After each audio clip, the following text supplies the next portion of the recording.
Truth in Plain Sight, bringing truth to light in unbiased, nonpartisan, factually founded reporting worldwide.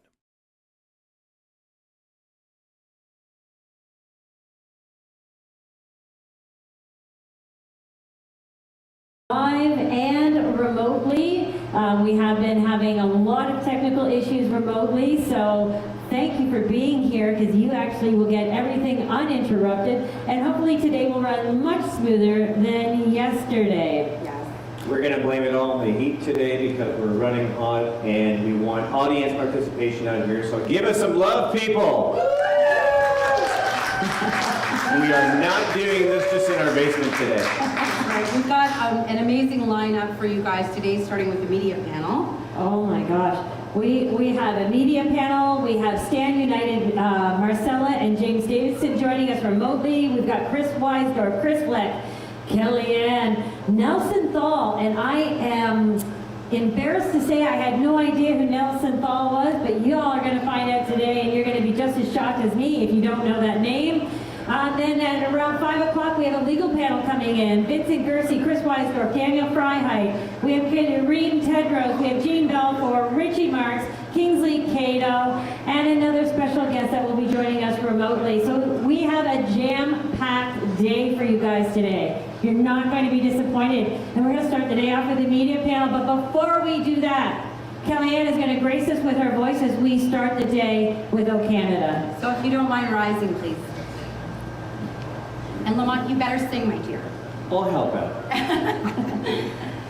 Oh, Canada, our home and native land, true patriot love, in all our sons' command, with glowing hearts we see thee rise, our true north, strong and free.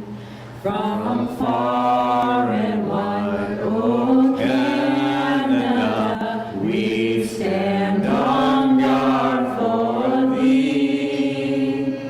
God keep our land glorious and free.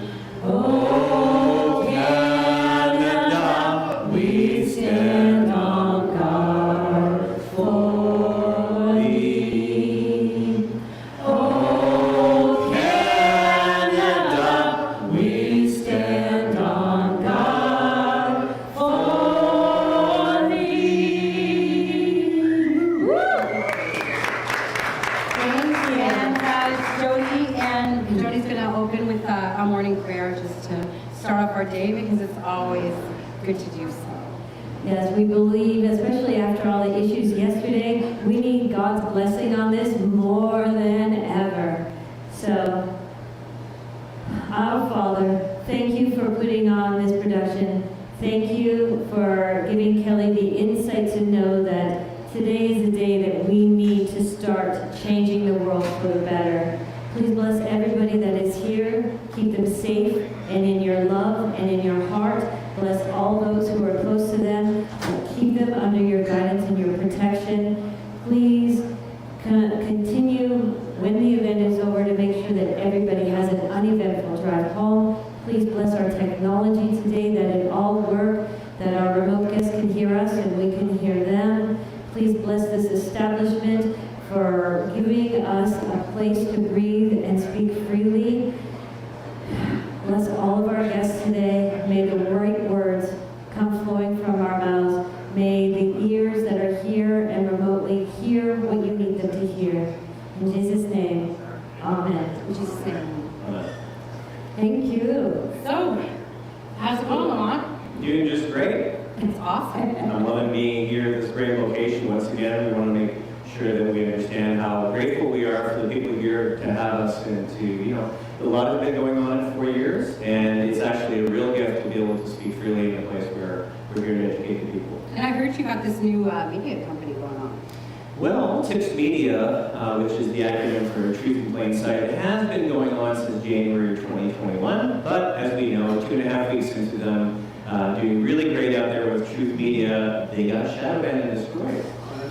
So we had to come in and help out again, and I'm pleased to be a newscaster for these people, and they're amazing. Amazing. Awesome. I'm so glad you are still with us. So am I. So glad. So glad you all are still with us, because I know it's been a little bit quiet and people are feeling a little bit anxious and frustrated and not knowing what to do next. So hopefully you will leave this conference tonight with a better pathway forward, I guess you could say. But before we go on, there is a few housekeeping. Bathrooms for all those new to the establishment are down this hallway. Feel free to come up, go to the bathroom whenever you want. You don't have to put up your hand, you don't have to ask, because we are free here and we are adults and we can decide for ourselves when we need to go to the washroom. If you've got questions of our speakers, please, we will have somebody standing here. If you got a question, come on up.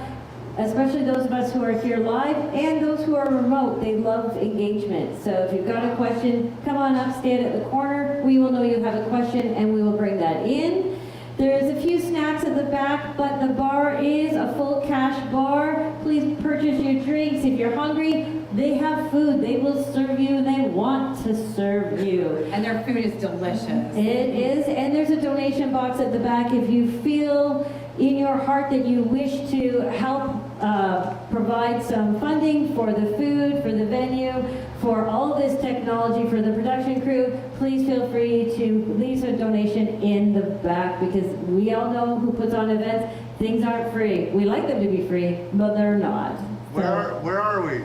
And we are at Dakota's Pub and Bar at 2814 Lakeshore Boulevard West in Etobicoke. Super easy to get here. 401 Gardner Expressway, real easy to find. Plenty of parking, and we're not charging you to walk through that door, so please walk through that door. We know we've got a huge audience online watching, and that's cool too, because I know not everybody wants to drive to Toronto or likes to drive on the 401, and we know all across Canada you are watching and with us, so thank you very much. Perfect. Amazing. So without further ado, I think we're going to be introducing Mr. Lamont Daigle, who is going to be the moderator for our first panel up today. And I'll just let you take it, darling. Sure, thank you so much. I think a lot of people have a lot of questions right off the bat about what TIPS Media is, so I will explain really quick. So moving forward, people know who are TIPS Media and why are we here in a position where we're able to talk about truth media at this point. So just to give you a little history, as Kellyanne Wolfe knows, and a lot of really great people who started the movement back in April of 2020, we all got ourselves together in downtown Toronto, did the best we could at helping people find out what the truth was, and really gave some hope from Canadians to help them recognize that there were people out there ready to take the charge and educate everybody as to what was going on. So truth be told, after 4 years of madness, we decided, with Align Canada and myself getting out there and helping to promote this, that we decided to go underground, while a lot of really great truth seekers and truth media got themselves together to bring the proper media to the people. That being said, we've been keeping our eyes open and creating relationships with people, and when TIPS Media themselves, back in January of 2021, decided to become an aggregate truth media company, they were taken down in 2.5 weeks by the government and the media companies that we'll call legacy media. And Spalding Canada was, we're the people that helped create Truth Media, Truth in Plain Sight Media, and they were taken down in 2.5 weeks. They had 250,000 subscribers, over 1 million hours of views, and what they were doing was basically looking at the media that was being put out there and deciding what was something that the people needed to learn when it came to solutions in education. And so we've been keeping our eyes on these guys, and you know what? Back in 2021, when they were destroyed, the team at TIPS said, you know what, let's wait until we have a decentralized internet. So now what's happening is, really great news is that the media that's out there cannot be taken down. Align Canada's website was taken down, and many, many other media companies and people that were trying to get the truth out there were taken down by the media. But this is not something that's going to happen anymore, because TIPS Truth in Plain Sight is going to be on independent servers. It's decentralized. And if we want to get our good guy up here, Damian Spalding, who understands the science behind what happened here, we can get him up here literally in less than a minute. Less than a minute, yes. There we go. And as you love it, when it comes to live media, this kind of stuff happens, right? Turn it on. Yep. Turn it on. I'm on. I'm muted though. That's all right. Give me a second here while I get that figured out. Yeah. So decentralized internet is something that is going to be, what, deplatformed. It's something that you explain the science because this is the techie guy. This is the brains, you know, that understands the media stuff. So in essence, the centralization of things is the control of things. Right? Yeah. And it's easy when you see a bear hanging out in your front yard to run away from that bear, and you can be safe from that bear. But it's hard to run away from a swarm of bees because you swat at one and it's all over. So there's been a centralization of everything, and in that centralization comes a lot of control. By kind of like how when you think Napster got destroyed back in the day, not that I'm advocating for anything, torrenting or anything, Right. but Napster got destroyed because it was a central server, and then torrents took over. And now there's like Snowden, there's torrents all over the place, all the data is all over the place in different locations, there's different servers that are connecting to one another, and because of that, you can't remove WikiLeaks, you cannot get rid of it. So what you're seeing is that the old platforms, the Facebook, the Twitter, the Instas, that kind of stuff, have central servers that are centrally controlled. But you create a scenario that you can have different nodes that kind of contains your sphere of influence, and each one of those nodes can connect all the other nodes and communicate and cross-connect and cross. And not just in Canada, but internationally. Internationally, yes, that's exactly it. So the servers can be in Canada, United States, and Egypt, and Guam, wherever the servers are.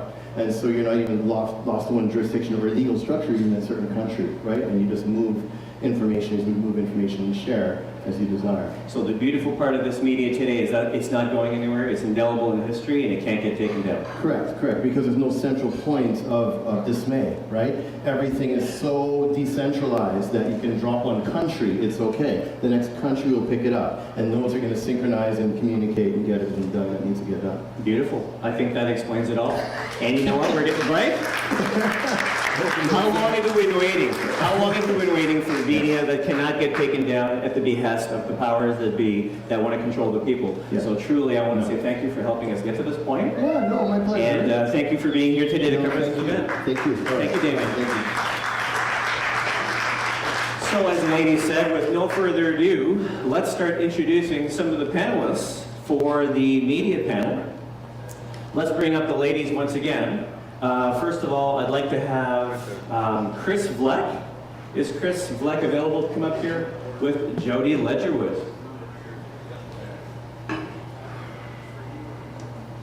Now, in the last 4 years, of course, everyone has had their own part to play in how the media has been able to portray what's been going on in the media, certainly in Canada, and if not internationally. Because as we know, the eyes and ears are on what Canada is doing, because there's been a lot of things happening that Canada has been at the forefront and at the beginning, being the fire starters, and everything from world wars to truckers' convoys and all sorts of great stuff. And we have, veterans in the field that have been watching this for quite some time. So thank you very much, Chris and Jody, for being here. Thank you, Lamont. Thank you very much. And I just want to stay standing until we get everybody up here. We've got ourselves some live people from across the country. Is Phil Primo available? Dad, is he on? And once we get ourselves all organized, we'll get that gem a sec up here from Freedom Report. Now we get this, as soon as we get all this organized, we'll get these people up here, but as we're getting everybody up here, let's introduce Chris Vleck. First of all, a gentleman who is with Truth for Media, the TFM people, right? Now, AKA the Fringe Majority. That's the way things started, but I guess you started seeing that the fringe minority was something that, or majority was something that the what do they call, algorithms and points being were always kind of nailing down. So, Truth for Media is important. Yeah, exactly right. Can y'all hear me? Yeah. Okay, you can hear me. Yeah, so we started with the fringe majority because when the infamous line, small fringe minority with unacceptable views was uttered, we all claimed it. And we all took it, but we said it's not a minority. We've proven that it's a majority. So we started with this, they have this clever wordplay. And we said, nope, we're gonna go against that clever wordplay, and we're gonna call ourselves the fringe majority. But since then, we've kind of wanted to untether ourselves from that, so now we're truth for media. Excellent. Chris, if you could just bend your mic a little bit closer to your mouth. Better? That would be great, yeah. And your partner in crime here is Jody Ledgerwood. Jody Ledgerwood, who has been working with Chris Vleck, and you've certainly been working with some really great people in the truth and the freedom media since the beginning of all this. I have, and I had the pleasure of meeting you right at the get-go. You were one of the original Toronto freedom fighters that I got to look up to. Yourself, Vlad, Kellyanne, Chris Guy, the four of you really started it in Toronto and took it forward, and I was just above and beyond over the moon to meet all of you and be able to join your contingent and work hard at bringing truth to people, breaking down the lies, and then trying to bring more and more people awake and joining the movement forward so that we can have a better future for tomorrow. Awesome. That's the way we were looking at it, because honestly we were just people. At the end of the day, we didn't know what happened. We were just like the rest of Canadians who were wondering what just happened. Exactly. And this well-addressed gentleman here needs an introduction. I don't have a list of who this gentleman is. Richard Allen. Richard Allen, come on up here with us. He goes by many different names, but he is a freelance multimedia producer. And he's given you a nice little thing. But you know what, Rick, why don't you tell everybody who you are and how you came to be in the movement and such a guy behind the scenes, shall we say, and a man of many different faces and disguises. Okay, you're going to out me now, huh? Some of you know me as Viktor Mishiganov, a Russian. Some of you know me as Winston Churchill. And more recently, I've been Rabbi Avram Arafat, who's trying to bring peace to the Middle East together. But by day, I am actually a multimedia independent freelance producer, and I work for numerous outlets in Canada and America. And basically I combined my two passions. Family business was private investigation, and academically journalism. So bringing people on the air to an audience of sometimes is up to 5 million people a night has been part of what I've been blessed to be able to do over the last 4 years. Well, I'm glad you're here with us today. And you two were a couple of my guests. Yes, we were.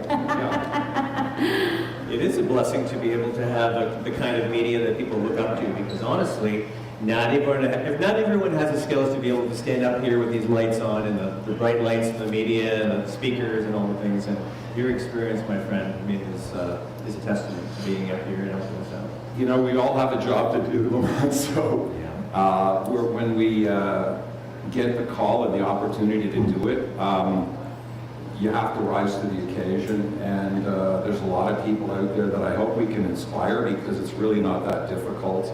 Whether you want to be a call-in on local talk radio and express a viewpoint and drive people to websites and links, that's very easy to do. And you can talk to a couple 100,000 people at once, as long as you've got something good to say or something worth saying. Right. That is the responsibility, isn't it?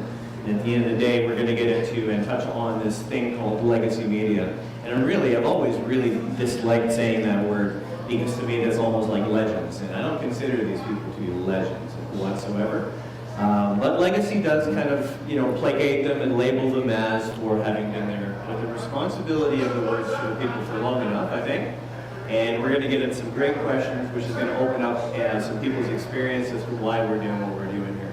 Now, we've got ourselves some great people here for the panel today. And do we have some people that are ready to come on the screen pretty soon? What do you think? Technical issues, give me a minute. Love those technical issues. They happen all the time. So you know what we could do is we could start off the process, right? If you ladies and gentlemen want to have a seat here, we'll get ourselves to a point where we're going to ask some questions. I'll keep track of this as the moderator also, so that when we bring on the guests, we can catch right up with where we left off. Now, Ed, you're going to stay where you're at, making sure we're okay, right? And as soon as we're able to bring you up, we'll want to ask you some questions too. So, first of all, once again, I just want to thank you so much, ladies and gentlemen. It's really great and an honor to be here to ask you guys some really great questions. So, I know I touched right out of the gate about legacy media. Don't like the word, but we're going to use this today so that most people can understand what we're talking about. the CTVs, the CBCs, every other agency, ABC News, we're able to talk about the U.S. stuff.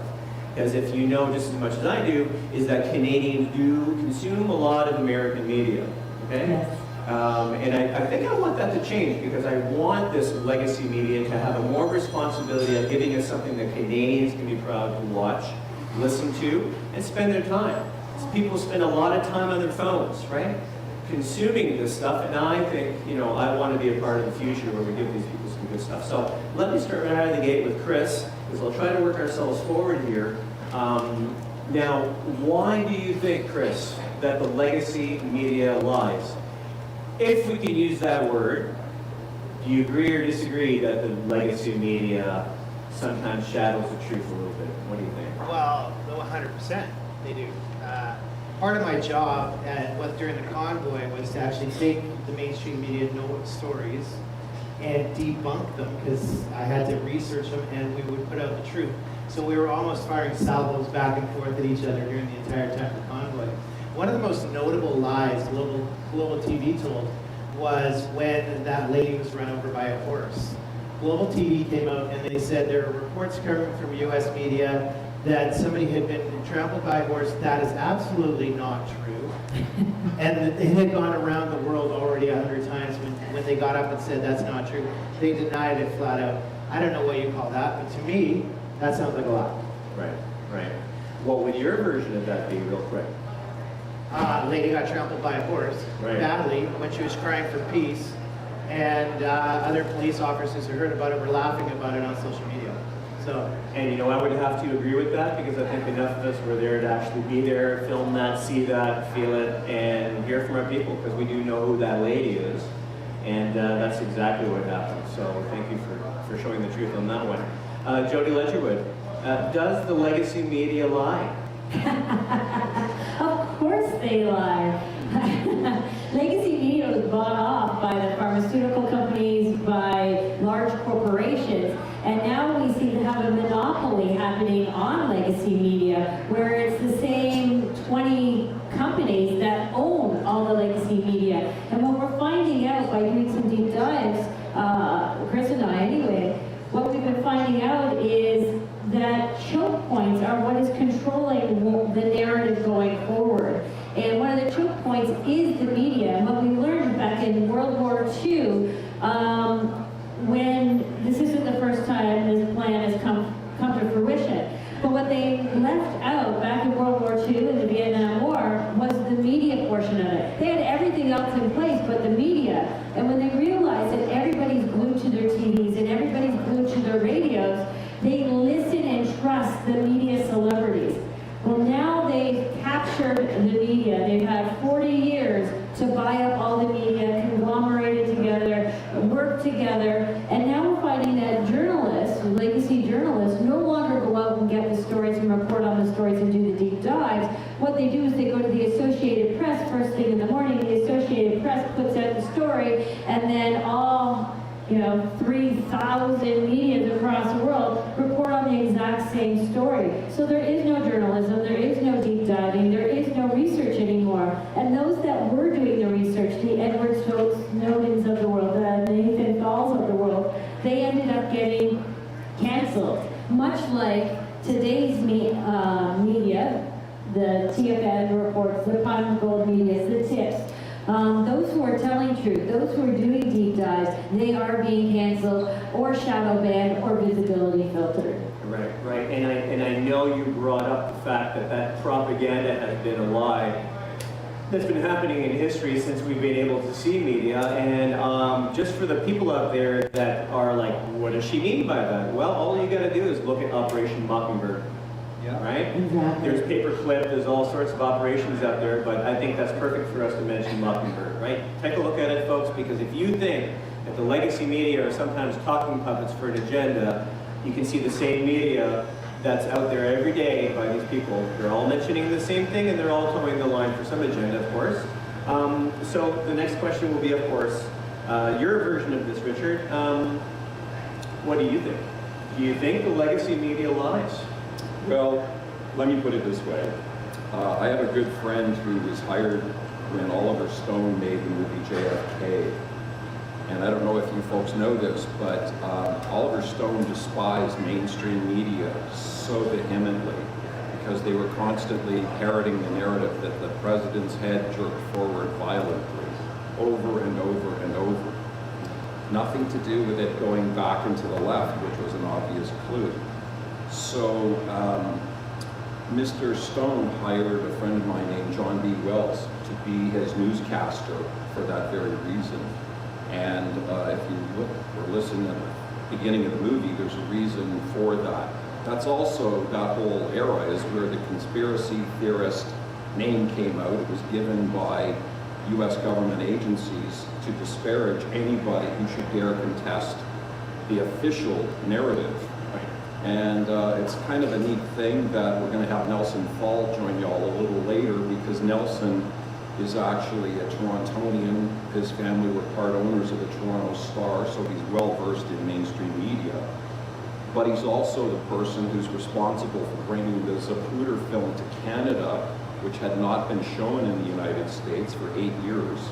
And his aunt worked at the CBC, and she was able to broadcast it through Toronto to New York State and Windsor into Ohio, Pennsylvania, and Michigan, and the cat was out of the bag.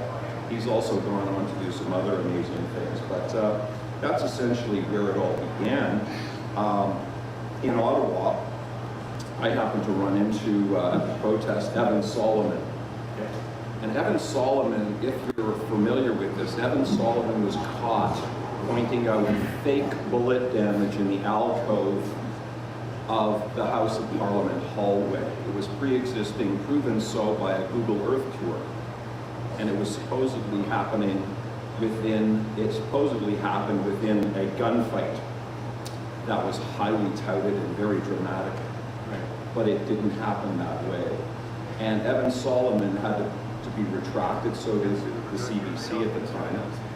And so these are things that are little known hidden history in terms of the retractions. So if the narrative surrounding that gunfight was false, what else was false? Right? Because that fight was attached to Bill C-51, which our MPs were dramatically coerced into supporting.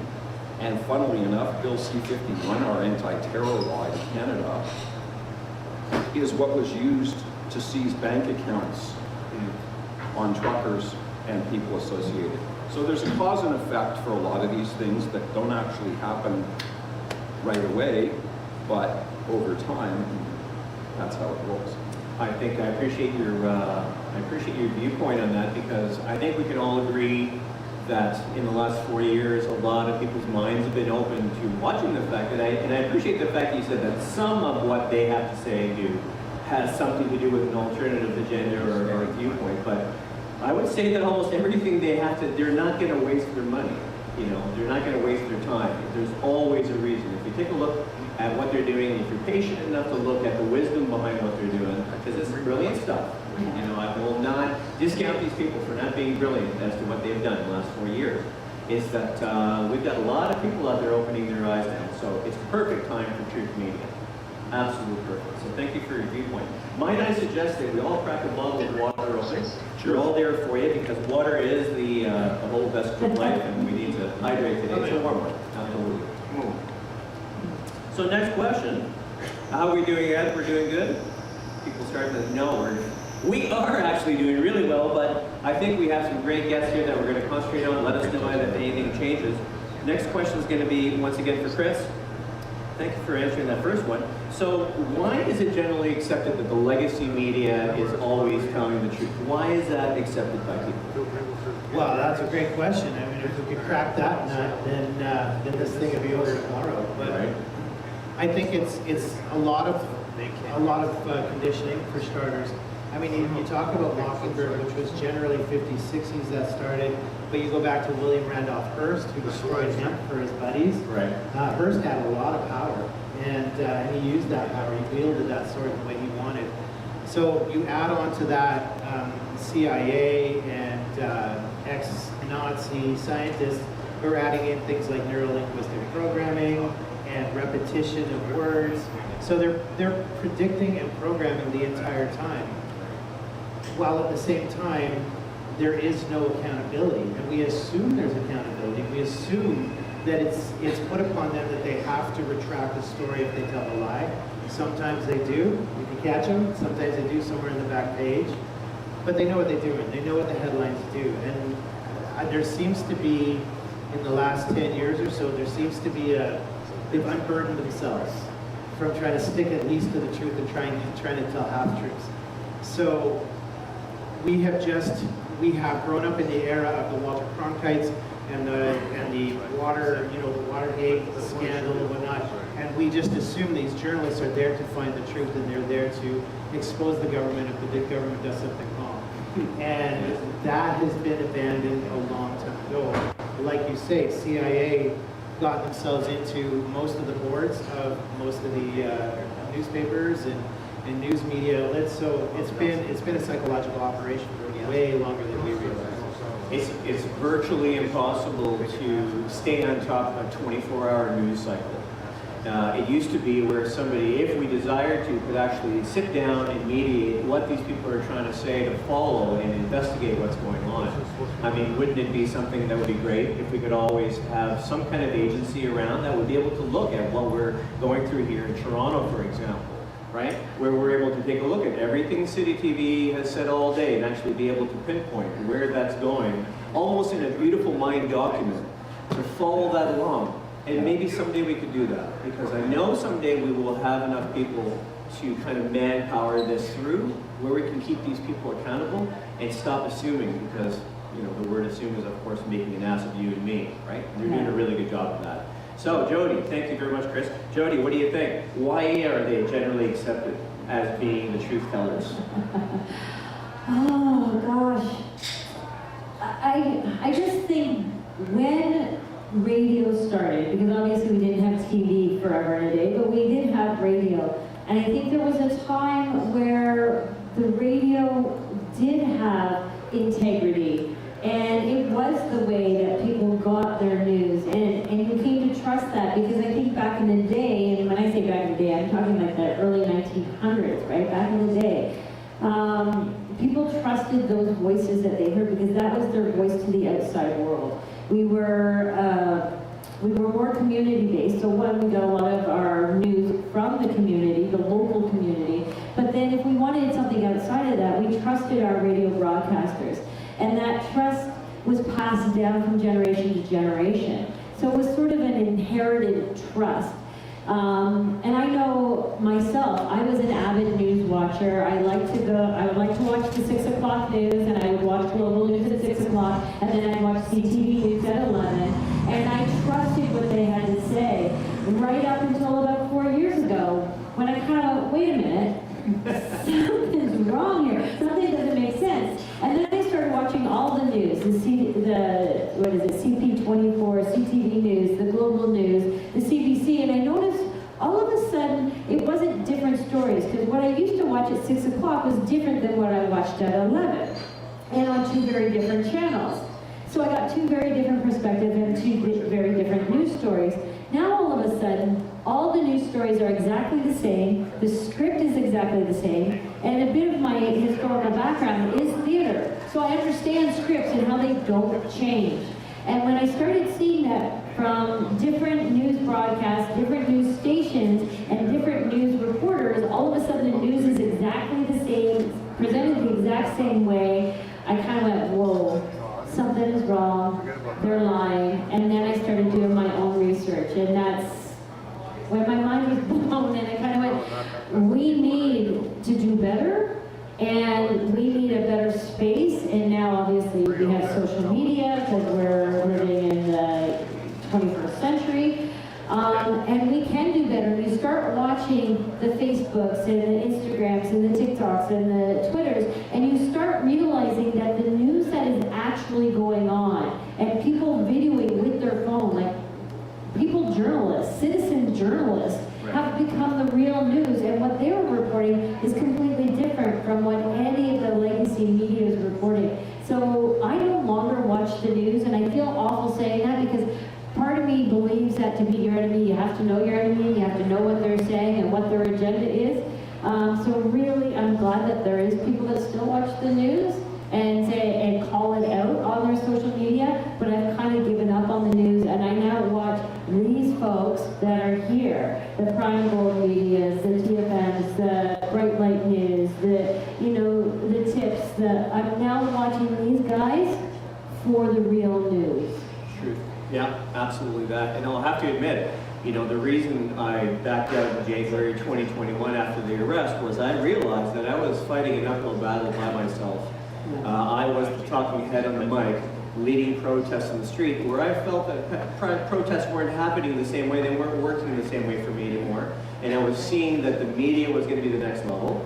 And if they could just choose to turn us off and on, what are we doing? And really, let's make sure that the media that's out there gets propagated to the right people that we want to get to. And I'm telling you, I'm so happy to be part of Tips Media because, when you can decentralize something, we know this is safe now, not going anywhere, is that I take more responsibility as to being the right reason. It's my pleasure to be here. I'm super excited to be here. That's it. I know Chris and I will no longer put stories out on our channel unless we vetted it 2-3 times from different sources. And if all those 3 different sources all lead back to the same source, it just doesn't happen. No, it's true. And we're going to get ourselves to a point where we can actually create what's called D-spheres, right? Where you can have your own bubble that's protected in your media that can't be touched. And every individual is going to have their own bubble, okay? Because it's going to be what we're going to need in the future to keep, because there's that image we've seen, where the mama bear holds the shield over the kids and stuff, and the arrows are there. That's what I want to help promote, and it's my pleasure to be here with you guys, absolutely. And so, Richard, what do you think? Why do you think these people have generally been just accepted carte blanche? I think there's been a large degree of image creation, and we all loved and trusted Walter Cronkite, but even before him, we had Pa Cartwright. Lauren Green would read the newsreels for people at the theater, and his word was taken as gospel. It may not have been, we'll never know.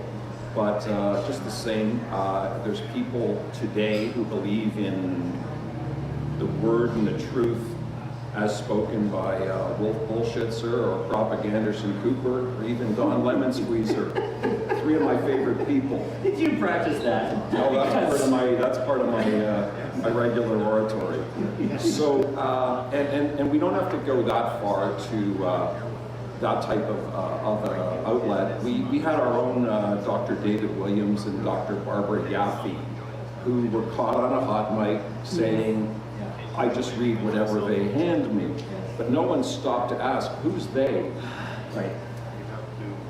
Yeah, your TV, your producer, your director, that would be the quick answer for me, but my goodness, my mom would probably be the next answer. I'll tell what my mom has to say. Oh, my mom is a very proper woman, but when I flick on Tucker Carlson, she changes the first letter of his name and gets very angry with me, and she just doesn't like him. I don't know why. I think there's a thing we call anchoring bias, where a lot of people's first exposure to an event becomes their only thought about it. Sure. And I think the Ash Milgram experiments prove that only 20% of people are capable of critical thinking. And of that group, how many of them are willing to stand up and do something about it? So that's like a human psychology factor at play too. I think they've been working on this for quite a while. I mean, we can all remember when we were kids. At the end of the night, the program would actually turn off, and that buzz in the background was actually there. Now come to find out that MK Ultra messages were coming in there for us to consume more products and trust our government. And then I got into understanding what jolts per minute were when it comes to film. And if you look at any music videos now, and even Saturday morning cartoons used to be the and a little cartoon comes across. Now it's boom and crash, and they got to keep the attention of the kids that are on a sugar rush on that box of whatever kind of sugar they're feeding you. So I think MK Ultra has done a really great job on the people with these jolts per minute, and even the colors, the reds and the blues, just to coerce us into messages that are going on here. So it seems that the legacy media has, of course, turned into a huge propaganda machine. Okay, when do you think that would have happened, in your opinion, Chris? Well, again, I brought up William Randolph Hearst, and he was back in the 20s, 30s. I think a lot of people learned from him and the he handled, what do you have, 27 newspapers, I think, across the United States. And so they were learning from that, I believe. And then all of the newsreels for war. War was always propaganda. So, it was hate your enemy, rah, rah, rah, do your part. And so that was the early stages of propaganda. They had no plan back then. But then after the war, they assimilate all the Nazi scientists who were working on mind control. Instead of, arresting them and executing them, they assimilated them into places like NASA. Right. And Operation Paperclip, right? Operation Paperclip, yeah. It's getting to be well known, which is good. And they were the forefront of MK Ultra programs, and that was one of, I think, 6. There was MK Ultra and MK Monarch was the original, but then MK Chickwit, and MK, there was like 6 of them. And that's just one of them. So the one thing they want us to know anyway. Yeah, this is the stuff. And it's still going on today, as a matter of fact. So people think that's fantasy, but it's not. We've talked to actual MK Ultra victims who are still getting pulled off the streets and still getting tortured on a regular basis just to keep their minds under control. So it happens. And we had our MK Ultra victims vetted by other people who verified, yes, they are actually legit what they are. So it still goes on today. Yep. No, it certainly does. And none of us are free from that. We're not. It's everywhere today. It's in the advertising, it's in the music, it's even in the, roaring of a Harley motorcycle. Now I want to drive a motorcycle and I don't know why. Exactly right. And it's all the language. Yeah. Neuro-linguistic programming for this, it's a way of using language to lull people into a false sense of belief. Right. Like legacy media. Right. We're called alternative media. I don't like that. I like authentic media. Right. And so we have to watch how they use those words because we are the majority and they want us to think we're alone. And so we have to be very careful about the words that we let in. We have to critically think about everything that they do. I can't tell you how excited I am because we are on that verge. There's a reason why we're up here doing this right now. And having the kind of media we can trust is important. Okay, so we're finally getting to that point. Like 4 years ago, we were like, who do we look to? And I remember being pulled aside at Queen's Park with some of the main leaders being asked to join an organization called Fearless Ontario. And Fearless Ontario was about that. Everybody was really excited about doing this, but it was to propagate all the information in aggregate and database, all the people that were standing up for Canadians. And we were some of the people that went, I don't think that's such a good idea. And they didn't last very long. And we might actually report that, in the future as the real deep dive into Fearless Ontario. But that's another subject. The propaganda machine, Jody. When do you think that switched? When do you think they came from being the small little AM country radio there in the Wichita linemen that came for their people, and then all of a sudden they're coming for us? I really believe it had to do with somewhere between World War II and the Vietnam War. And I like to call them the global predators. I don't like global elites. Elite gives a special kind of status, and I want to give them special status. Chris likes to call them global vermin, and we might be more on track than predators, but... For pedocrats, actually. Pedocrats. Yeah, I'm going to write that down. That's another hashtag. But, when you start researching history, we find out a lot of what we know about history is actually has been falsified. It's all the way back to George Orwell's 1984, the truth ministry. And I feel like we are living in the truth ministry and we just didn't know it.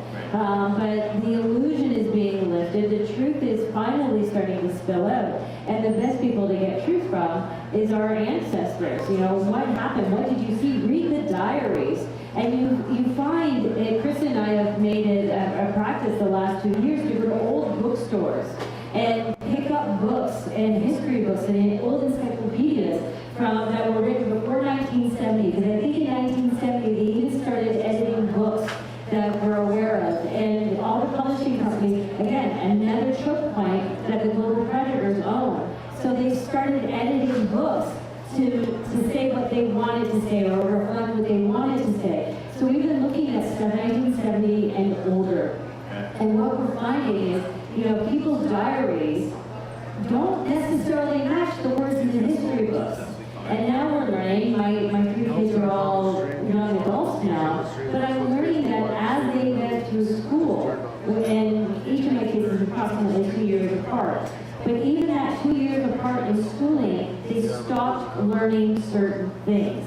And I think that that is what our media started doing. In the 1970s, they were all bought out by the same conglomerates, and they started saying, hey, we need to stop telling truth, because truth keeps people critically thinking, keeps people awake, and we need to start telling them the truth that we want them to bear. Right. So I really think around the Vietnam War, especially because so many people were standing up against it and saying, no, I'm not fighting a war that doesn't make any sense, a war that we're losing, and what significance does it have? So when they started getting Dodge drafters, they started realizing they needed to own the media propaganda machine, and they needed to start changing the messages. So I think that's when they started hitting us hard and heavy, and between buying the media, buying the schools, they've now got a way to indoctrinate and propagate exactly what it is they want us to know, and more specifically, what they don't want us to know. Yeah, absolutely. It's hilarious because I think at the same time they introduced polyester underwear. They started introducing chemicals in food, you know, dehydration, bottling water, and microplastics and chemtrails, and the whole thing came almost at once. Yes. This is a brilliant step for these people, right? Like I said, I have deep respect for these people because it is a brilliant machine. Yes. And now we know what the truth is. We really, really do. And that's going to be the next question I come up with. But I want to give Richard here a chance to give us kind of his idea, because I regard you are a historian, my friend.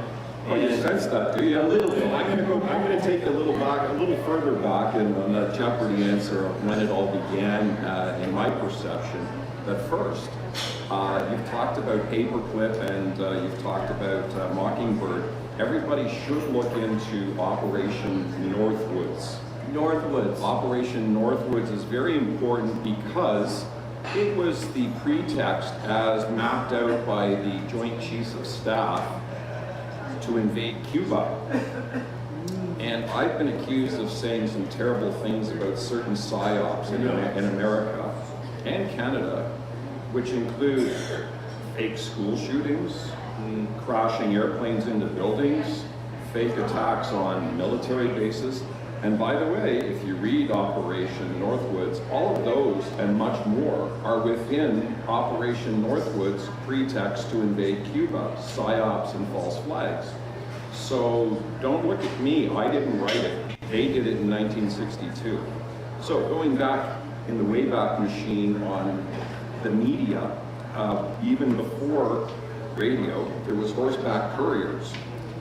And even before Vietnam, there was the Battle of Waterloo. Not the one by Kitchener, but Waterloo and General Wellington and Napoleon.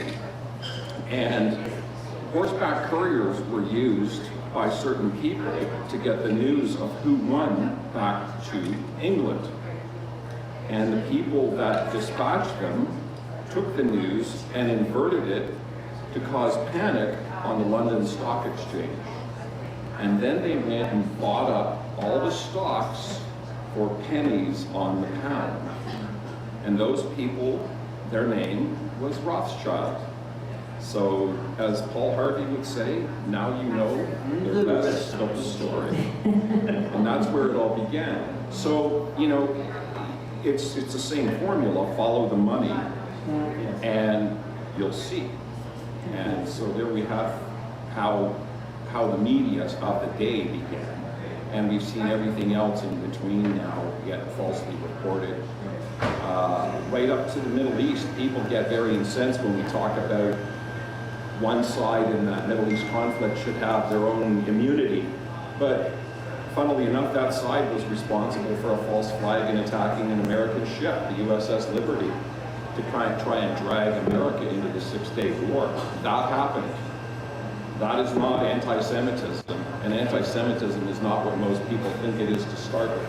So that's another bit of wordplay being weaponized to make people feel shame and trepidation over speaking their truth. Seems to be their playbook, doesn't it? You've got, you know, Pearl Harbor for that war, you've got Tonkin for Vietnam, you've got, it seems to be a running playbook for these people, and we're still buying it, we're still opening it. We're in the story, you know?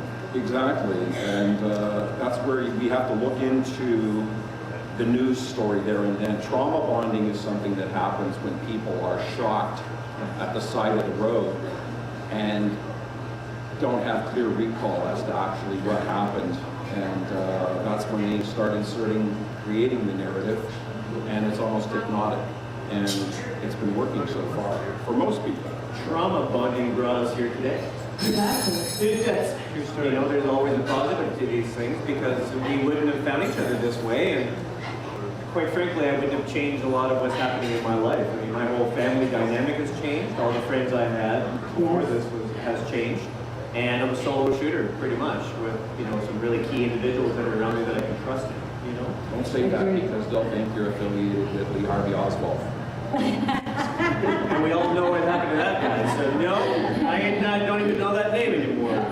Pink cats.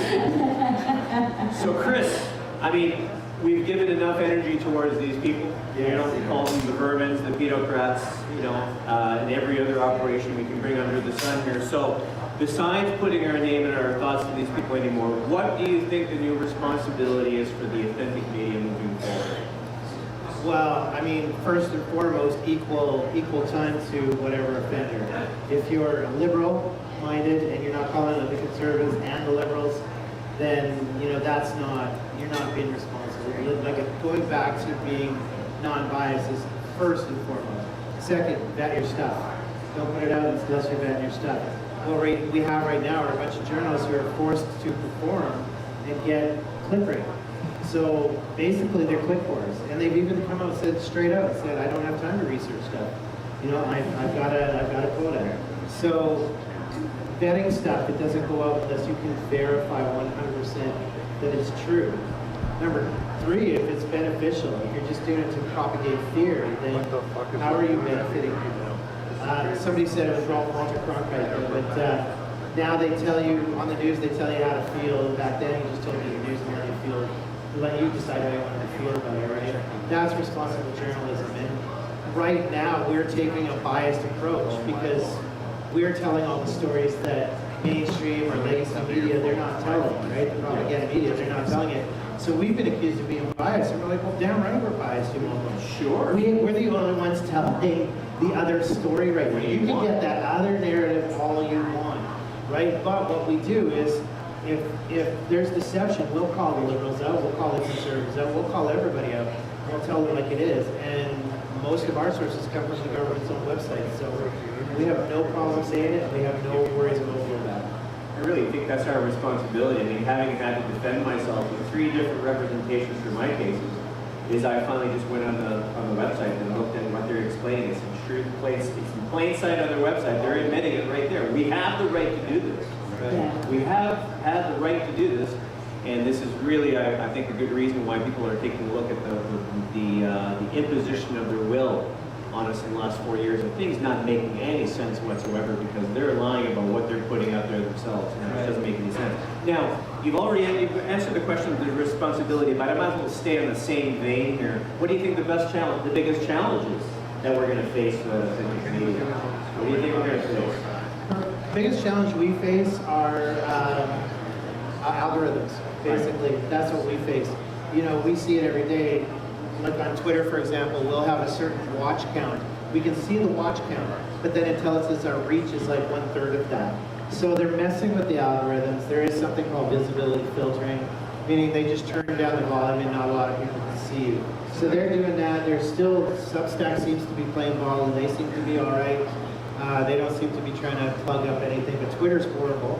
People think it's one of the most free speech platforms on the planet. It is not. It's 100% run by AI, and AI is scripting the narrative that it wants to unfold. So getting that truth out there, and I think we're going to have to be more and more innovative about how we get truth out to people. We may have to go to just getting the news out via text chains at some point, right? Because so they're just crafting the narrative, and as much as we want to yell and scream, people can't hear their voices. So we have to lift each other up. We have to become our own conglomerate. We have to fight the media whale by working together, somehow finding a way to unify our voices so we can take that on.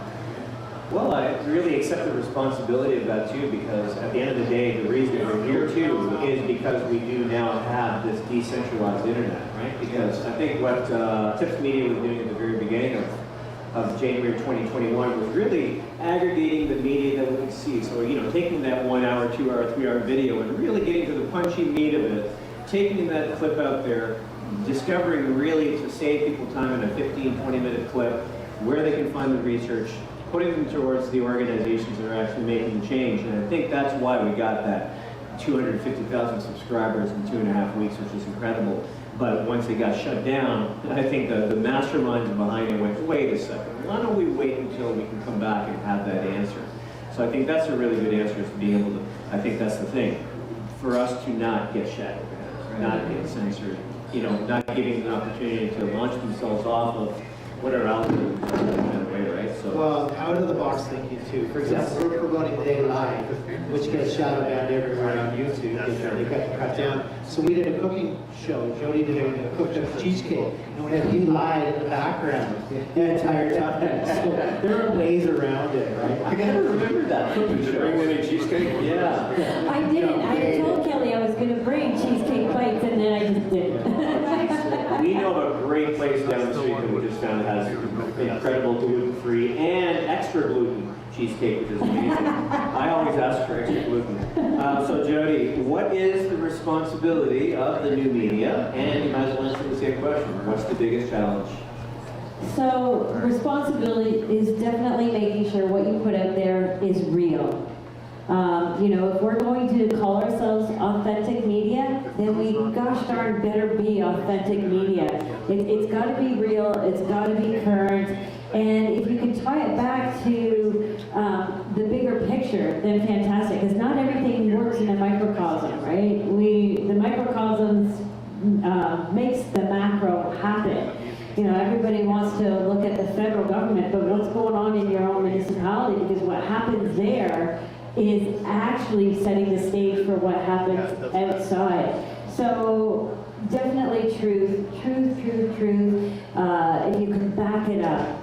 As Chris said, we never put anything out unless it's been backed up 2-3 times, but from different sources. And not only people sources, but documents. There's all kinds of documents out there, and we had no idea what was out there until we started looking. And now we find, you know, the truth ministry is starting to take away those documents, because those documents do have real truth in it. And, you know, archive.org, the Wayback Machine, we're seeing things disappear off that faster than you could make craft dinner. And so we're having to go to other sources, like diaries, like what other people put out way back then, and whistleblowers. Those are huge, but again, don't just trust what a whistleblower says, because again, it's their own experience, it's their own reality. And our reality and how we react with it is going to be very different. You and I could be experiencing the same reality, but your impression of it is very different from mine. So you have to remember that opinions and past traumas do come in and will sway the narrative a little bit. And we gotta get away from this right-left stuff. Because at the end of the day, we all should be in the middle. You know, we're all a little bit liberal, we're all a little bit conservative. So you've got to pay attention to where that's coming from and start eliminating that NLP from our vocabulary. We really got to start watching what we say and how we say it, and how much of it is truth, how much of it is just opinion, how much of it is my reality versus your reality. So that's another thing to take into play, especially when you're reporting news and reporting on live events for media. How much of it is biased based on me? Right. Get rid of that. That's a problem, and that's so hard. It's so hard. It is. I've heard the term spiritual war come up more than once, and when you take a look at quantum science around feelings and emotions and what we make in the physical through our thoughts, is that whatever I've been raised with, I'm 53 years old, so I got lots of baggage in that trunk, right? So whatever I learned through all of this is that I always found that every guru, every master I ever looked at was the middle path, was always the way to go. Don't get too excited, don't get too down. because, you know, as I was out there, you know, yelling at the people more and yelling at the agenda more than anything, it was that people weren't believing me as much as they would believe somebody like Trump. Right. That's what got me excited, because why am I here for you when you listen to a guy that's on the screen who's a multi-whatever billionaire who has an agenda behind what he's doing, absolutely, and right, left, all the same bird, but you're not believing what I'm saying. And you're saying things about me and you're believing what's going on, but you're not asking me the question. And also I believe that the more someone has to lose, Right. they're probably the ones telling you the truth. You know, all these doctors over the last 4 years who spoke out, they're not being paid by pharma to tell you lies. But they're speaking out and they're losing their licenses, they're losing their jobs, their income. Those are the people I tend to believe more so than those who are backed up by pharmaceutical companies or big corporations. They got nothing to lose. Our government has nothing to lose by telling you safe and effective, because they're still going to work tomorrow and collecting their paycheck. But that doctor, that nurse, that paramedic, that police officer screaming from the top of their lungs, this is what I'm seeing, this is what's happening. For all these people not to believe them was crazy to me, because by saying that, they lost their jobs. Me, as a realtor, speaking out, speaking truth. I lost my job, I lost my income, right? But even my own daughter believes the technocrats, the pedocrats, the vermin over her own mom. But I was the one that has cared for her whole life, and I'm losing my income for telling her truth, and yet she still blindly believes the people lying to her. It's so crazy. But the other thing we also have to be aware of, you know, not only are we being visibility shadowed on social media, our own phones are now being monitored. The smart appliances in our home are now monitoring and censoring. We've got cameras going on all over the streets outside. Just look up. We are being surveilled and shadowed and tracked and traced everywhere we go. So you also have to, when Chris said we're probably going to have to start getting our news from our own phones. Yes. Well, are we? Because I know my phone is tracked and traced, and depending on who I'm talking to, it starts taking pictures all on its own. So who's downloading that information from my phone? So again, and we've also had fake phone calls come to us, because AI is really great at replicating our voices. They want to hear your voice every 2-3 days, you get a phone call, nobody says a word, right? Or they are replicating someone else's voice that you know. So this is now another way that they're attacking. So again, vet your sources, have keywords, you know, make sure you know where the information is coming from, because it could be AI on the other end of the phone saying, "Hi, darling, it's your mother." You know, pay attention, and the scam artists sit there as well. So you really got to vet your information, pay attention to where it's coming from, and do the historical background of it. You mean Patrick didn't really take out life insurance? Correct. That's when it all began. I want to say here and now that if you hear stories that I've somehow tied a scarf around my neck, and then you find me in the Sheraton Hotel this weekend, having offed myself, it's not going to happen. If anything happens like that, it's going to be on a skateboard dropping into a ramp. Okay, so just letting you know, I ain't going anywhere. Now that being said, perfect. I always make sure I get a jacket that's a couple of sizes bigger, so that if I can raise it to a friend, absolutely. Or smaller, you know, I never know. That being said, my friend Richard, I know you've stepped up here in your chair because you're ready for the question. The responsibility of the authentic media, and what do you think our biggest challenges are? The authentic media has to abide by certain principles that were taught to me by professional investigators, criminal and private. And one of them is a gentleman by the name of William Deere, who actually exposed the overlooked suspect in the O.J. Simpson case. But he taught me an acronym which was AVNA. And you brought up assume, but AVNA stands for always verify, never assume. And always be ready to go to court and stand in chambers or before a justice and give your absolute testimony, because if you're not, as a journalist or a witness to anything, you're not credible. On the other hand, if you are, you're very credible. So that's something that has to be done. whistleblowers stand up and have to fill a role, and it's often thankless. I'm working presently with Karen Kingston, who's the Pfizer whistleblower. So this woman was chased all over Hell's Half Acre, Mexico, South America, for exposing, as one of Pfizer's top reps, that there was some very bad information not being shared and being omitted and then being shared.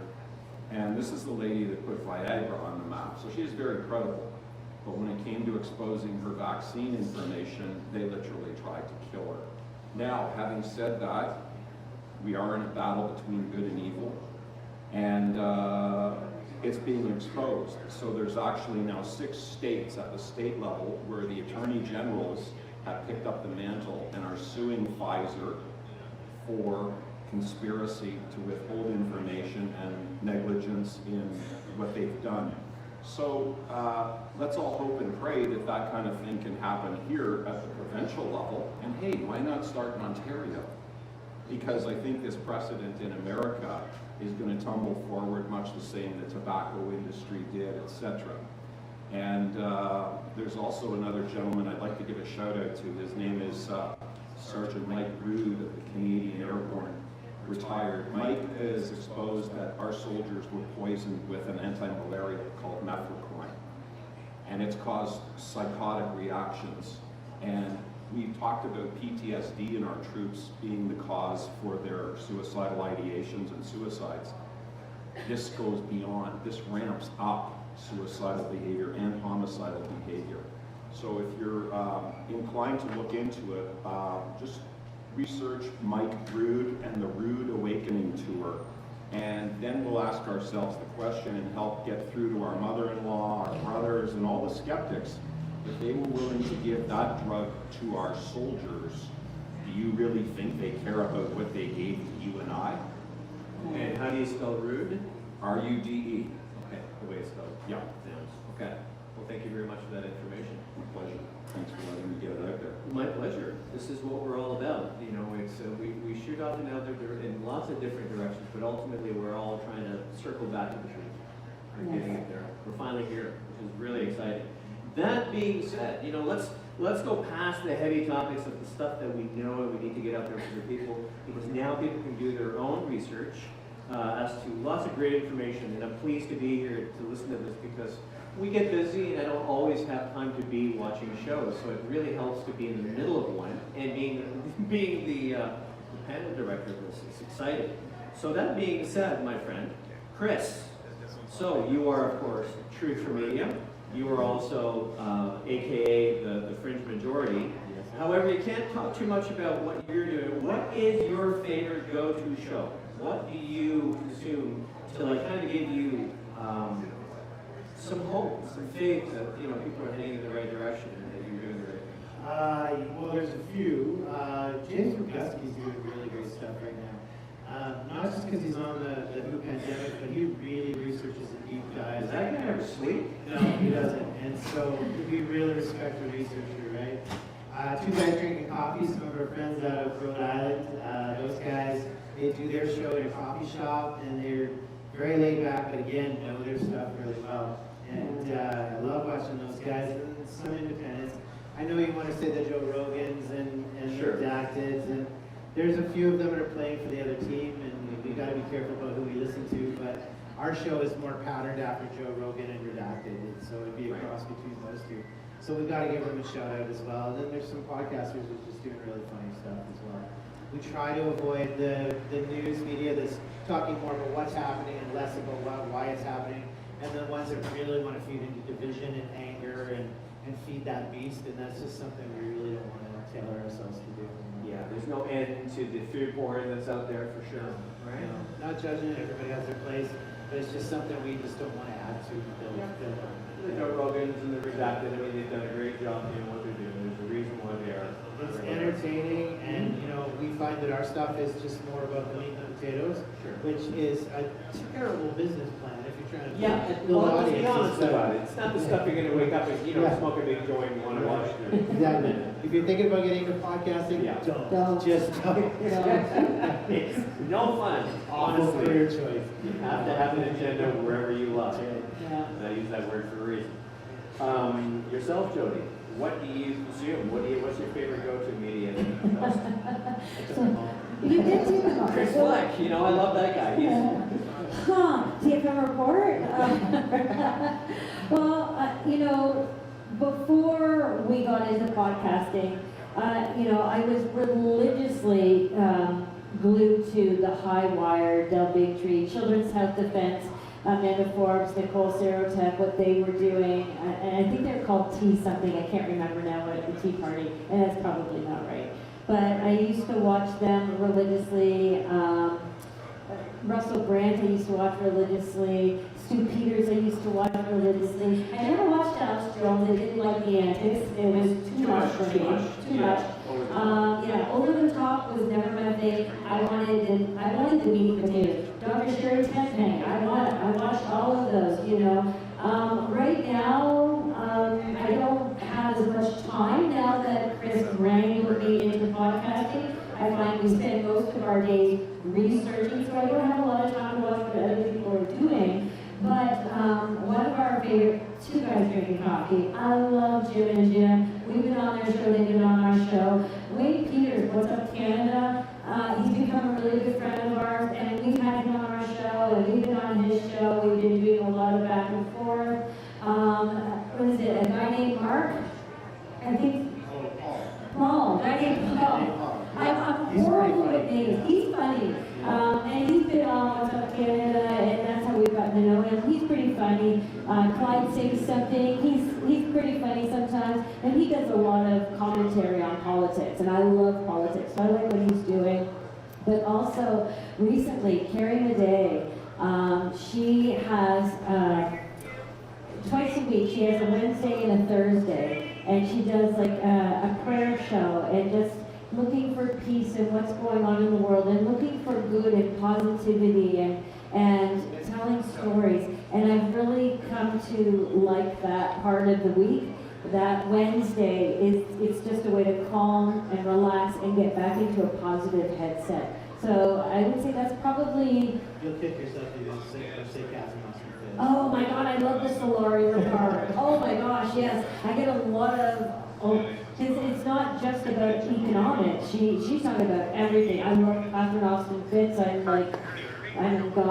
I'm fangirl. Anybody knows how to get a hold of her, I would love to be face-to-face with her and just the questions I have. But I love what she's doing and what she's getting out there over and over again. And every time I watch her, it doesn't matter whose show she's on or her own show, she's funny, but she's so informative about literally everything. And David Icke. I like David Icke. You can't help yourself. I can't help myself. You can't help yourself. That guy is, you gotta look at the history of why that guy's still alive. I mean, he's taking a lot of hits, right? Exactly. And banned everywhere. And banned everywhere. When you can't get into European countries with your European passport, that's a problem. Yeah, no, you do take quite a responsibility for poking your head up. I mean, I think our acronyms should be, our nicknames should be whack-a-moles. Right? Right?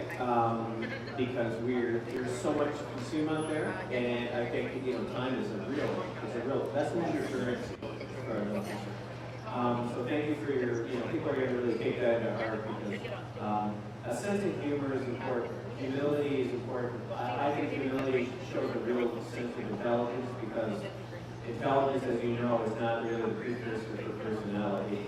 Correct. And it's because you can see the people that we so-called intelligent do what they've been doing for the last 4 years, which is detriment to their life cycle and other people's life cycles. So intelligence really used to be the IQ test, the litmus paper for where we want to be friends for people that are intelligent. No more. I just want people that can make me laugh because honestly.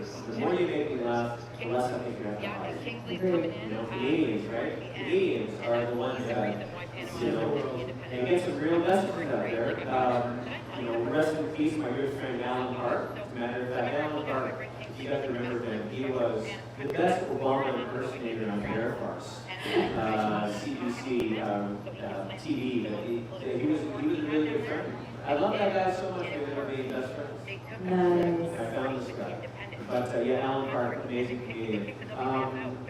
That being said, Richard, what do you think? Who do you consider as good media? I'm a little bit biased because, a little bit of media bias. But having said that, to your point about using some humor and a full segue, I'm a devotee of JohnDWells.com and Caravan Midnight. And guests that come on that show are on for a good hour to an hour and a half. Caravan to Midnight. Caravan to Midnight. It's on YouTube live stream at 9:30 Eastern.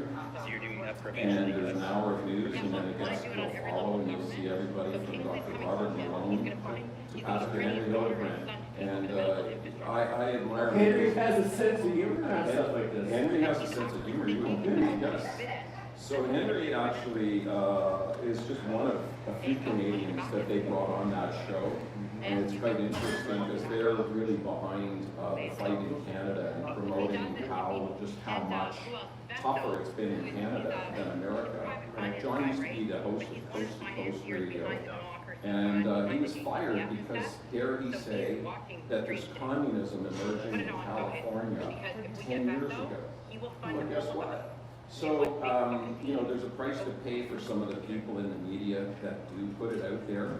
I like his spectrum of things, and they also have a news network, jellyfish.news, which is quite interesting because it's based on a premise that there's stinging truth between the surface of legacy media, and when jellyfish get cut up, they can carry on and go their separate ways and Keep staying still in. do what they do. Yeah. Nice. So that's where I like to go, but there's a lot of good people, and I love my friends at Brothers who put it out there in print, and some of the other Canadian podcasters and pastors like Bright Light and Atlantic. There's a lot of good ones. It's hard to pick your favorite. Absolutely right. I think it was nice for knowing Sean Jason at the very beginning of being on the ground at Queen's Park. I mean, it was a labor of love. He really had some hard times around how to bring this out and how to do it and when was the right time. And because I think a lot of us weren't really trained for this. We kind of happened to stick to the wall all of a sudden with what we were thrown at. 4 years? I can't believe. We're still here talking about this, and we've gotten to this point. It's awe-inspiring. And we still have a sense of humor around what's happening with all this stuff. And having a sense of humor, we've got a really important guy standing here. I mean, he's such a big guy that I think he's standing here, he's actually sitting. We have our good friend here, Ed Jandasek, who, from having spoken to last night, he came on the scene at the same time as we did, and we were so busy with the propaganda and what was happening on the ground that we didn't have a big chance to get to know each other that well. But I can say that Ed has involved himself with a lot of personalities in the movement that have brought some really good truth to the people. And I respect the man. He can fly a plane, and he can drive a big-ass truck, and he's a technical genius too. And finally, because the reason we waited for Ed to be up here was because he's been putting fires out, which you can hear, because we're trying to land a space shuttle here on a truth letter. And here we are with Ed Jandasek from the Freedom Report. And what do you got to say, Damien?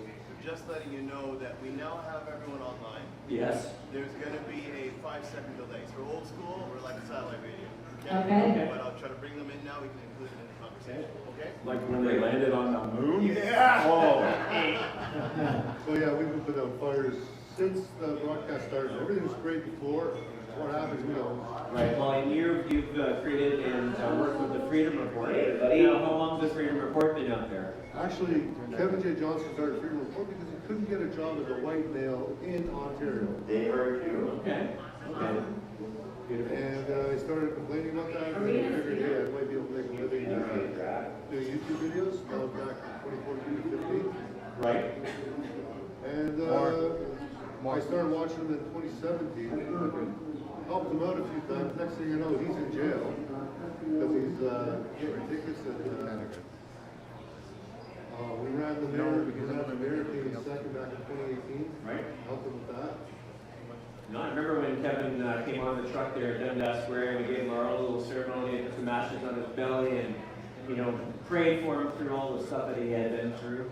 I don't know all the details, but Ed, what we're going to do here is, considering we have these wonderful guests, how's everybody doing over there in the screen, guys? Here we go. 1, 2, 3, 4, 5. Go ahead, guys. Marcella, how you doing? Hello. Hi, Phil. How you guys doing? Are we starting? Yeah, we can hear you. Okay, guys. There is a 5-second delay. So, guys, what I'm going to do is this. I'm going to ask that you guys all hold off for a second because I'm going to ask a question. And kind of tie it all together a little bit for you. So once we have you speaking, we're not going to really interrupt you because there is that 5-second delay. So the first question I'm going to start off with, guys, is does the legacy media lie? And why do we generally accept that the legacy media is bound to tell the truth? So I'm putting those two questions together. Think about that for a second. I see the smile on Phil's face.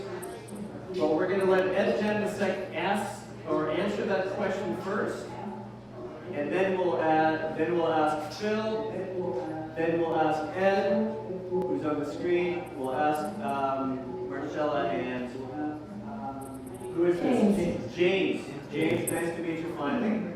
So guys, hold off until Ed answers those questions, and I'll be right with you. Okay? What's that?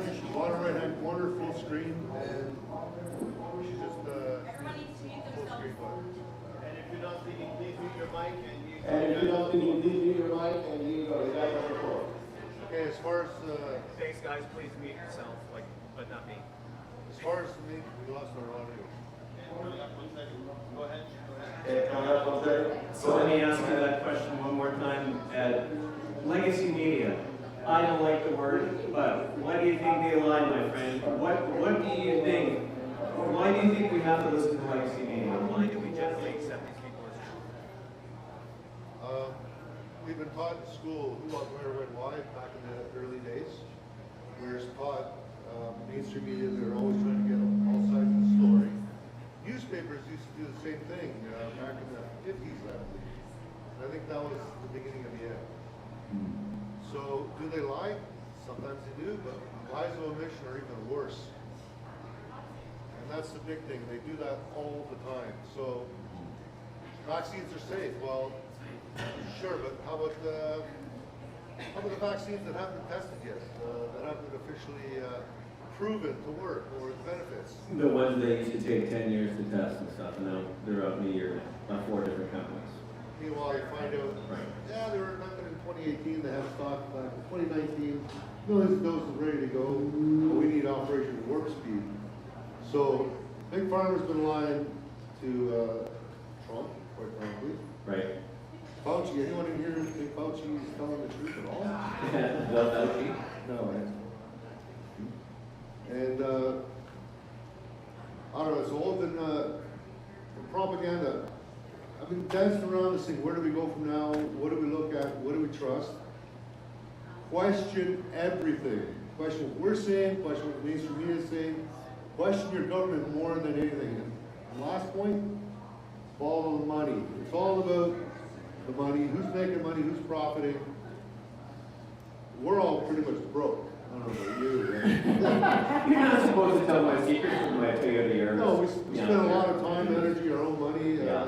I've been running PA equipment for 4 years now, non-stop. It's actually paid for now. Nice.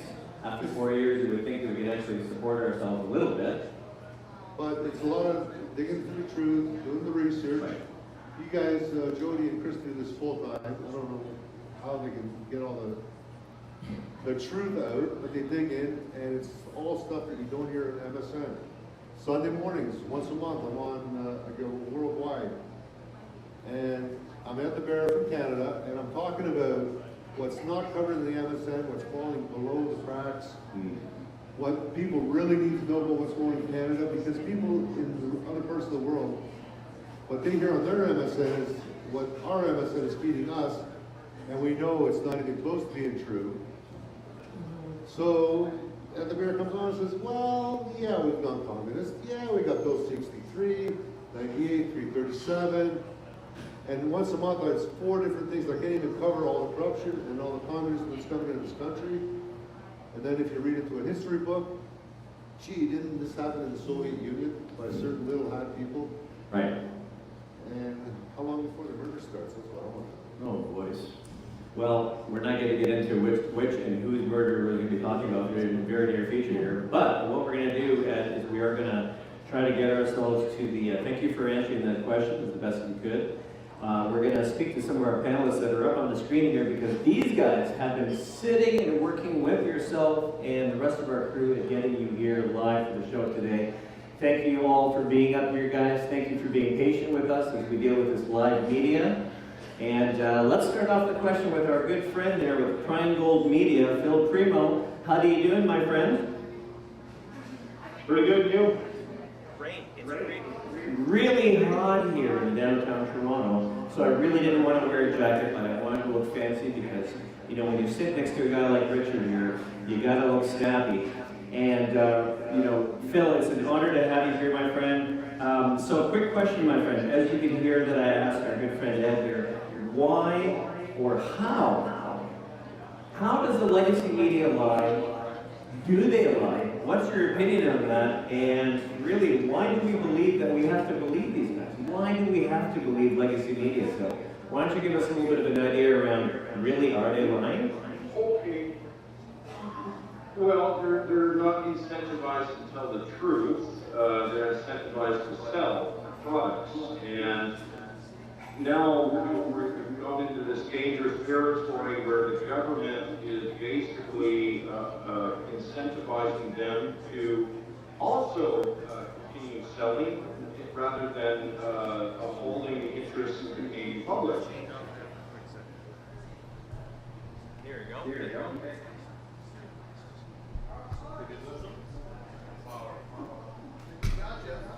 Phil, can you hear us? I can. Okay, keep talking.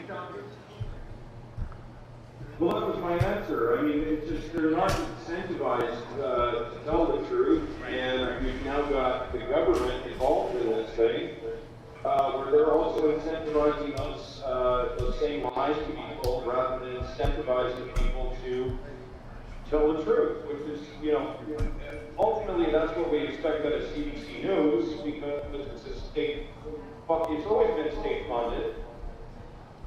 However, you know, with all of these other mainstream media outlets, it's like they've now taken packages, right? And they're incentivized to do Trudeau's bidding rather than actually exposing the truth. Well, I think that funny son feller has been lying to the Canadian people for quite some time. And I appreciate the sense of humor, Phil, that you've had around all of this. You're a great, you know, a great truth teller for what you've been able to do here for us, and I really appreciate your answer there, my friend. The next people I'm going to ask this question to is, of course, the people that have been fighting on the front lines on the West Coast for a long time, and that is Marcella and Jason. James, I do believe, James Davidson, correct? I do remember the last name, James. I do apologize, my friend. We've never had a real chance to connect. You guys are with Stand United over in Vancouver. I believe you were doing some work with Celebration of Freedom and Rights with Ryan Kolbaba for some time. I think Ryan is out there running the roads as a cowboy. Someday we'll hear more from Ryan, kind of thing. But I want to hear from you guys. We haven't had a chance to ask you the real question here. Marcella, Jason, James, I will get over this. Live recording and video is really important to me, so I'm going to try to keep this tight. James and Marcella, how does the media lie? Does the legacy media lie? Really? Why do we believe that they should be bound to telling the truth to the people? Oh, they lie. Of integrity with journalists. I don't see any accountability happening for them. And they need to tell the truth. I'd like for them to tell the truth. And I can remember back when I was a kid, things were very, very different in the media. And the past 4 years is Mockingbird. Everybody says the same thing. Everybody uses the same language. There's no difference. It doesn't matter which town, what city, what country you're in. They all say the same thing. They all go to the Associated Press. They all pick up the location. They change names. There's zero integrity in the media. Yeah. You gotta take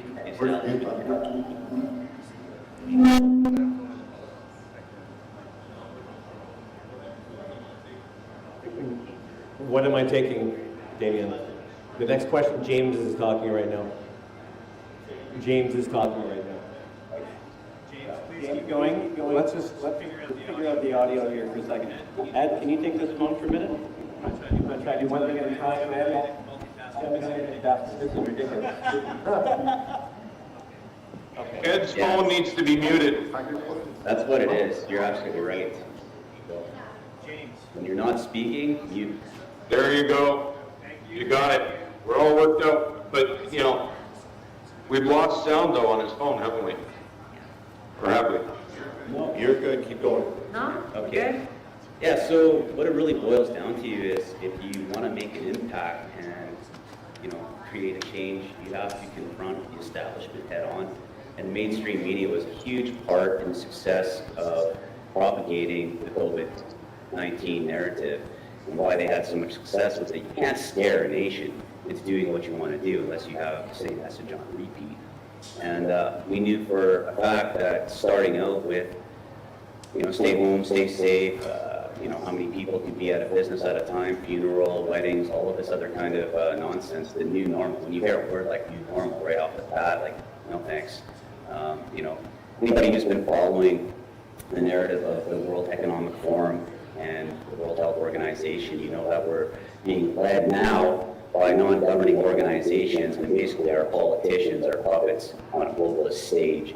And if we don't stand up to that, then who will? So for our next generations who are too young and really too naive because they're indoctrinated into believing that their government has their best interest in mind for them, you know, there's been brave men and women like yourselves, like us, that have taken on the establishment, you know, at the forefront of where the biggest problems, you know, are coming from, right? So.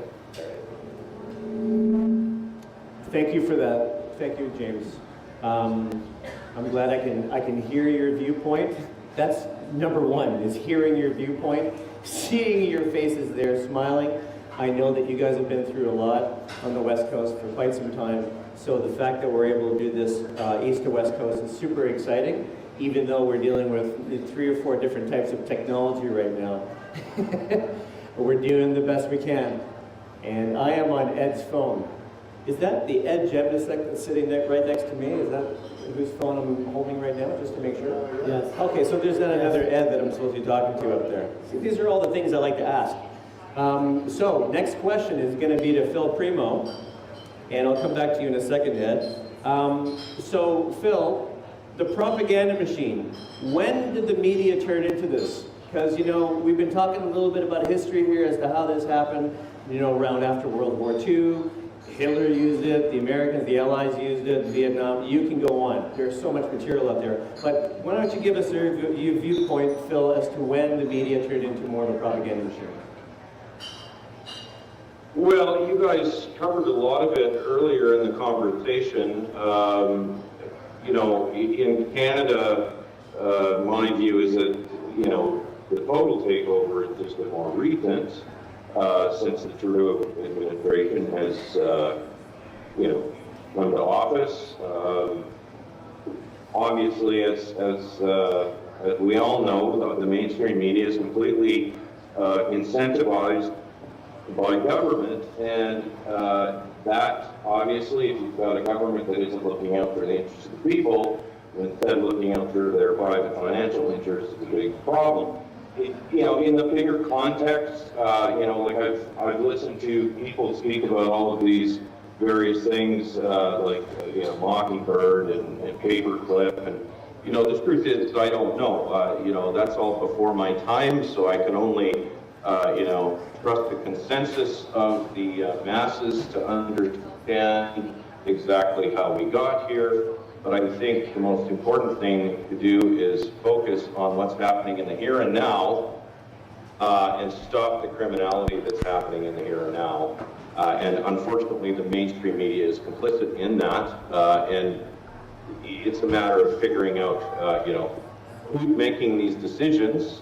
Certainly through the COVID pandemic, we need to understand, who is running these ads of Uncle COVID, with his Christmas sweater and his gelatin cake. Who's responsible for that? There's somebody on the government side that's responsible for putting that out, but there's also somebody on the media side that's responsible for accepting that advertising, which was very one-sided, fear-mongering, almost to the point of being hilarious,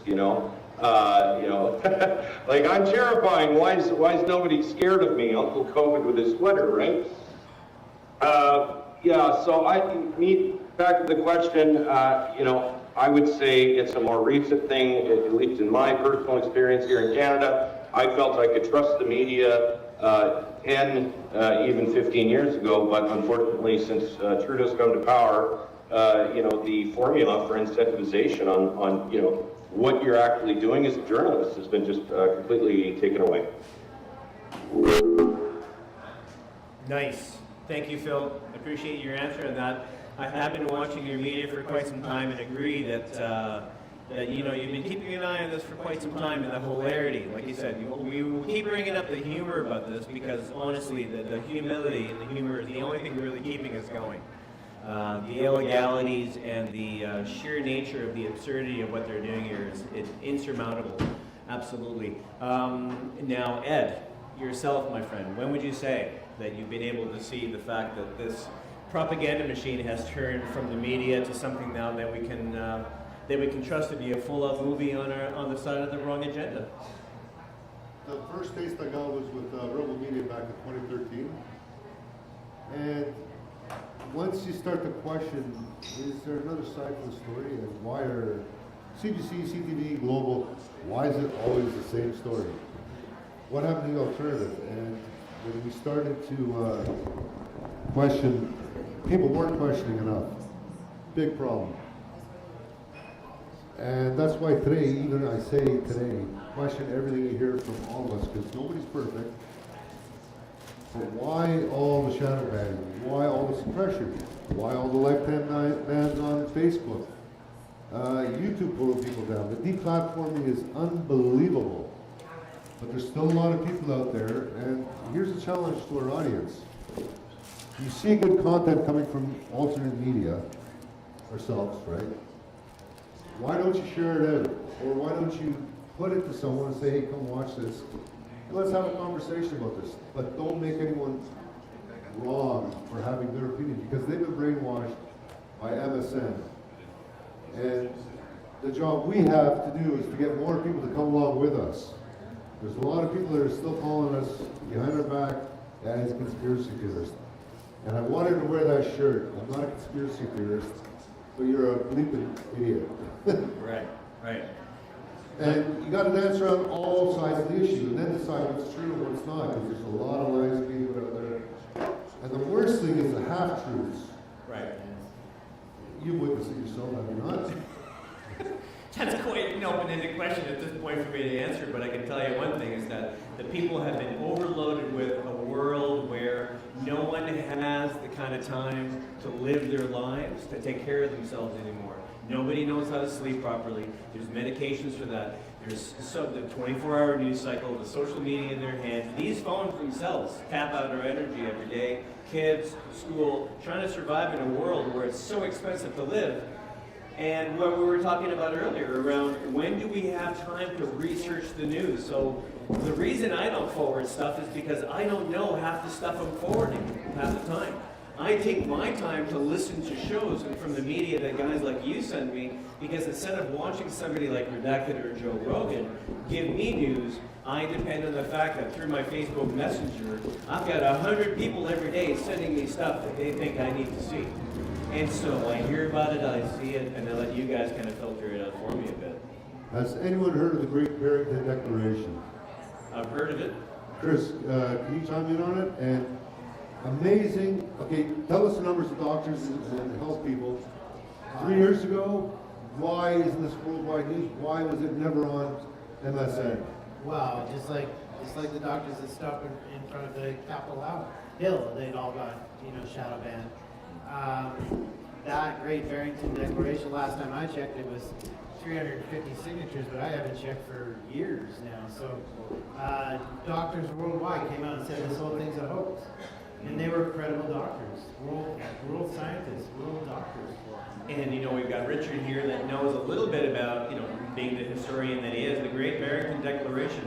Richard, give us a little bit of information about that, and then we'll come on to Marcella and James in a second. I've been probably foremost schooled on the Great Barrington Declaration by one of the doctors, Dr. Roger Hodkinson, who is part of it, who is from Edmonton and is a pathologist and a coroner, and also somebody who is in the business of PCR testing and equipment. And he first and foremost said that the PCR test is not the right test for this, first of all, which was quite interesting.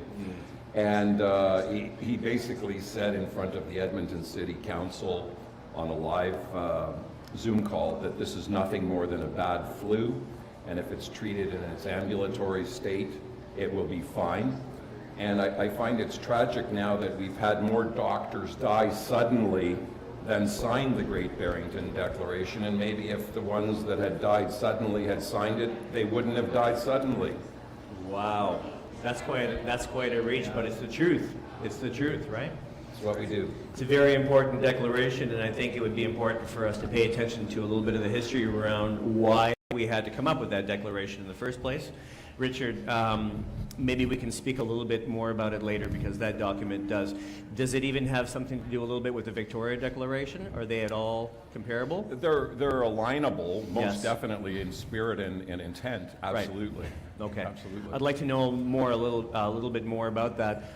Marcella and James, are you ready to answer that question for me? Hold on one second here. I'll answer the question, then I'll mute myself. So once again, when the media all of a sudden seemed to change about face and become a propaganda machine, when do you guys think that happened? What was your experience when you started to see the whole thing switching on you? Well, I'm just going to do a little bit of reading here and just share something that I came up with here. The media in Canada is highly autonomous, uncensored, diverse, and very regionalized. This is a Wikipedia. Somebody's put all this stuff in here. Canadian mass media, both print and digital, and in both official languages, is largely dominated by a handful of corporations. I have to say yes, there are a handful of corporations, but it's not the CBC. And then there is one other portion in here. Gosh, where'd it go?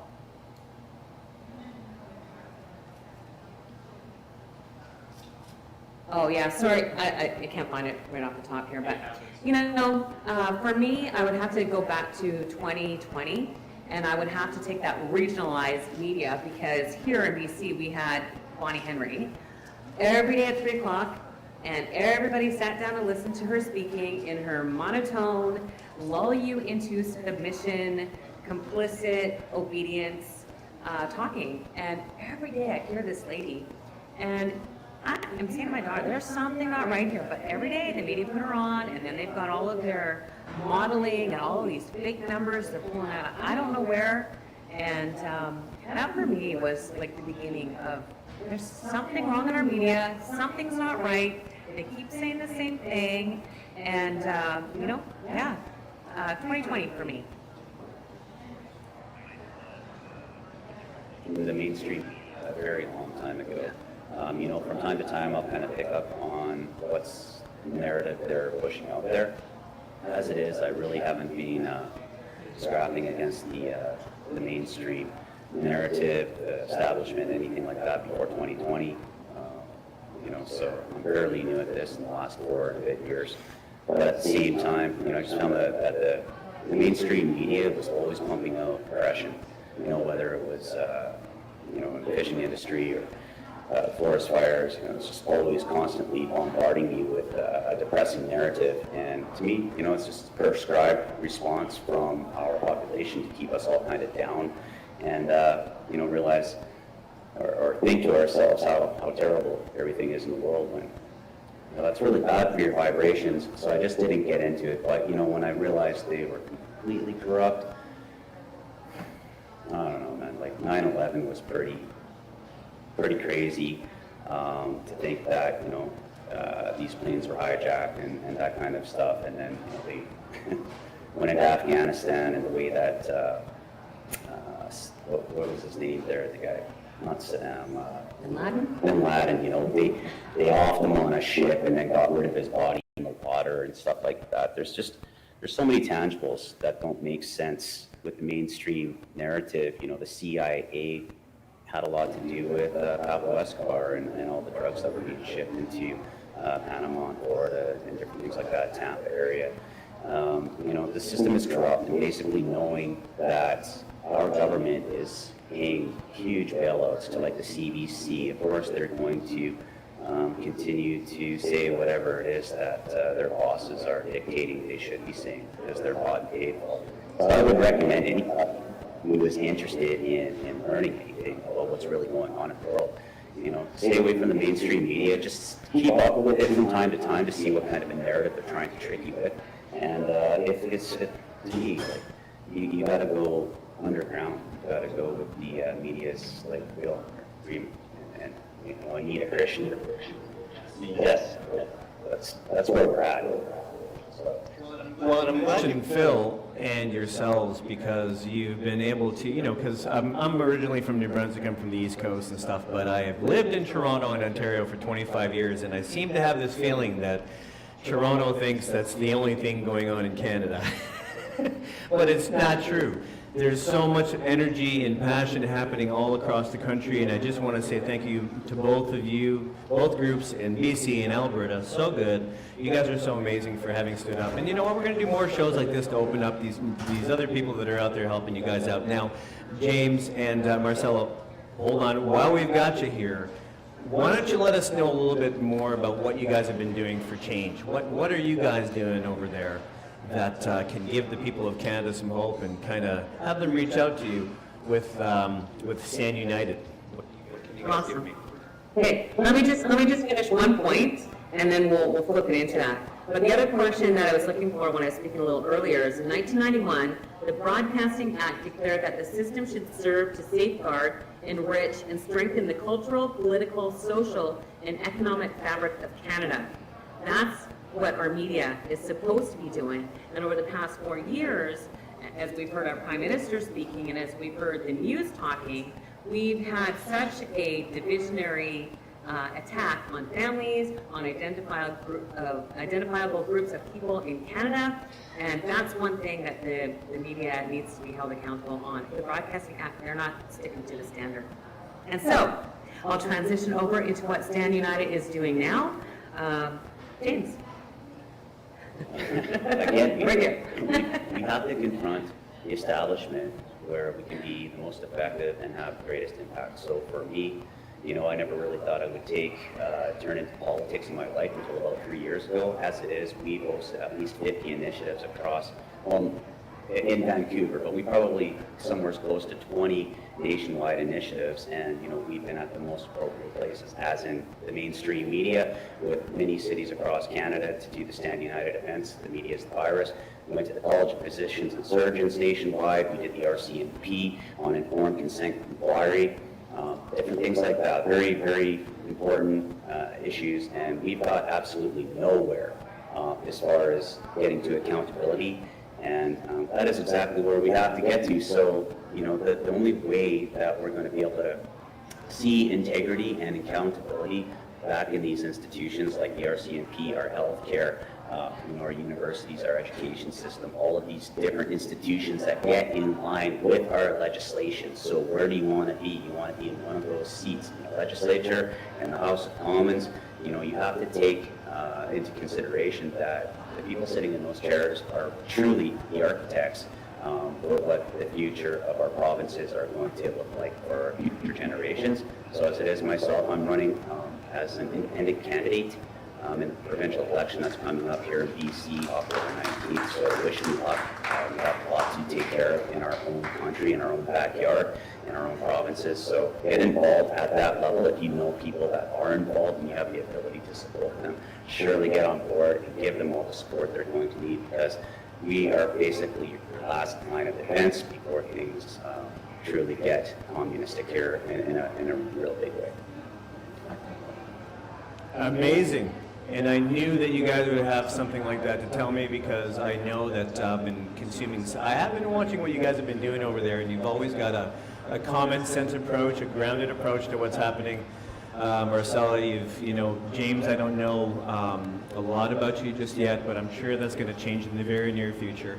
A little bit later on tonight, for example, as soon as we're done this, I believe we're going to take a little bit of a break and bring on a legal panel later on to start talking about some of the changes that have been happening at all levels of politics or in the legal side of things here.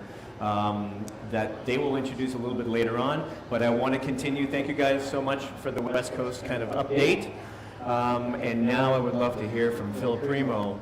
What are you guys doing? I mean, can we even consider Alberta the West, or are we talking like you guys are mountain people out there, aren't you? Yeah, we like our highway camping and our freedom. Listen, I think the movement in Alberta is very much, and this should be alarming to the east, very much moving into a separatist mindset. There's a lot of people that have given up hope on the Federation of Canada. I would like to fight for the Federation of Canada. I feel that this summer we are primed to basically, deliver a public awareness campaign in regards to parliamentarians' duties and responsibilities are to this country. Reason is in the mainstream media, which just about had my jaw dropping to the floor. And the parliamentarians have parliamentary privilege. And that would allow them to, even under this NSCOP report, name without penalty to themselves those that have been identified as colluding with the Chinese communists. And your MPs are back in their constituencies for the next, my understanding is another 2 months and maybe a couple of weeks, 3 weeks. So people need to get out. This is what I'm focusing on my attention on right now is public awareness. People need to get out. They need to talk to their MPs. I think people should be getting on social media and interviewing their MPs on many of these issues. And if their MPs can't answer the question, that should tell you something, number one. And number two, if they don't say, if they don't say, let's say they say, I don't know, then what you should expect is a follow-up, and you should be able to publicize what their follow-up comments were for all of the people in your community. This has to be done in 338 ridings across the country. Where do you stand on the World Health Organization? Where do you stand on Bill Gates? Where do you stand on the HiJack'd amendments and their plans for more amendments in 2025? That ties into Vleck was talking about James Gircys, right? So, he's been educating everybody on these issues. But ultimately, the MPs should be able to, let's say, upset the apple cart at this critical moment, and so they should. Because we couldn't be going into another election without knowing who the traitors are that might be on the election card. I think we want to give preferential treatment to Canadian-born nationals who want to run for federal, provincial, municipal office. And I think that on some level, as hard as this is for people to talk about, contentious as it may seem, foreign nationals should no longer be a part of our government. And I would say that the filing of treason charges upon members of this federal government is going to put an end to that, because we as people are going to stand up across this nation and demand that only Canadian-born nationals would ever be in government, because you can't serve two masters, and that seems to be what's happening on multiple levels. There are multiple parliamentarians that, who are they accountable to? Are they accountable to the country of their birth? Or are they accountable to their new adopted country of Canada? You know, that's a problem. I think Canadians born in this country are best to serve the needs of other Canadians, including new Canadians. So I'll leave it there. My publicizing days are hopefully over. I'm still broadcasting on Primal Media to focus on what I think needs to be focused on. And once treason charges are dropped, I'm going back to my IT career and maybe learn how to surf. That's the most, I don't want to admit that's one of the most exciting things I've heard today. But I want to surf with you, Earl. I'm right there with you. And then when it's not sunny enough, we'll go skateboarding together. I know you've been wanting to do that for a bit of time, but I appreciate that, Phil, because at the end of the day, it is as simple as that, isn't it? Why are we even beginning to have any discussion of politics if we have people that are involved in Canadian politics who are not even from this country? Because we can see what's happening in the U.S. where most of the Senate have other passports. And I'm not going to say which country because I don't want to open up that topic at this point. But so I want to say thank you very much to my West Coast participants. Yes, we'll hold on with Mr. Ed. Do you have a question? I have a question for these guys. Yeah, go ahead. If mainstream media is telling the truth, would any of us be doing podcasts? No. Sorry. At the end of the day, I think we're pretty happy that we are. I wish we didn't have to. I think everybody else would love to be doing something else on the weekends in the heat of the sun while we still have it once a week. But we have found new family, and now we have purpose. We're all here for a reason, and I know that the God of divinity is through me on this one, because trust me, I could have folded up this tent a long time ago, and I'm hanging out and talking to people that really is a surprise to me that I'm doing this, because at the end of the day, I was fearful. I didn't know what was happening. I didn't know what I was getting thrown into 4 years ago, but I'm trusting in God, and I'm trusting in God and all of you guys. And so, thank you for being a part of this with me. That being said, Ed, thank you for being a part of this. Damien, thank you for giving me this phone to hold while I'm doing this. And I'm handing this phone over now. As a matter of fact, I am going to point the phone towards her because Jody Ledgerwood has something that she wants to say.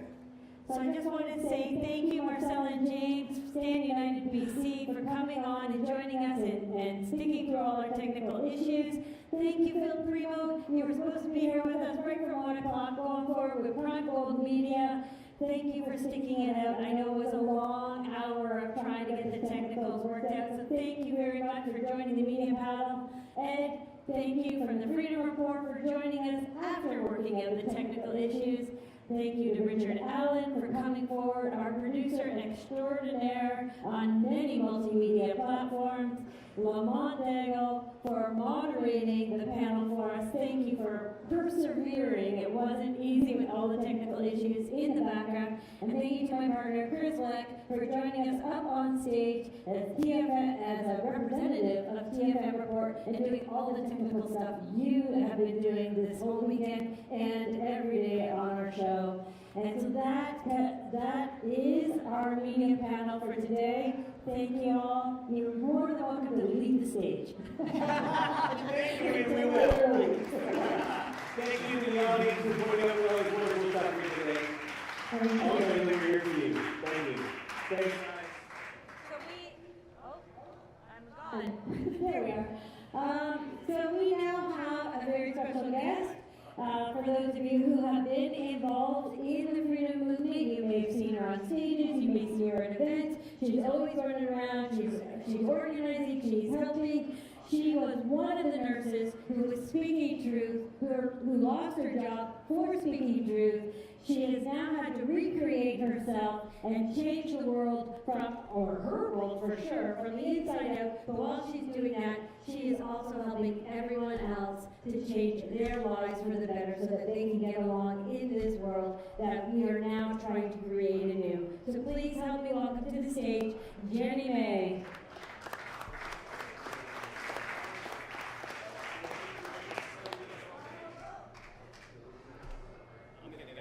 We're going to give you a mic, Jenny May. Perfect. How's everybody doing there? How you guys doing? Thank you for being here. It's all yours. Let's get this done here. Okay. Okay, I will. Hi, everybody. I had a nice little speech written, but I really like doing improv like not in front of people. My topic of importance is courage. I'm a little shaky. It's been on stage, yeah, so just bear with me, folks. I'm a little shaky, my voice is going. I just want to start out with a couple of definitions of courage for you.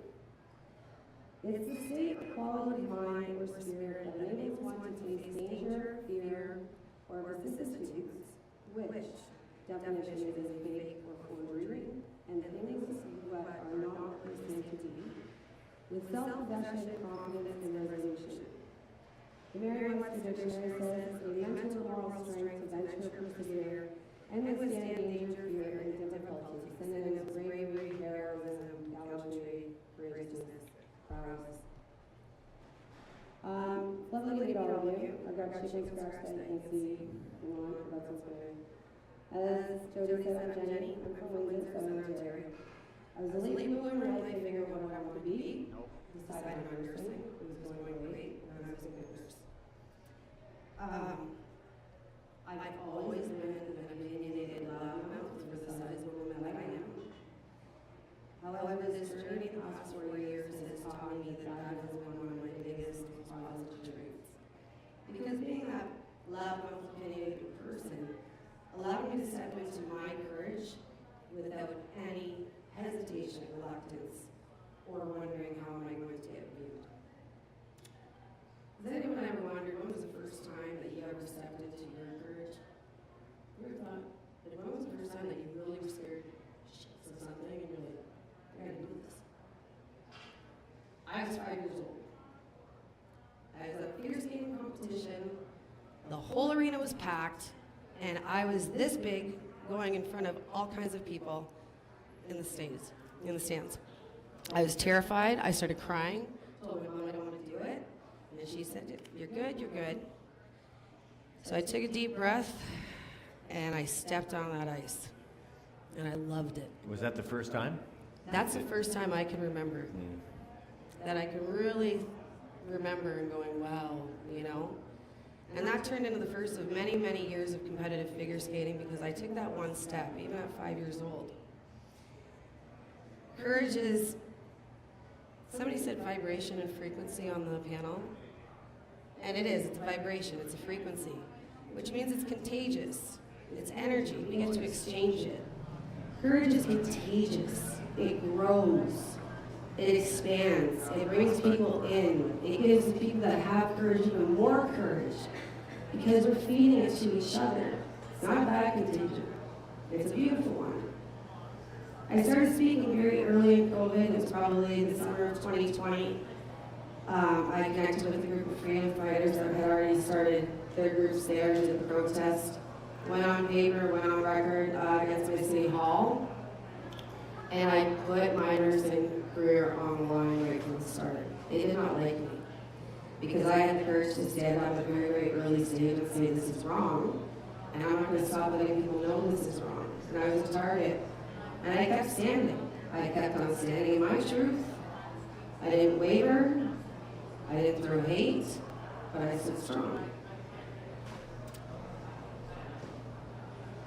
The moral of my story about me figure skating, and also maybe, is that we've all performed acts of courage, no matter how big or small, throughout our entire life. For example, like if I was at a rally once and there was this guy, this big booming guy, who's putzing around stage, and he'd been at a couple rallies and protests, and I'm sitting there going, who's this guy? So I walked right up to him and I said, who are you? And he's like, my name's Ed. Hey, Jess. I don't know. He's like, who are you? I said, Jenny May. I don't know your name. I looked him square in the face. I said, I don't care. So that's how I met Ed. For some of us, courage comes really naturally. It comes about realizing, standing our truth, following our hearts, and being who we are without the need of external validation. We're the ones that don't think twice to stand up to bullies, be it a teacher, boss, or somebody that you interact with. We can defend an underdog or speak up for others. We're warriors, peacekeepers, and light workers. But most importantly, like I said, the ones that courage comes to naturally, our biggest job is sharing and letting people step into their courage and knowing that we can help them.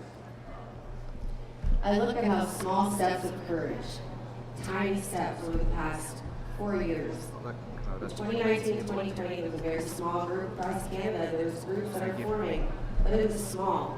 But those groups, they were brave, and they didn't stop. And they kept going and going. And those small groups in that time got to meet in 2022.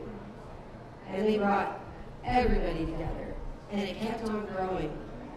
And here we are today. So if anybody says, I don't have courage, look for somebody that does, because I guarantee if you're around them, you're going to get that courage. You're going to step into it. My life now for having that courage 4 years ago is completely different. I love my life. I've left with healthcare. I'm accomplishing my goals one at a time. I'm silently involved where I can with this freedom game that we are all active participants in. And I get to associate with amazing people. One sitting to my left, who I've known for a couple years now. Miss Kelly, Miss Jody. So, everybody there, we are courageous. We were the ones that got change to come. And I've learned that my own daily courage is to align and follow my own path.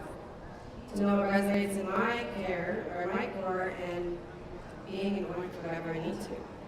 My name's Jenny. I'm an advocate for courage. I like change. Every fight has brought me to where I am. Every incident and moment over the past 4.5 years brought me right on the stage with all of you. I don't regret it. This is a fight worth it.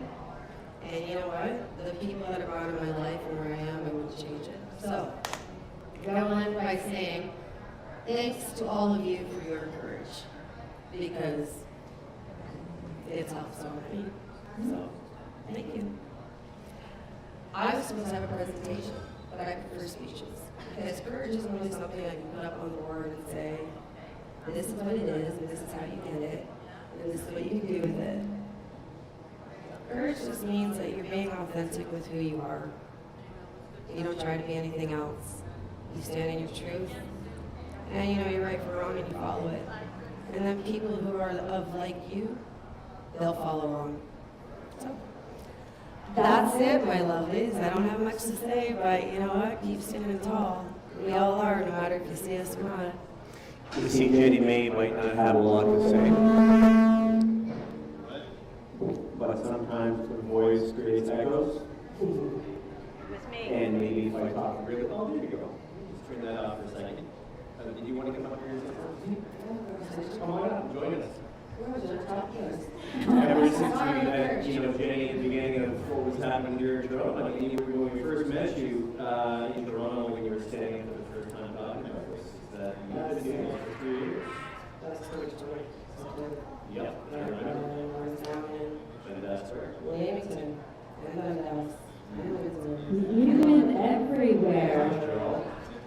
And look what you're doing now, you're helping people. You're still helping people, just in a different capacity. Yes, I followed a career of moms and health coaching. My mother's mine, and figured their life out. I run a business for a very close friend of mine down in Southern Ontario, and I have a boss where I work with younger people, and it's such a difference from nursing. I actually get to engage in a fun time most of the time. And no regulators looking over your shoulder telling you what you can and cannot say to people. Funny that you should say that. I was asked quite frequently about, I let my license go in December of this past nursing license, New Year's Eve. And it was a mind game, you know, because you were so hard. However, I said, no thank you, it cost me around $1,100 with everything. And people were like, oh my gosh, you left your nursing license behind. And I finally said to them, going back to that after harassment, I had death threats, I had death in the body, I had all of it. When I was going back to an abusive partner. Yeah. And the manipulation, I'm not a robot. I'm happier not being in that environment. It's very freeing. Going to mom's coaching, life coaching, that's another thing. They would have come after me in every regard, or any regard to a coaching practice if it didn't align if I had a nurse license. I guarantee it. Wow. So I just simplified my life. Keep my important one's close, know what's important to me. Just standing my truth, and sometimes we do that. We don't even realize that just being who we are on a day-to-day basis, that inspires others too. You don't care what others say. I'd be so like, oh, I don't want to do that. Who cares? You gotta record life. Choose the battles that are worth it. Keep your loved ones close because you never know when you're going to lose them. And I encourage to know when you are being augmented, and if it's not aligning, then you probably aren't. So after you gave up your license, did you start, you must have seen some landmark issues that came up to you, and you thought to yourself, that would have happened in my life unless I took that step. All of it. Right? No matter how difficult the past were, I mean, 2 summers ago, I hit rock bottom. I had a unfortunate incident. Thankfully, I'm still here. But I needed that. Because I'm in a bog, no way goes up. You know, make sure to reevaluate so it's important or not. But every step, every time I was something, every moment has brought me, like I said, you're involved in. I would be the person I am. I would have gone and experienced the life that I've experienced, the wisdom I learned, the confirmation that when I was younger thinking, this sounds crazy, like the towers and everything else, that confirmation when I'm so dead. And knowing from the start that I always questioned, I was And now you're creating your own. Yeah, you know, and every moment, even terror, like the terrifying moments in Ottawa that we all experienced, or a large majority of it, that gave me insight into what the government can do and will do, and it has done. No problem. Right, that completely took off any hope. The piece of paper doesn't protect you. Are you sure? Are you sure? Yeah. I know a lot of people were waving it. I had an OPP officer actually tell me that freedom of rights doesn't exist. It's an old piece. Yeah. Yeah. Exactly. Yeah, it was just the information. It was just they were given. But no, I wouldn't change a thing. Here I am. My life is good. I'm happy. My daughter's happy. I have a wonderful employer. I'm able to do my own thing, enjoy vacations, and especially time with people who I met 2.5 years ago that are my family. And, you're doing it. So, yeah, it's been an experience, but definitely, man, when we're really older, we have a story to tell. We should grab that campfire. That's it. Remember those trampoliners can't be horses in the beaches? Terrorizing kids. Nazi castles. Games and dance, you know, singing Kumbaya. I know, it's so annoying. Well, we should need to do the kind of choreography the medical professionals in the hospitals were doing with their songs and dances. Yeah, you know, I was actually nursing from 20, like when lockdown came in, I was still nursing. Yeah. And I stayed in until probably September or October when I started graduating. I was targeted, I was being harassed. The college of nurses harassed me. Yeah. They sprayed my Facebook, social media, everything. I mean, I went in and it was just, and then ice and nobody could talk to me anymore. I think I finally left in October. I run stressing. Before any of the mandates started happening with vaccines, we're already getting the temperature checks, swabs, everything else. I have chronic sinusitis. But here we are. Here we are. Courage to change your life. Courage to listen to your innate voice. And look where you are. Things are better. So, in other words, don't give up no matter how bad things look. You are the power of one. You have the power to change your destiny. You have the power to reinvent yourself and discover what your real purpose is. And Jenny May, you are a shining example of that. Thank you for sharing your story with us today. Thank you.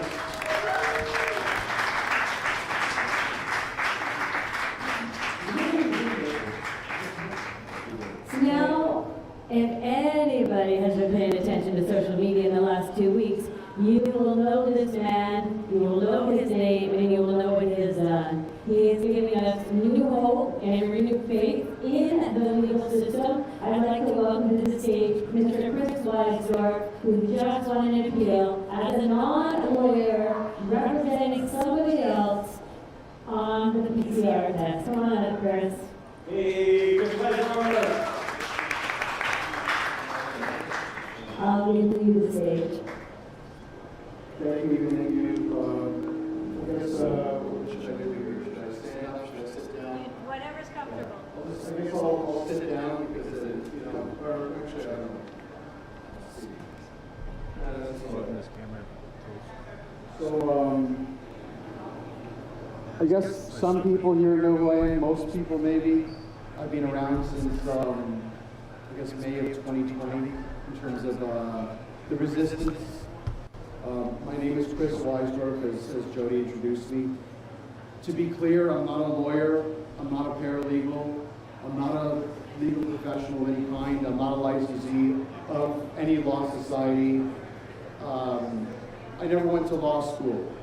I grew up in a law family, but in all the pressure that came with. But I never wanted to get into this until I got into it with the city of Toronto. They picked a fight with me in 2018, early 2018, and I sued them all the way to the Court of Appeal. And that's where I got my legal education. I'm here to talk to you about 2 cases. I will make it brief. I know that they've said make it brief, 15 minutes. Apparently they have the rake ready to go, so you won't have to use it. So the 2 cases, one of them is Adamson Barbecue. It's the Adam Skelly case. I'll explain a little bit about his case. It's been quite a while since he was in the media. And the second one is the Fernando appeal. That's the appeal that I won. I'll start with a quote, and this is a very important quote because it's so simple. Everyone can relate to it, and this is unfortunately, what we've had to deal with for the last 4 years. The quote's from Mike Tyson. It is, "Everyone has a plan until they get punched in the face." This is something that, as it demonstrates, you can prepare for anything. At the end of the day, when someone actually challenges you, you get punched in the face, then you have to defend yourself. Some people are very good at that and are very good at adapting, other people not. With Adam Skelly, he decided after months of abuse and being told one thing after another, completely conflicting, very deliberately, as we all know, that he's going to defy the lockdown that was coming. There was a lockdown that was scheduled for, I guess it was November 23rd or 24th of 2020, and he said no more. After trying to talk to his MPP, and after trying to talk to Doug Ford, and trying to talk to city councilors, he saw that didn't make any difference whatsoever. Of course, he considered legal action, and guess what? The courts were closed.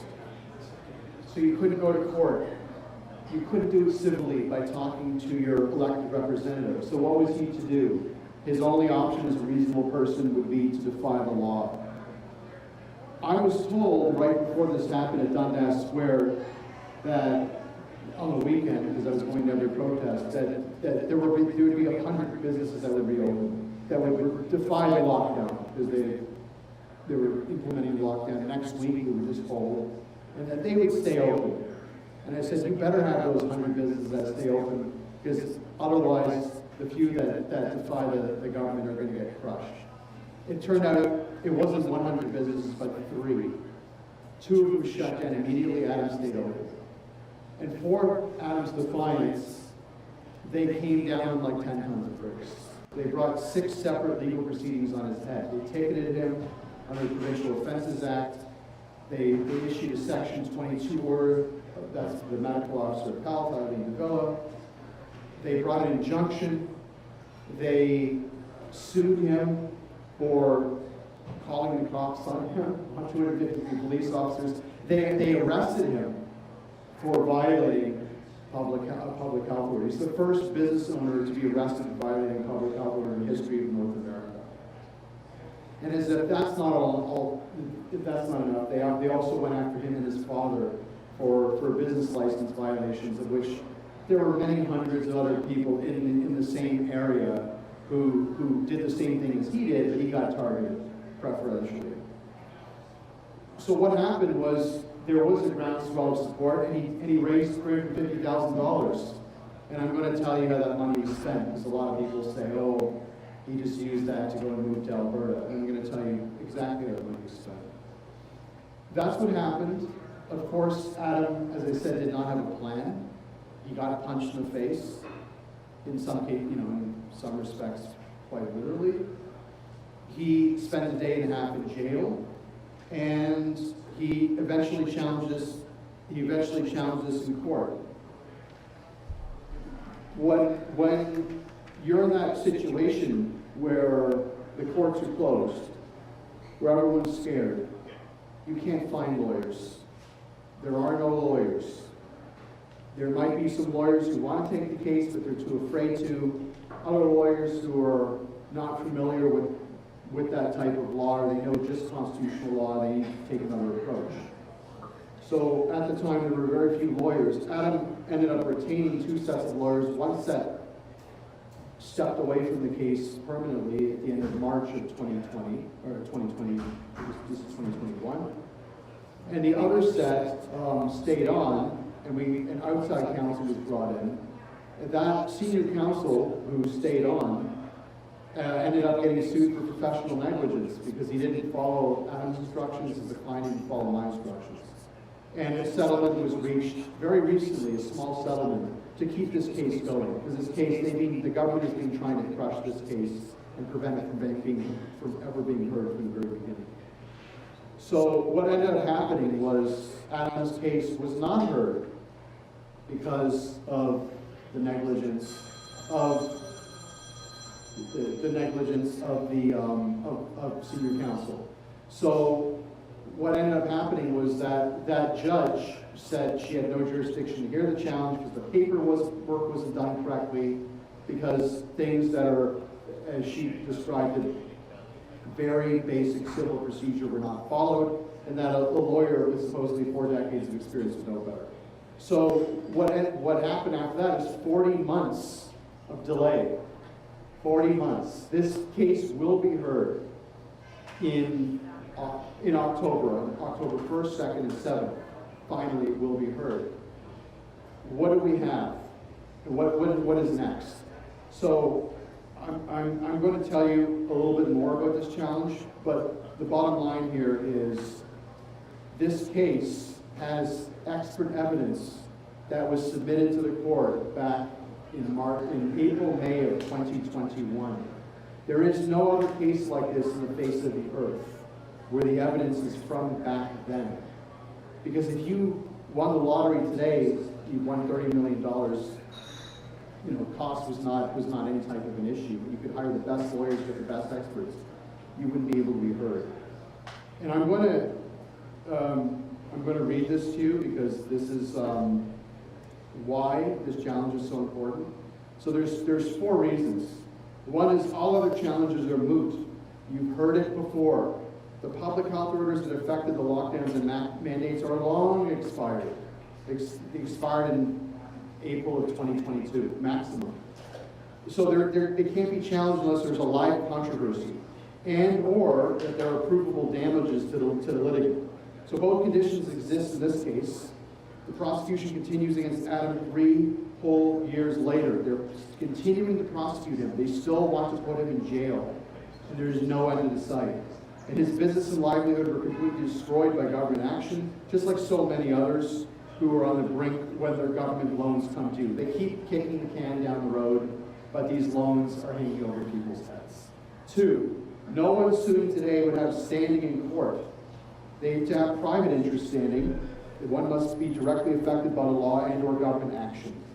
To have public interest standing, one must stand in the place of many others who have been affected by the same. Today, no one may have standing because, to repeat, the public health orders have long expired. There is very little left to challenge. It is too late. Adam is literally the last man standing who is standing to challenge COVID tyranny. 3, if someone with virtually unlimited resources, I said, sued the government, any government today, politicians and the experts would simply cry, we didn't know, we acted in good faith, and demand amnesty and forgiveness and say that, as I said, they acted in the best possible way. The evidence must be contemporary to time with the knowledge that everyone had at the time. So there's no Monday morning quarterbacking, no hindsight is 2020. The evidence is over 2.5 years old. It cannot be touched. More is coming. 4, the last point. The courts have all taken judicial notice that COVID-19 was and continues to be a deadly pandemic that spreads to completely healthy people with no symptoms whatsoever.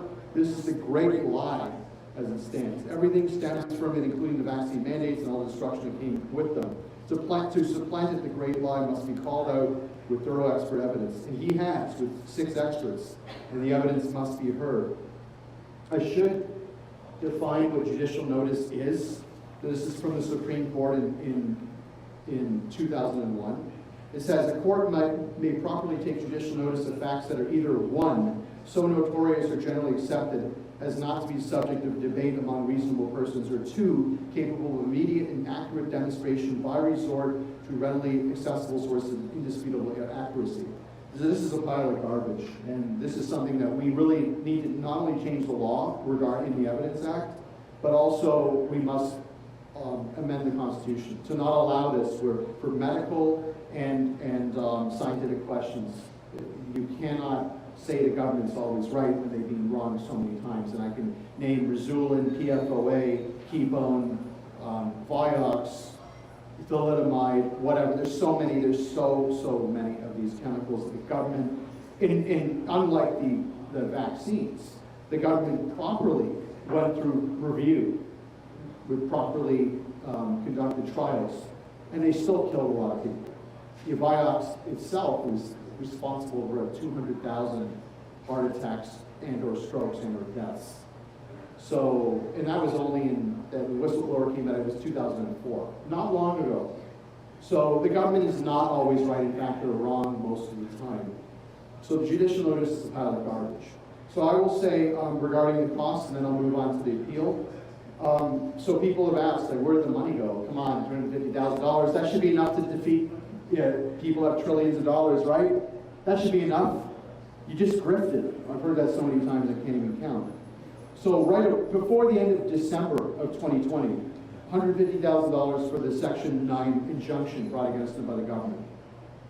$150,000 right out of the gate. $50,000 for his criminal defense. Remember, he was thrown in prison. So that was for bail restrictions. This helped out a lot of truckers. People don't know. You can look up R.V. Skelly on CanLEI, on the Canadian Legal Institute's database in Superior Court, and you will find the Skelly case, which gave a lot of truckers hope when they had their bail restrictions brought on them. $101,000 for notice of constitutional question in motion. As I said, that wasn't done properly. $50,000 for outside counsel to assist. $50,000 to resurrect a notice of application. That was in 2022. $30,000 is cost order and pay. That's $431,000. Plus, there's been another $50,000 that's $32,000 in costs, security for costs, because the government brought a motion to get security for costs. Of course, they got it after nearly 2 months, after more than 2 months. And then all the legal costs associated with that was $20,000. That's over $480,000. So that's where the money was spent. We raised more money than obviously $350,000. We raised more money, but we're still short in terms of getting us all the way to the hearing. And anyway, so I'll give you the link here. GiveSendGo.com BBQ_rebellion. GiveSendGo.com/BBQ_rebellion. That is the Give Send Go link, as well as CCCAN. That's CCCAN.org. That's the Concerned Constituents of Canada, one of the co-founders and directors. We're at arm's length. We are supporting the public interest of this case being heard. So that's with respect to that case. It's critically important. I want to talk about the Fernando appeal. The Fernando appeal is basically like any one of us. She was coming back into Canada. This is from Texas. This is from work. And she said she had to test. She said, I don't have to test. I have a right not to. She cited Section 14 of the Quarantine Act. This is what Chris Sky cited back in November of 2020. This is known. She cited it. They said, we're giving you a ticket anyway, $5,000, $6,255, of course, with the victim surcharge, because we know there's so many victims. So she cited that, and Section 14 is very simple. It says, screening technology under the Quarantine Act. Any qualified person authorized by the Minister of Health may determine whether a traveler has a communicable disease or symptoms of one, use any screening technology authorized by the Minister that does not involve entry into the traveler's body of any instrument or other foreign body. Could be more clear. That's subsection 1. Subsection 2, refusal to be screened, because she refused to be screened. If a traveler refuses to be screened with screening technology and the person using it is not a screening officer or quarantine officer, the person shall immediately inform the screening officer or quarantine officer of the refusal. So that couldn't be more clear. She said, number 1, the test is illegal because it goes into my body. Number 2, I refuse to be screened. So she knew what she was doing. She went to court. This is April of 2022, April of 2023, went to court. The judge didn't want to hear any of this. The trial judge, the justice of the peace, didn't want to hear any of it, convicted her. Then the reasons were delivered in August of 2023. And she, the judge didn't even address Section 14 of the Quarantine Act. So she's a friend of a friend. When I heard about all this, I said we have to appeal this. So I appealed it, and I wrote the appeal. And what I ended up arguing was quite simple, but no one had argued this before. The first thing is there's the interpretation of the very plain English language, the statutory interpretation, weighed very heavily against the government's case, against the conviction. The conviction could not be sustained by the plain English in the Quarantine Act, which she cited both to the border officers, as public health officers, as well as in court a whole year later. I also argued conflict of law. That is something that has really never been argued in the Ontario Court of Justice. This is a provincial court, it's not a high court. So this is something that a judge would not know about. And the judge really was confused by this simple argument. I had to go over it a few times on May 10th. And I also cited this derogation clause in the impugned order, in the garbage order. It actually says in the order, it says, powers and obligations, section 6.1, for greater certainty to make it absolutely clear. This order does not affect any of the powers and obligations set out in the Quarantine Act. Well, what did I read out to you about section 14? It's both a power and an obligation. So it can't affect it.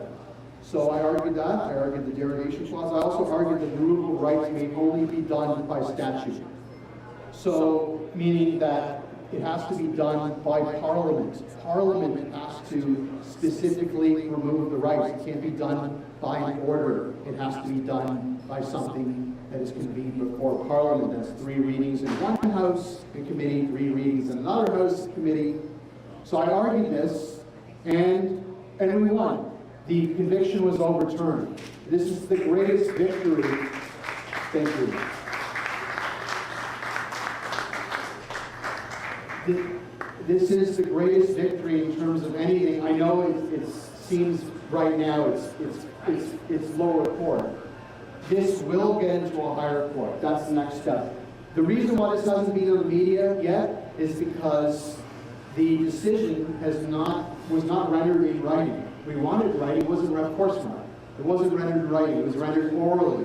So 40 people saw it, approximately, in terms of there were about 7 people in person and the rest were online. But it didn't get in writing on the Canadian Legal Institute database, the Canadian database, and we didn't get a transcript yet. I'm waiting for it. I'm going to be hounding them tomorrow morning. And of course, we had, Canada Day, shortened week. So they're dragging their heels. So I'm gonna finish it there. I am on the legal panel a little later on, and I will be talking about how to really change the world by suing the government. Thank you very much for listening. Thank you for coming. Very appreciated. We can't win this. Know that if you bring the right arguments to court, you do the work. I did a lot of work, the equivalent of at least $30,000 worth of work by a real lawyer. You can win. Don't think the courts are corrupt automatically. We just have to be held. We're held at a higher standard. We have to do it better than anyone else. We have to work 10 times harder. If you do that, this proves you can win and we will win. Thank you. Thank you for helping change the world. Okay, next we have my partner in crime, the gentleman who pulled me into podcasting world. Many of you don't know who he is. He likes to stay behind the scenes. You don't know who he is unless you watch the podcast. But he's an incredible creative writer. He's an incredible researcher. When it came to the Freedom Convoy, he worked behind the scenes doing intelligence, doing media propaganda, mirroring what the legacy media was doing, and beating them at their own game. So here to talk to you about what's next for TFM Report, what's next for Mr. Chris Vleck, and how you can change the world, please welcome Chris Vleck. Wow. How to change the world. What a tall order. We think it's daunting. We think that we've got globalists, this shadow government, working away behind the scenes. They've been doing it for decades, centuries maybe. They've got all the power. They've got all the money. They have all of the odds in their favor. I'm here to dispel that myth. Because the human spirit, once we've been awake, we've been undoing their plans. Hundreds and hundreds of years of plans, we've been undoing them in 4 years or less. And we're just getting started. That's good to know. So can we change the world? Absolutely we can change the world. But we have to know how our enemy works in order to beat our enemy. And that's the problem. We've got basically 2 movements happening. We've got one movement called the Freedom Movement and one movement called the Truth Movement. They're not one and the same. They have different goals. They have different objectives. The Freedom Movement, I would say, doesn't actually want freedom. What they want is they want a government that's ethical to come in, and they want the same system, but they want somebody ethical to be running it. And here's why I say that. Freedom comes with a huge cost. Freedom comes with responsibility.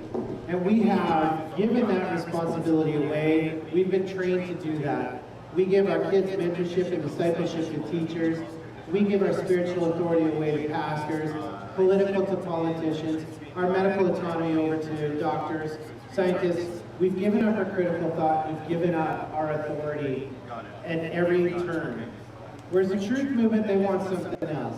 The Truth Movement just wants the truth out there because they know we're in a spiritual war. We're in an informational war. And if we can get the truth out there, the rest seems to follow. So the Truth Movement seems a lot more like grabbable than the Freedom Movement. Now, not to say that both aren't important. They are very important. But we have to work together to understand who we're fighting. And most people don't even know who our enemy is. So if you ask who are we fighting, some people will say, you know, the liberals, or the government, or World Economic Forum, and they'll go up the road. Jody and I have taken hours and hours and hours, like hundreds of hours, working this stuff out. We started with Agenda 21, and Agenda 21 references so many other agendas and acts and pacts that we printed it all off and we had a stack like this. It's convoluted. It is very confusing, and they do it on purpose so we don't know. So we're going to simplify a lot of that stuff. Yes, there is a shadow government. Our hundreds of hours of research has brought us to the fact that there is actually a cabal of people running the world. If you don't believe that, let's just make it as simple as BlackRock Vanguard. You can look it up. They own 95% of the commerce. They own controlling shares on most of the things in the world. And they are run by AI. So technically AI is running the world right now. But that's not a thought that we want to get into right at the moment. So here is what we're up against. We're up against an enemy that has spent many decades, centuries, learning how to control the choke points. And that's really encouraging because, for example, they don't control all the farmers, but they control the slaughterhouses. They don't control all the musicians, but they do control the music. All the music is written by basically about 6 people. These are all the big hits, by the way. Not all the music, but most of the hits that you hear on the radio, 6 people write them. All of the productions are controlled by Netflix. Everything that you see, they don't control the producers, but Netflix actually controls what goes on Netflix. So they're very good at the chokeholds and the strangleholds. And that's really encouraging, because that means to us that this machine that we think is huge really isn't that huge. They're just very good at making you think they're huge. So who is our enemy? I'm not going to answer that question. I think our enemy is us. I think we've let this happen. I think in order for change to happen, we need to change ourselves. We have to not be afraid of what that change will bring. So we can start imagining another world, another different, better world. Change is scary to most people. And the responsibility that comes with that is also very scary. And I think we have to conquer ourselves before we can conquer our enemy. Now that said, it helps to know what they're doing. So we're going to be talking a lot about CCDA or CDDA, and that is independence. We've got to get away from the party system because the parties are built solely to keep power away from us. And that's really simple in the sense that your voice that you send to Ottawa, they're actually working for the party. So even if they wanted to vote in your favor, they're not. They're going to vote with party lines. You don't have a voice. I don't think, even if you want to go PPC, I think independent is our way to go. So if you're going to get into voting. That said, we have to have safeguards up in place if we do. Now, Jody and I also work with a company called, or an organization called Audit New York, and they are breaking down how voter fraud actually happened in the United States. They're going through it, they're going door to door, asking the same people, did you vote 20 times for the Democrats last vote? And the answer, of course, is no. Did you donate $50,000 to the Democrats? No, it makes a lot of sense because you live in a one-bedroom apartment. So there is a lot of voter fraud going on. It's been going on both sides. Republicans, Democrats, liberals, conservatives, all over the world. They're doing it virtually the same way. I announced this back in January and said we're going to put a team together and we're going to work on how to expose and counteract this voter fraud. But I said I wasn't going to reveal how they're doing it because I didn't want to make it known because we had to try and counteract these secret plans and I didn't want them to know how much we knew. I'm going to hang that today because we should tell you exactly what they're doing and how they're doing it so you can start educating people. Everywhere voter fraud happens, they do it by voter banks. So they create false voters. And whenever they need these false voters, they withdraw from the voter bank to get the amount of votes they need on whatever side they want. And this is how it was done in the States. Now they have the voting machines, which again, they've got physicists, rocket scientists breaking down all the algorithms and showing how that was all falsified as well. Voter fraud is very real. They're not doing that here. We all know that they don't have the counting machines. They do have tabulators, and we gotta deal with that. But what they're doing is they're creating false voters here by creating false identities. So, for example, when a homeless person comes in, he forgets his identity, they create a new health card for him. Everything can be generated from that. Immigrants come in and they get passed off from department to department to department, and by the time they're done, they've generated 4, 5, 6 different health numbers because they changed their names. It's done sometimes accidentally, sometimes on purpose, but what the unspoken secret is in the government is that they know that false identities are being generated every day. Can we prove they're using false voter for that? No, but we can tell you that they changed the rules that they don't have to go in. New immigrants don't have to go in to get sworn in now. They can actually get naturalized online. So in theory, they could take false identities. Our government could take these false identities that are well known to be created. They could just wait, sit on them for 2 years, and then could use the new process to naturalize these false identities. That's how they're doing it here.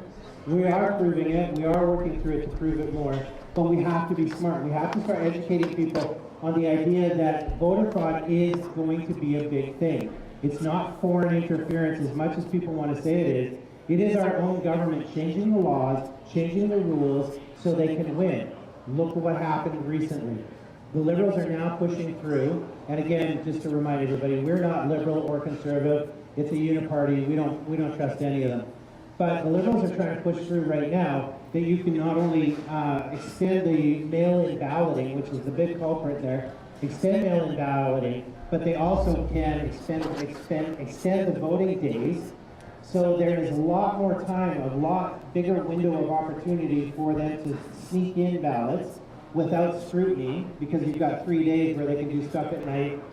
And then the last thing there is, so they've got that, they've got the 3-day ballot, oh, and you also can go to any polling station in your riding. That's the 3 things they're pushing through right now. So conceivably, somebody with 5 identities can go to every single riding and vote in all of those different polling stations in their ridings. So this is how cheating is going to happen. This is how voter fraud is going to happen here in Canada. So we need to educate people. And we need to start putting it out on our social medias. Here are the things that I demand in our voting. 1 day, 1 vote. ID for everybody who goes in to vote. No multiple polling stations. No mail-in ballots. And I know that they're automatically thinking about shut-ins. What do we do about those people? We can go there. They've done that for years. They can go to old age homes, they can go to hospitals, and they can set up a polling station right there for them to vote. So eliminating mail-in ballots is another one. But here's the big one. Here's the big one. We asked for people to tell us their stories in the last elections. And it was the last 2 elections that we asked for stories and gathered them from social media. It's the scrutineers. We need scrutineers, not just honest scrutineers. We need big-ass, biker, mean scrutineers.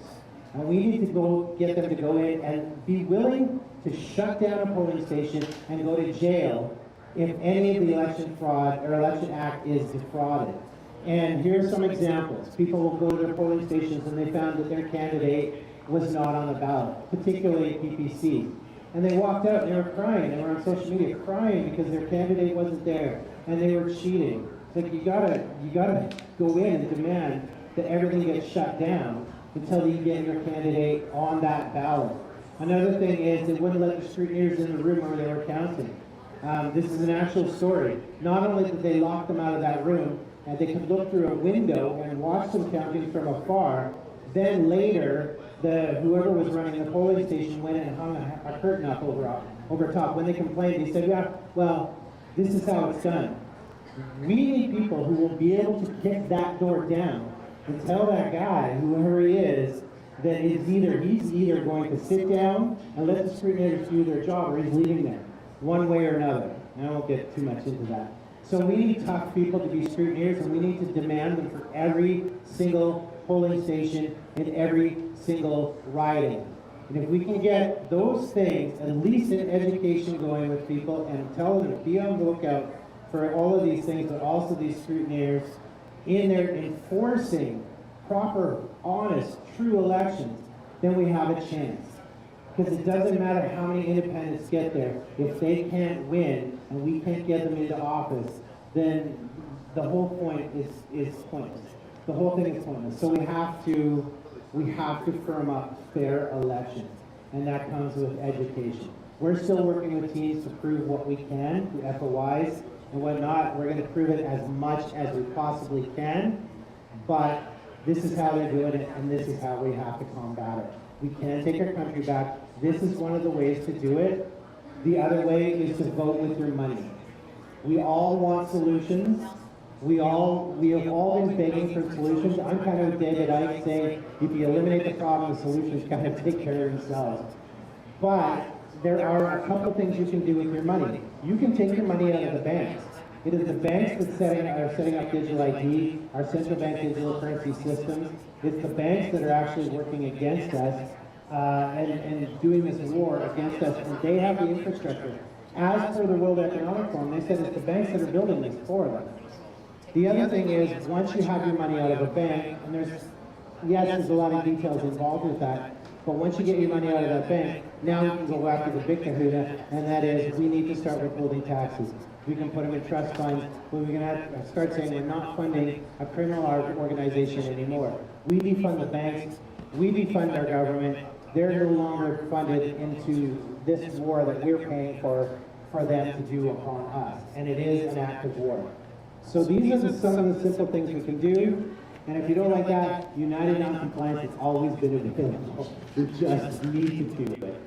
So that's my pitch on how to change the world. There's some very, very easy practical steps we can take, and if we got together and we did them, we'd change the world overnight. Yes. Yeah.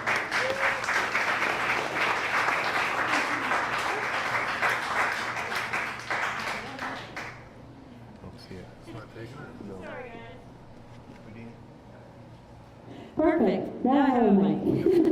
Although I am loud enough, I probably could have had my voice pitched back there without a mic very easily, but our viewers online wouldn't be able to hear me as well as you guys hear me.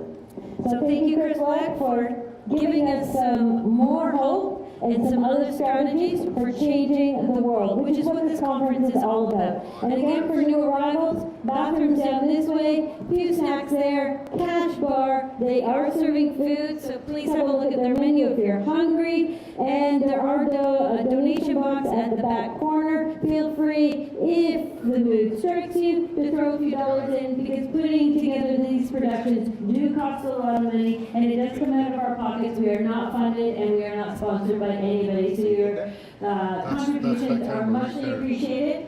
Yes. Now, without much further ado, we are bringing to the stage Kellyanne Wolfe, who is here to tell you what the CDDA is doing to change the world. So that's what's being broadcasted right now. Hey guys. So I got a handheld because I'm special. I'm just joking. So it's been a long 4 years for everybody. And I got to tell you, I am absolutely grateful and very proud of everybody that's in this room and everybody that's watching, because you have not given up. Now, there's a lot of people that thought that I kind of disappeared into the background for a couple of years, and the reason for that is that I literally had all my bank accounts frozen back in 2020. And I lost everything. I lost 5 businesses, I lost $1 million home that I had and worked very hard for as a single mother, which most single mothers likely will never accomplish, but I happened to do that. And it devastated my life. And I think that's where most of my drive comes from, was watching that devastation in the faces of my children and the people that cared about me and were close to me. But I have to say, standing here right now today, that every single moment of it was worth it, and that you're worth it. But here's the thing. Where do we go from here? Now, everybody knows that I'm a pretty frank person, and I'm going to be very frank today. This movement has been absolutely fragmented. It's split and divided into hundreds of little groups everywhere, and every single one of these little groups are too busy staring at one another to pay attention to what needs to be done. I personally am so grateful that the first officer in our entire country that ever stood up in our favor and on our side. Vincent Gircys is still here today too. He's going to be speaking a little bit later and on the panel. And I'm still grateful that all these lawyers that have come out on our side are sticking with us. And you're going to hear from some of them later as well. But how do we change the world that we're now living in? The number one problem is that people are still waiting to feel this devastation. Everyone's starting to feel it financially with this increased carbon tax. It's starting now to penetrate mainstream media, that we've got corruption in our government, criminal corruption, obscene criminal corruption. But then you've got all these people out there yelling freedom in the streets still, with no direction. A year and a half ago, a friend of mine, his name is Kingsley Cato, and hopefully if our tech can handle it, we will be streaming him in from the country of Canada later today. Kingsley has been building the medical infrastructure for this country. He comes from a very prominent political family, and as somebody who's been involved in political strategy for 25 years on an international scale, he's a very good, close personal friend of mine. Some countries he's even weird kind of like king, which is pretty amazing. About a year and a half ago, I had a conversation with Kingsley and I told him, humor me. And I gave him some instructions to start planting seeds amongst his political associates across Panama. And those seeds were just an idea, a simple idea, to run as independents. Why did I do this? Because there are two root problems to every issue that we face in society today. Number one is the existence of political parties. Why? Because it is these political parties that act as the doorway for foreign and corporate interference to come in and form our policies. They pay these political parties and their campaigns and fund and finance them so that they can intrude upon the policies that directly affect our lives. This is where the devastation comes from. What do they do for us? Nothing. Nothing. And we'll show you some examples of that later on in the movement, when the time is right.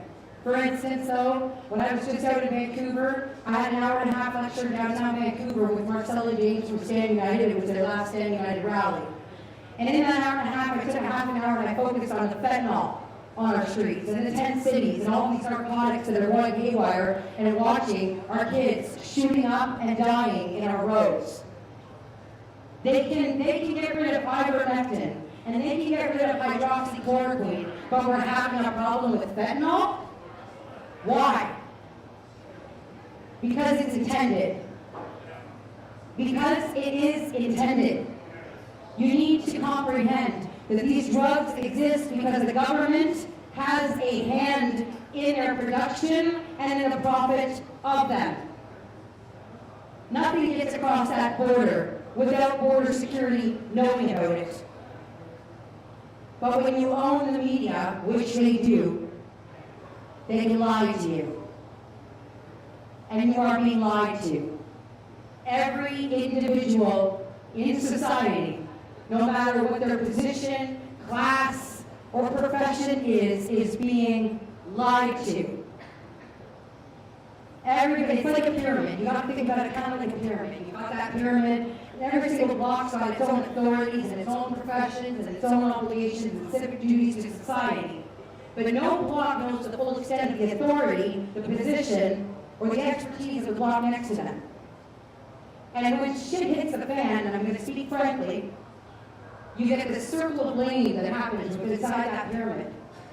But nobody realizes that it's the missing gold block on the top to blame for it all. Because gold is valuable and therefore intelligent. So what do? You need to take responsibility for your own life. And if you don't, then you are responsible for all of the consequences. Canada is one of the only countries left on earth that still has real, lawful sovereignty. What is sovereignty? What is freedom? You've got all these people out there in the streets shouting freedom, freedom, freedom. But most people have no idea how to define the word. So let's start with that. Freedom is not assimilation. It's not my way, his way, her way, or the highway. Freedom is civil discourse with people that you don't get along with. Freedom is civil discourse with people you can't even stand. Freedom is working with people you might not like. Because without these differences, there's nothing to create. And what is our purpose in life if not to create? What? You know, I used to say there's only one law that rules over all of life. And it doesn't matter if you look at it in a religious fashion, in a spiritual fashion, or in a scientific one. It's always the same. Everybody always tries to impose upon it, but nobody ever really truly can. Everyone tries to control it, nobody truly can. And what is that law? That which cannot adapt and evolve will die. That's where all law stems from. That's where it stems from. So what do we need to uphold this law so we don't all die?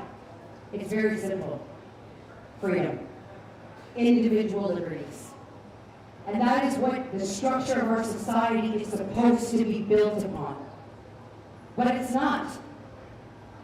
So what is the Canadian Democratic Defence Association? We've got all these politicians running around this country. Democracy, this is going to ruin our democracy. This is a threat to our democracy. Well, I'm going to tell you right now, and this is my position, and I stand on all my positions solely, democracy does not exist in Canada. Democracy was completely annihilated with the implementation of the electoral voting process. You want proof? I'll give it to you. Andrew Scheer, 200,000 more Canadians voted for Andrew Scheer than Justin Trudeau, and yet he is not your Prime Minister. Why? Because your vote does not matter. Democracy does not exist. I'm going to sit on that for a second. I want you to marinate on that. 200,000 more people in this country said no to Justin Trudeau, then said yes, and yet Justin Trudeau remained your Prime Minister. And you think your vote counts? So why do they need you to vote then? I'll tell you why. The government does not have any authority in this country without your participation. The authority in this country belongs to the people.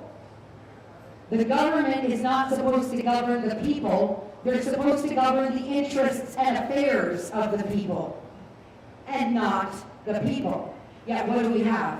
We've got criminally constructed legislation since 1960 coming forward. And the reason why it stands is because you don't know it's criminally constructed. Because they keep you so busy at work, trying to find time, just a little bit of time to spend with your kids, to spend with your family, to breathe the air, to visit the beach, to go on vacation. And that's what everybody pays attention to.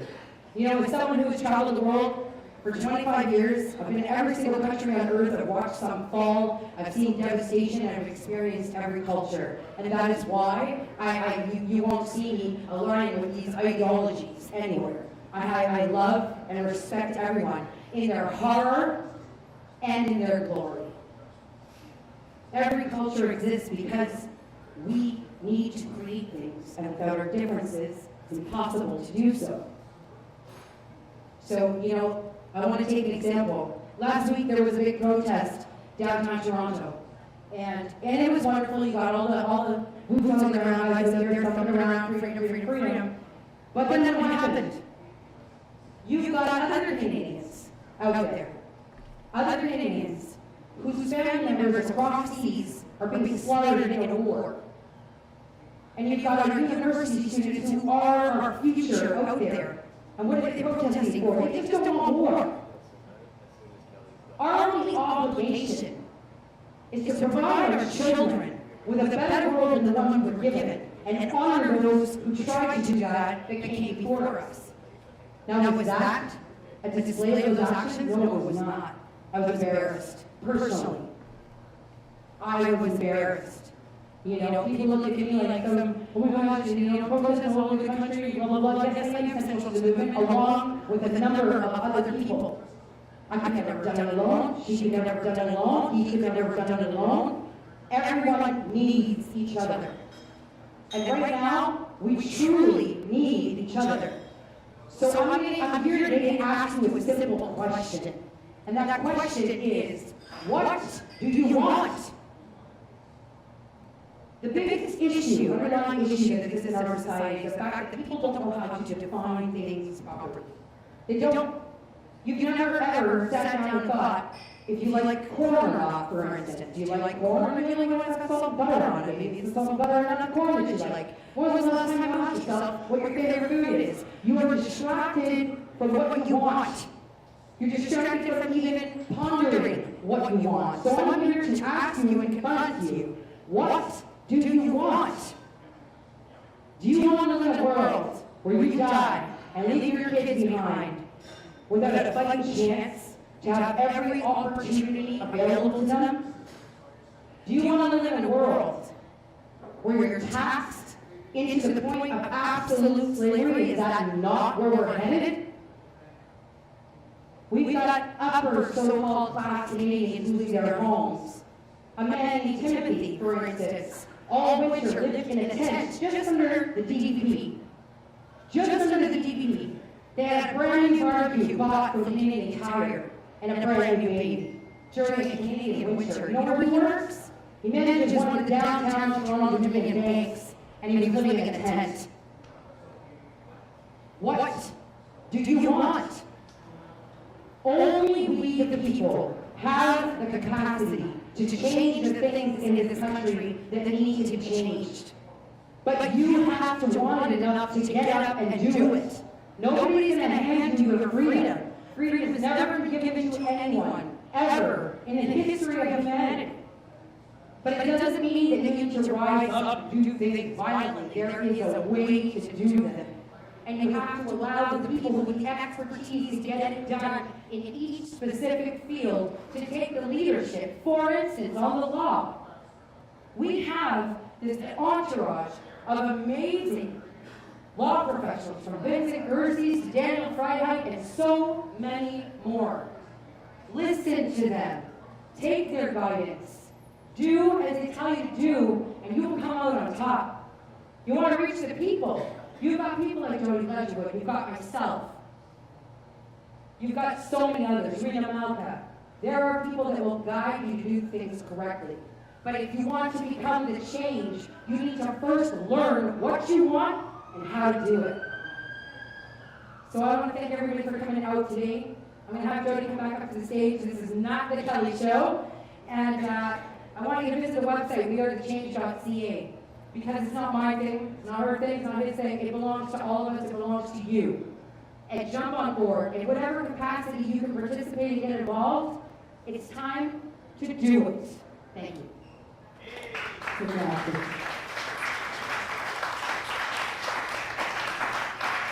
So we are going to go remote, but before we go remote, I am going to bring back to the stage Mr. Richard Allen, who is going to introduce our next remote guest, because he is a dear friend of his, and trust me, you are going to want to hear this story. Mr. Richard. Hey everybody, if we were going to introduce somebody as a rock star, I told you that this guy was the Chuck Berry of the freedom informational movement, you'd probably be very interested, and it's not an exaggeration. Nelson Fall knows a little bit about mainstream media. His family were some of the owners of the Toronto Star. He was very curious and had the means to be able to explore his curiosity. And as a result, he spent time together with Jim Garrison, the Louisiana district attorney, who was prosecuting Clay Shaw. If you've ever seen the movie JFK, that's what it was about. Now, the word conspiracy theorist comes about from anybody who dared to question the narrative in the JFK daylight murder. Nelson was responsible in 1971 for bringing the Zapruder film back to Canada and having it broadcast into North America. And finally, it could never be denied. He is also very capable as an aviator and a talk show host. He hosted Cloak and Dagger under the name Lenny Bloom. And he and his cohort, Toronto's very own Richard Syrett, raked more muck than Dutch farmers in the Holland Marsh. these guys were out there doing it long before our last 4 years. But he does have quite a skill set in terms of being able to tell people the best strategies towards changing the world. And after you hear him start speaking, you might wish you brought a sleeping bag and a toothbrush, but he's going to go for about 15 minutes, and then there'll be an interactive Q&A. So without further ado, my good friend, Mr. Nelson Fall.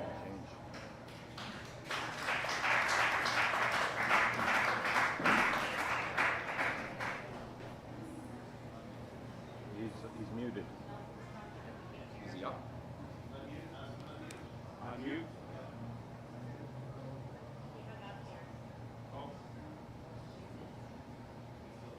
He's still muted.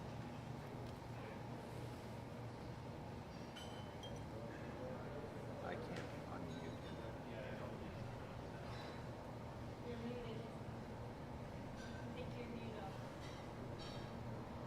Okay, now you're recording. Back on. Good to be here with you. You can hear me okay? Yes, 5 by 5. Okay, great. So, Rick, where shall I start? Nelson, why don't you take us back to how your father became an owner of a Toronto Star, and then we could roll into your trips to Louisiana and Dallas. And I forgot to mention that Nelson also lived at the Ambassador Hotel after the death of Robert Kennedy. Well, it's changed the conference is about change, but I guess what I'd like to say about changing the world is it's not an easy thing to do. I studied a great book by Saul Alinsky called Rules for Radicals, which I would suggest everybody get and study.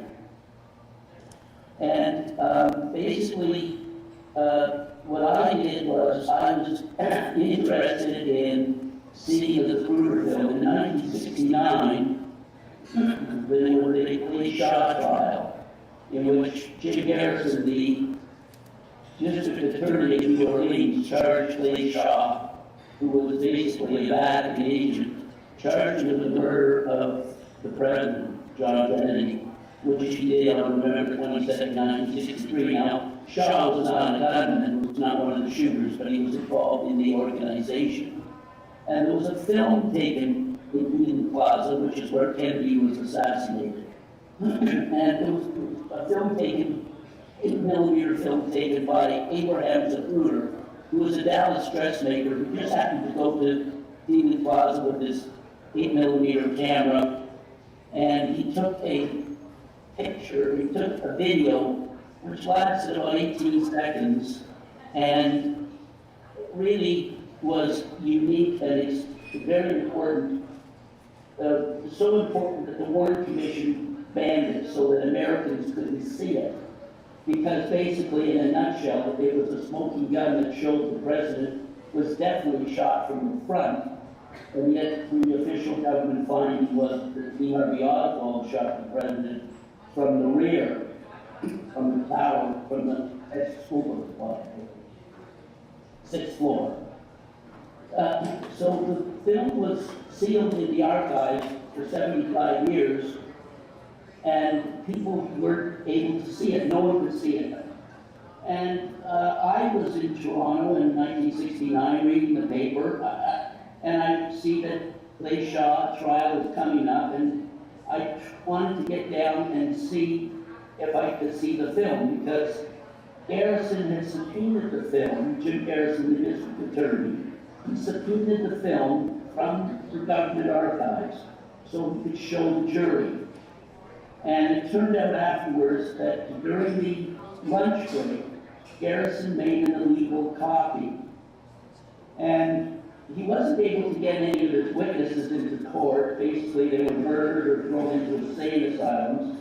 And so he lost his case. But afterwards, after the dust settled, he was sitting there in New Orleans with a copy of this film, and he couldn't let anybody know about it, and he wanted it to get distributed. And of course, the difficulty distributing it is, you know, who can you trust? People who we didn't trust could easily bribe him, if they got a copy from him, bribe him for money to get it back, or threaten to go to the authorities and he released it and had a copy, and of course the second guy was arrested immediately. So he was sitting there, and I just happened to be a fortunate person who, I was Canadian and I was born in Canada, and therefore if I could get the film to Canada, it wasn't illegal to have in my possession in Canada. And so my first plan was, I want to get a copy. I wanted to just get a copy of this film. And eventually, to make a long story short, I did get a copy from him. It took a number of years to do. I didn't get it in my hands until 1971. But in 1975, Geraldo Rivera on ABC's Good Night America aired what he called a bootleg copy of the Zapruder film, which he got from me. And I don't know whether or not it certainly, I don't know if it changed the world, but it certainly changed America's perceptions on the Warren Commission and on the findings, because they were able to see this smoking gun picture. Parenthetically, what's interesting is that in 1964, one man was allowed from the press to view the film on behalf of the nation. One man was allowed to view the film, and they chose an obscure Dallas reporter who was unknown to view it and completely lied about it. He said the president went forward with tremendous velocity, which would imply that he was shot from the rear, but when you see the Zapruder film, and now, of course, decades later, as you can see it on the internet, but he implied that the president's head went forward with tremendous velocity, when in fact it was the opposite, and that reporter was a man by the name of Dan Rather. Now, Dan Rather, therefore, became the replacement for Walter Cronkite, because his job was to lie about what he saw on film. So to give you an example of the media today, the people who the ruling elite coerce, to lie, etc., are the ones that you're going to see on TV. Any questions? That's about it in a nutshell. Nelson, I should also mention that I failed to give the information that you're also the archivist and close personal assistant to Marshall McLuhan at the University of Toronto. So that's a little extension on Nelson's insights into the way the media works. And you've been kicked off the radio a few times, so you know about censorship. And Nelson is not afraid to go anywhere and talk about anything, whether it's the Vatican, etc. So if anybody has any questions and would like to come forward for some interaction, please step forward and be heard. Coming right up, Nelson, just a second. Okay, just ask Nelson, you mentioned a ruling elite. Who are the owners of the media? Like, I heard there's 400. We have a question. Who are the ruling elite and the owners of the media? The owners of the system and the owners of the media. That's a good question. Well, first of all, you know, you don't have to own the media to control the media today, because newspapers like the Star or the large newspapers or the large media, their lifeline are the advertisers, the national advertisers. And so, since the ruling elite control the media cartel, the drug cartel, the food cartel, the oil cartel, and they're the ones responsible for the national advertising. When I was on the board of the Toronto Star, I had many different terrific reports from friends of mine. A classmate of mine, Andreas von Bülow, was head of German intelligence, and many times I got fed terrific intel. You know, if you're a director of a newspaper or a media company, you're legally responsible, fiduciary responsibility is not to the audience of the newspaper readers, it's to the shareholders. So if I'm sitting there as a director of the newspaper, I'm under legal responsibility to the shareholders. If I now have some report that says that Winston Churchill and Hitler were classmates at Tavistock in 1911, the Psychological Warfare Division of the British Army, and if I'm going to publish that, I know that our advertisements are going to be cut, the company's going to go into bankruptcy, and so my responsibility to shareholders is to not print that story. So basically, the ruling elite and the owners of the system control because they own all the media, all the cartels, not just the media cartel. They own the food cartel, they own the drug cartels, they own the oil cartels, they own all the cartels. And but as far as the, you want to see who owns these things, just go to the horse racing. See who owns the hockey team. See who owns baseball clubs. I mean, it's a tribe. North America is owned by a tribe, a tribal group. It's not that they're not visible, but you can easily find them. It's just that they stay backstage in the global theater and keep the kabuki show going. But, I mean, look at the Fed. The Fed is owned by the Rockefellers, the Rothschilds, the Kulaks, the Warbirds, and the Schiff families. And the Federal Reserve Bank prints and controls the money supply of the United States. There's no American dollar. We don't have any American dollars, not since 1912 with the Fed. You have American notes, Federal Reserve notes. Kennedy tried to start printing dollars, and that was one of the reasons why they assassinated him, because he wanted to go into competition with the Fed, and the Fed is basically a Vatican bank. And this is not a secret, This is what H.G. Wells called the open conspiracies. You can just go on the internet and find what's really going on backstage. Look at the Bilderbergers. Marshall McLuhan exposed the secret societies versus the Jesuits and the Freemasons. So it's not a secret. They're all out there. And it's not difficult finding them. Of course, the top-down control is there. The people were kept ignorant and kept dumbed down.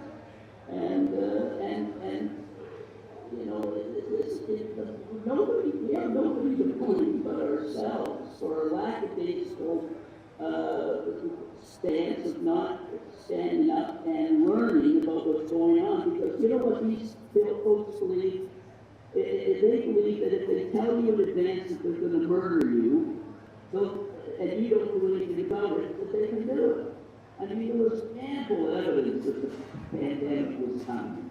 Ample evidence in advance that 9/11 was coming. I mean, Fox TV in 2000 aired a 2-hour special about terrorists hijacking airplanes and flying into the buildings in New York. That was in 2000, a year before. You just have to learn to read the grammars of the media. Don't get too much involved with the content, but read the grammars and take a look at what is really being told, because we're always told in advance what's going to happen. So Nelson, should we all be going to get our bird flu shots now? Well, that's of course, there's ample evidence that is the next fear. Fear is the virus. Fear is the virus. And using biological weapons on the population is nothing new. They talked about it, they've written about it. I mean, from back in the 30s with the eugenics meetings with the Harriman family, I mean, if you just scratch the surface, they tell us in advance what they're going to do. So we just learn to read the grammars of the movies, the grammars of TV, not the content. Don't get bogged down in the content. The Fuller said the media is the message. Don't get too bogged down with the content of these. What are people saying? I mean, what is the message that's being given us? And of course, you can see the next thing they're talking about is the scares with the bird flu. And of course, you look what's going on with the farmers. They're preventing the farmers from growing their crops So they're trying to bring in the famine.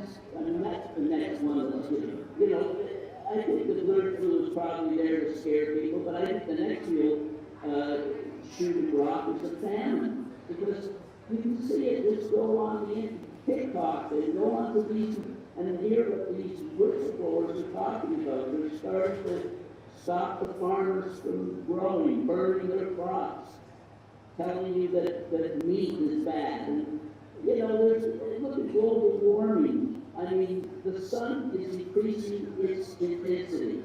It's heating up. Mars is heating up. Venus is heating up. Mercury is heating up. Jupiter is heating up. There's no cars on Jupiter. There's no automobiles on Mars.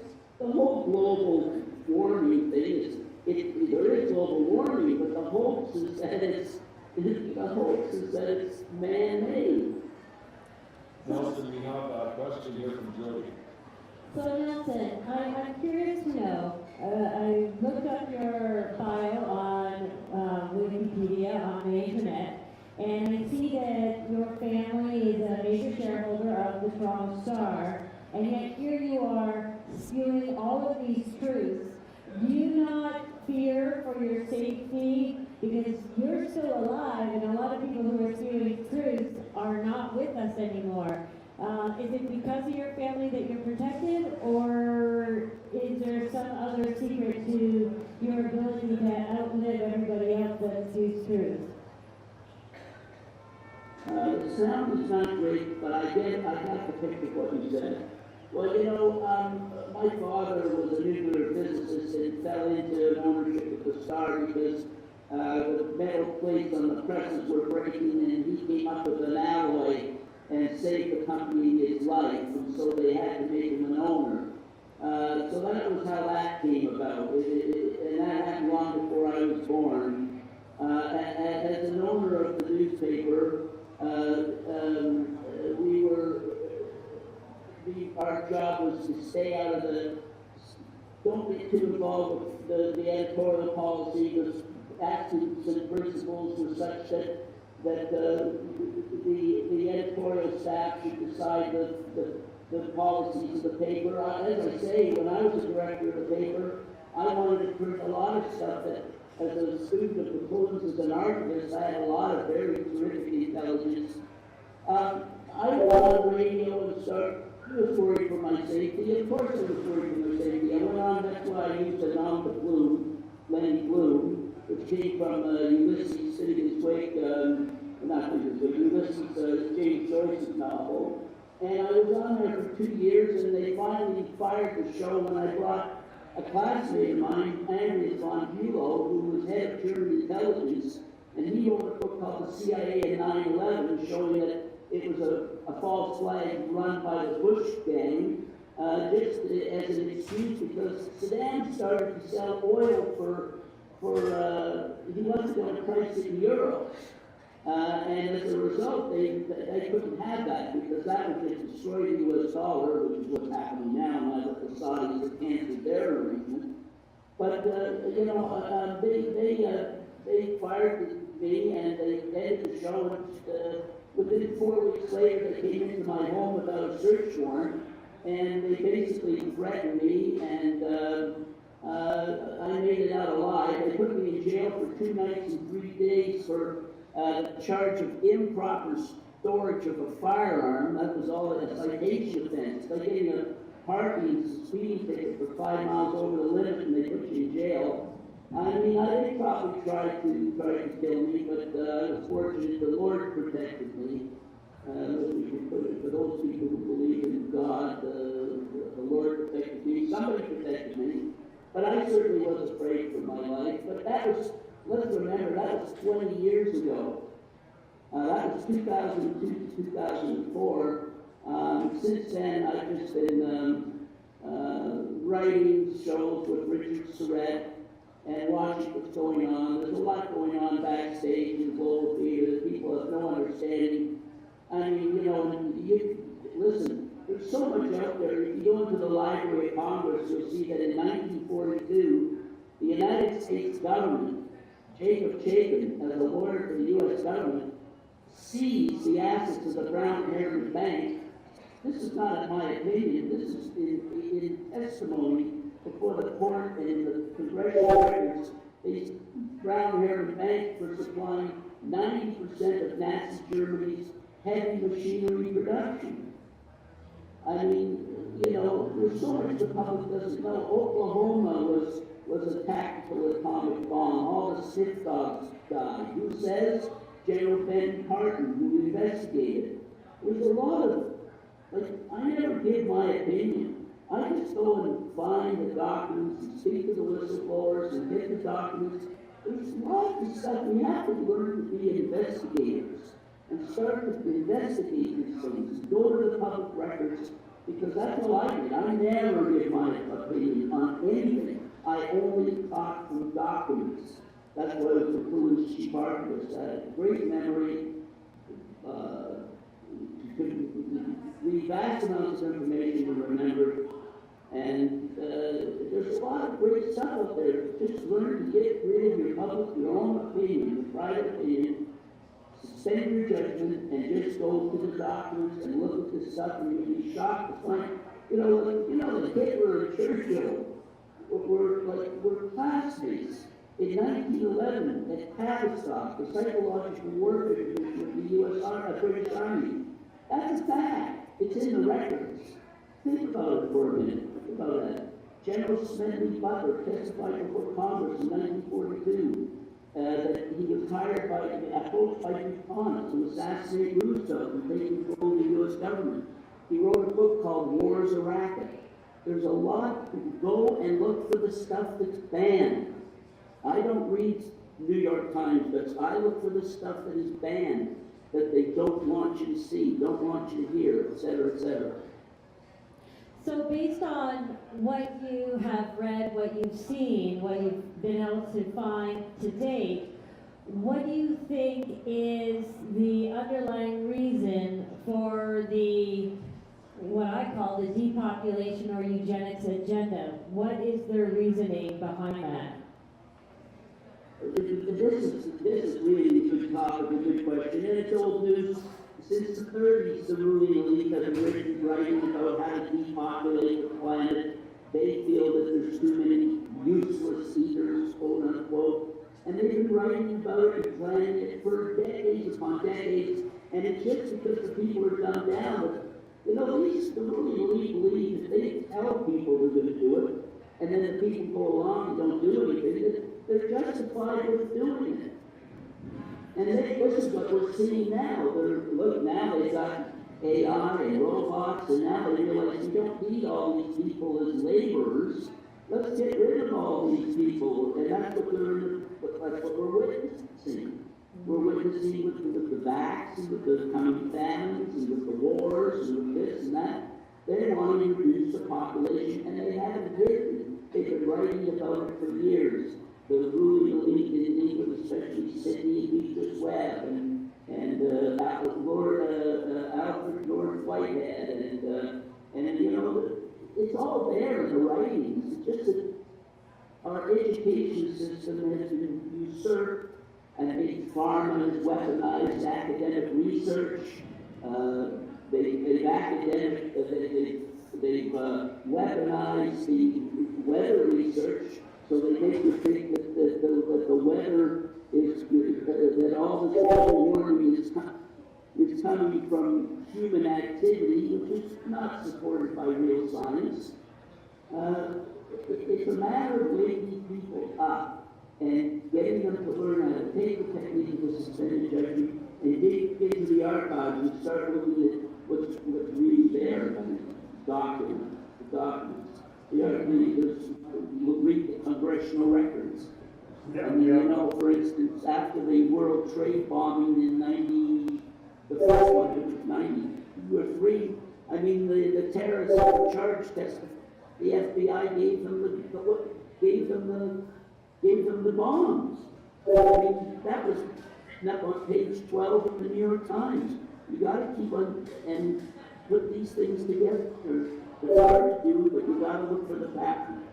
That's all I can tell you. Just start people have to become aware. Nelson, we're about to wrap up, and we have One more question from the gentleman here. Hello, Mr. Fall. How are you doing? The question is, you mentioned a lot of different things, so I just wanted to ask you to make a comment at the end of this question, which is regarding starvation tactics, depopulation. You mentioned World War II and some of the main players like Churchill and Hitler going to school together, things like that. So what I was wondering was, starvation tactics and whatnot, I'm sure they go back, centuries, like even the times that we heard something about Ireland and some kind of famine. Of course, in Scotland, there were the land clearances done to get people off the land so that sheep could be, put all over the land. Sometime, I don't remember, in the 1600s or 1700s, into the 1800s. Now, more recently, and since you touched upon the era in the 1930s, in the same region that we have the conflicts now, there was something called the Bolshevik Revolution. And I'm wondering, they use a lot of starvation tactics there, as we know, again, in the Ukraine, and into Central Asia, actually, which is not as well spread about in our society. Central Asia, a lot of people were starved out of existence. As far east as Manchuria, of course, China became communist right at the end of just after the end of World War II. And there were a lot of players involved in that we don't talk about, who were also big stars in World War II. In the Russian theater, the Bolsheviks taking power over the Russian nation and taking out their corporate government and changing it to the communist one. Is there what is your comment on the influence that's having, that revolution is still possibly having in our current world situation now? Are they still players? Because, we don't hear about it a lot. We do have the means to report on it. We have a lot of Hollywood movies in our media. It's not been, as you said, released, just like some of the things that happened with Kennedy. We don't hear a lot about what happened over in Asia at the time. So how are you going to are they taking a softer approach now? The Bolshevik Revolution on today's geopolitics? Well, I don't know if anybody could hear you on that. Could you repeat that? Hello? Go ahead. Nelson, did you hear copy on that? It was basically starvation tactics being used again and as they were used before.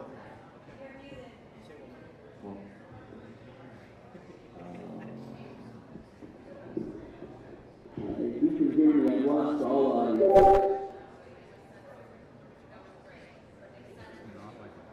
On your computer? No. I don't have a sound like that. Hi, Nelson. The question was about starvation tactics being used historically and how do they be being used right now. Can you hear it?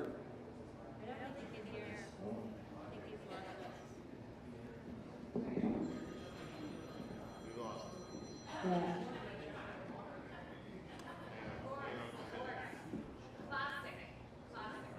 How about now, Nelson? Can you hear now, Nelson? No.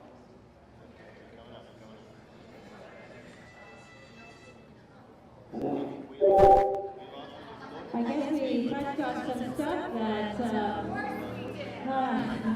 Welcome to my world. This happens about 3 or 4 times a night in me sometimes. We're just going to finish off with one last question about starvation tactics as they were used throughout the Bolshevik and as they've been used throughout China and elsewhere in the world in the sub-Saharan continent. And do you feel that they're being teed up to be used upon us? and is it the same people still involved? And is it the same people still involved today as in the Bolshevik Revolution?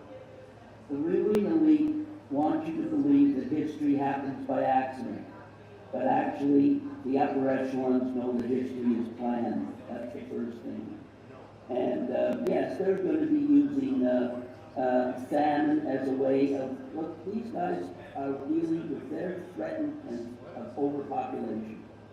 And they're doing everything, and the jab is part of it, and famine is part of it, and wars are part of it. And look at the chemtrail spraying.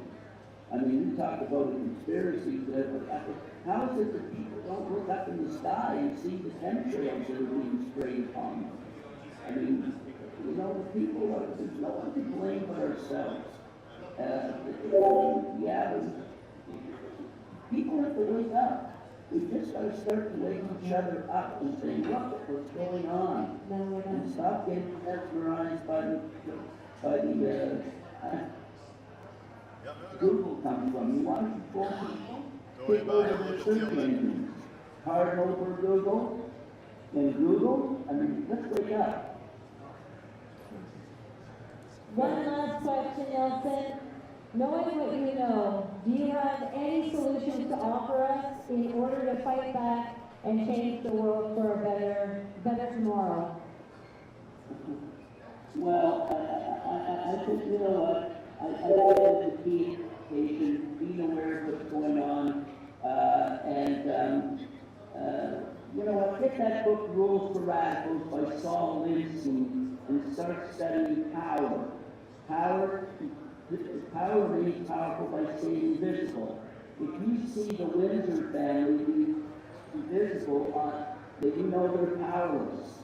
But meanwhile, there's so many other wealthy, more powerful crown heads of Europe that you don't hear about, like the Habsburgs, the Romanovs. They're all out there, and because they're powerful, they were able to remain visible.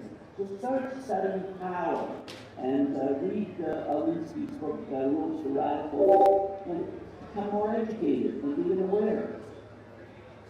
Thanks for a great talk, Nelson. We're going to let you go. God bless, take care, and keep fighting the good fight. Thanks for the opportunity. Thank you. For still being alive.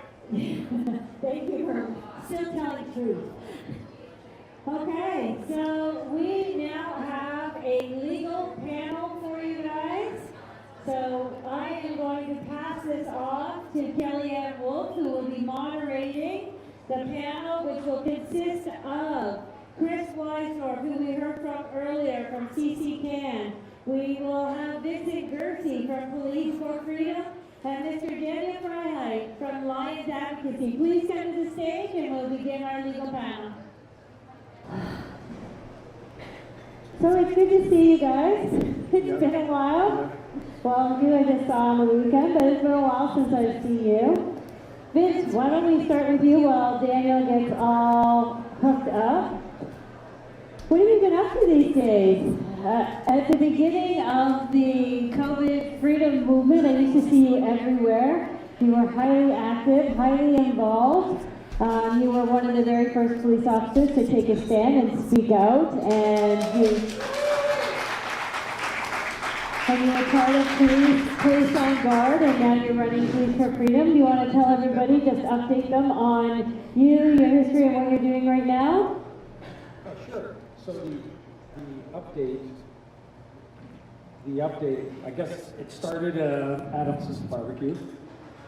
That was the first outrageous speaking engagement that I did before 200 police officers, and I haven't stopped speaking since.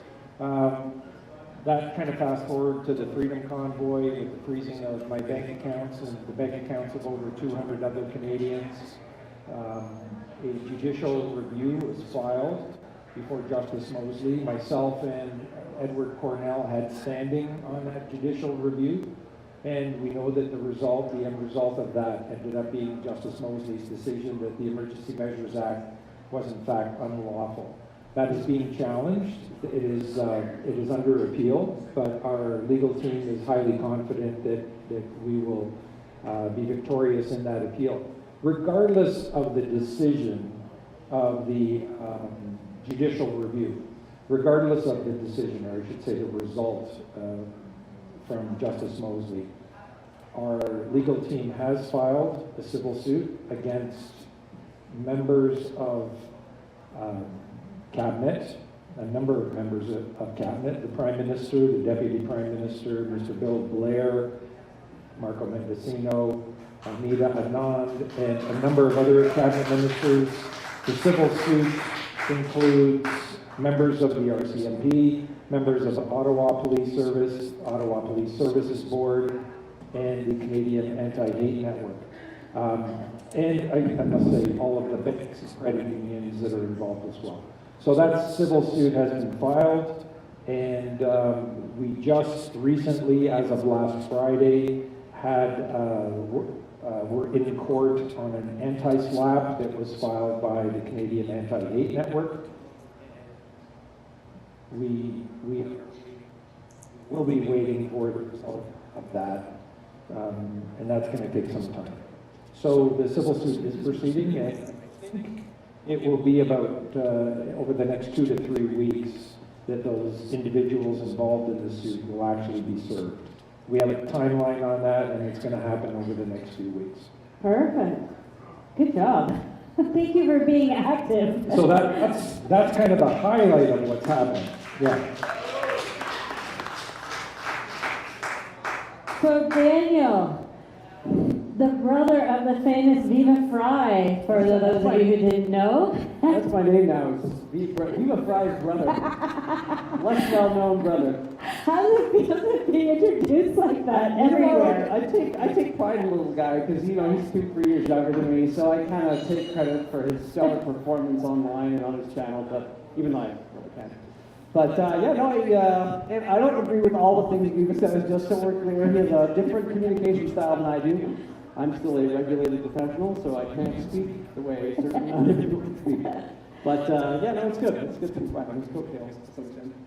Well, I met you probably 2 or 3 years ago, and I had no idea you were Viva Frei's brother. I just looked at you as a respected lawyer, standing up, speaking out, when most lawyers were hiding behind the bar. You were actually taking steps forward and helping people and doing your best to inform where you could and when you were asked questions. So what have you been doing? What is the law you practice so that everybody understands? And 2, what made you stand up, and what are you doing now? So I always say, I'm the accidental advocate for COVID-related stuff. I'm a corporate business lawyer. That's why I practice under Lion Law. That's my banner. So medium, small-sized business are kind of like what I like to do with contracts, shareholder agreements, that type of stuff. During COVID, I started getting a lot of employment inquiries, both from employers and employees on what to do about the whole vaccine requirement stuff. Some businesses had to have them, by regulation, they had to have their employees vaccinated or shipped with vaccines. And so there are questions about what to do, do you do temporary layoffs, how do you deal with employees, right? And then on the other side, I was getting a lot of calls from employees who were being summarily terminated for cause. And again, this is what always freaked me out throughout this pandemic, is that people were being terminated for cause, which freaked me out. You could terminate people for any reason. You can no cause termination anytime. Give them proper notice, give them time to find another job. But what I was starting to see the for cause, I was like, no, this vaccine doesn't have the track record that most other vaccines, and even the other vaccines, you always could just say the philosophical conscientious objection, and you were out of the vaccine. You never had to take a vaccine like we started seeing in late 2021. And so once I saw that, I'm like, I still got to keep food on the table, but I got to help these folks that weren't getting any representation. And it's hard to blame all the lawyers when the cases that were coming out slowly, one by one, were not that favorable. But I had to think of other ways of raising awareness that this vaccine is experimental, and for me the window to show that was the Vaccine Injury Support Program. And so the first thing I did was I did the ATIP, Access to Information Act, to get details about that program. Why was it? How was it set up? And then when I saw the redactions, I'm like, oh, bro, you're kidding me. They redacted serious portions of the contract describing. I'm like, and that was another flag. Why are you redacting? So filed a complaint with the Information Commissioner. Successfully, when you get a complaint well-founded from the Information Commissioner, you're like, oh, that's okay. So anyhow, that's how it just kept spiraling. I tried to raise awareness on LinkedIn early on in the mandate stuff, and that wasn't getting anywhere. And then thankfully Twitter relaxed some of their communication rules, and so eventually that became the channel that I was able to raise more awareness. So I was able to get some real good traction, and it's been rewarding and addictive, but mostly rewarding. And I think is that how we met through, or was it the CPS? I forget. Well, I believe you spoke at 2 of my rallies, and then we were both at the Worldwide Rally and speaking, and then Chris and I had you on our show breaking down the Pfizer contract. Right. Yes. Right. So important, that Pfizer contract, my goodness, right? That's the one where they specifically said we cannot vouch for the safety and efficacy of this thing, and then you see the government say the exact opposite. So that was good work that you guys did on that. No, here's a question that just because we were on it, so many people are saying we need to sue Pfizer, and I know there's been some lawsuits down in the States brought up against Pfizer. And what I know of the law, it looks like Pfizer disclosed in that contract that Anita and Ann signed saying, not necessarily safe, not necessarily effective, and hey, we're still investigating, so you guys are going to help us experiment. So is that not full disclosure, which gets them off the hook? That's kind of where I'm going to defer to Eva. Eva's got the claim. Eva Chipiak, she's got a claim against, I think, Pfizer, and so there's a few lawyers out there that have this claim against Pfizer. And yeah, I mean, in terms of the limitation of liability, having reviewed that contract, I mean, they're pretty clear there that they're not sure about, a lot of the claims that Health Canada was saying. And so I don't know if a claim against, if the claim would be against Pfizer or Health Canada or both, because I think there's also issues with what Pfizer knew that they didn't disclose, and so that's maybe where there's another window of opportunity to sue Pfizer.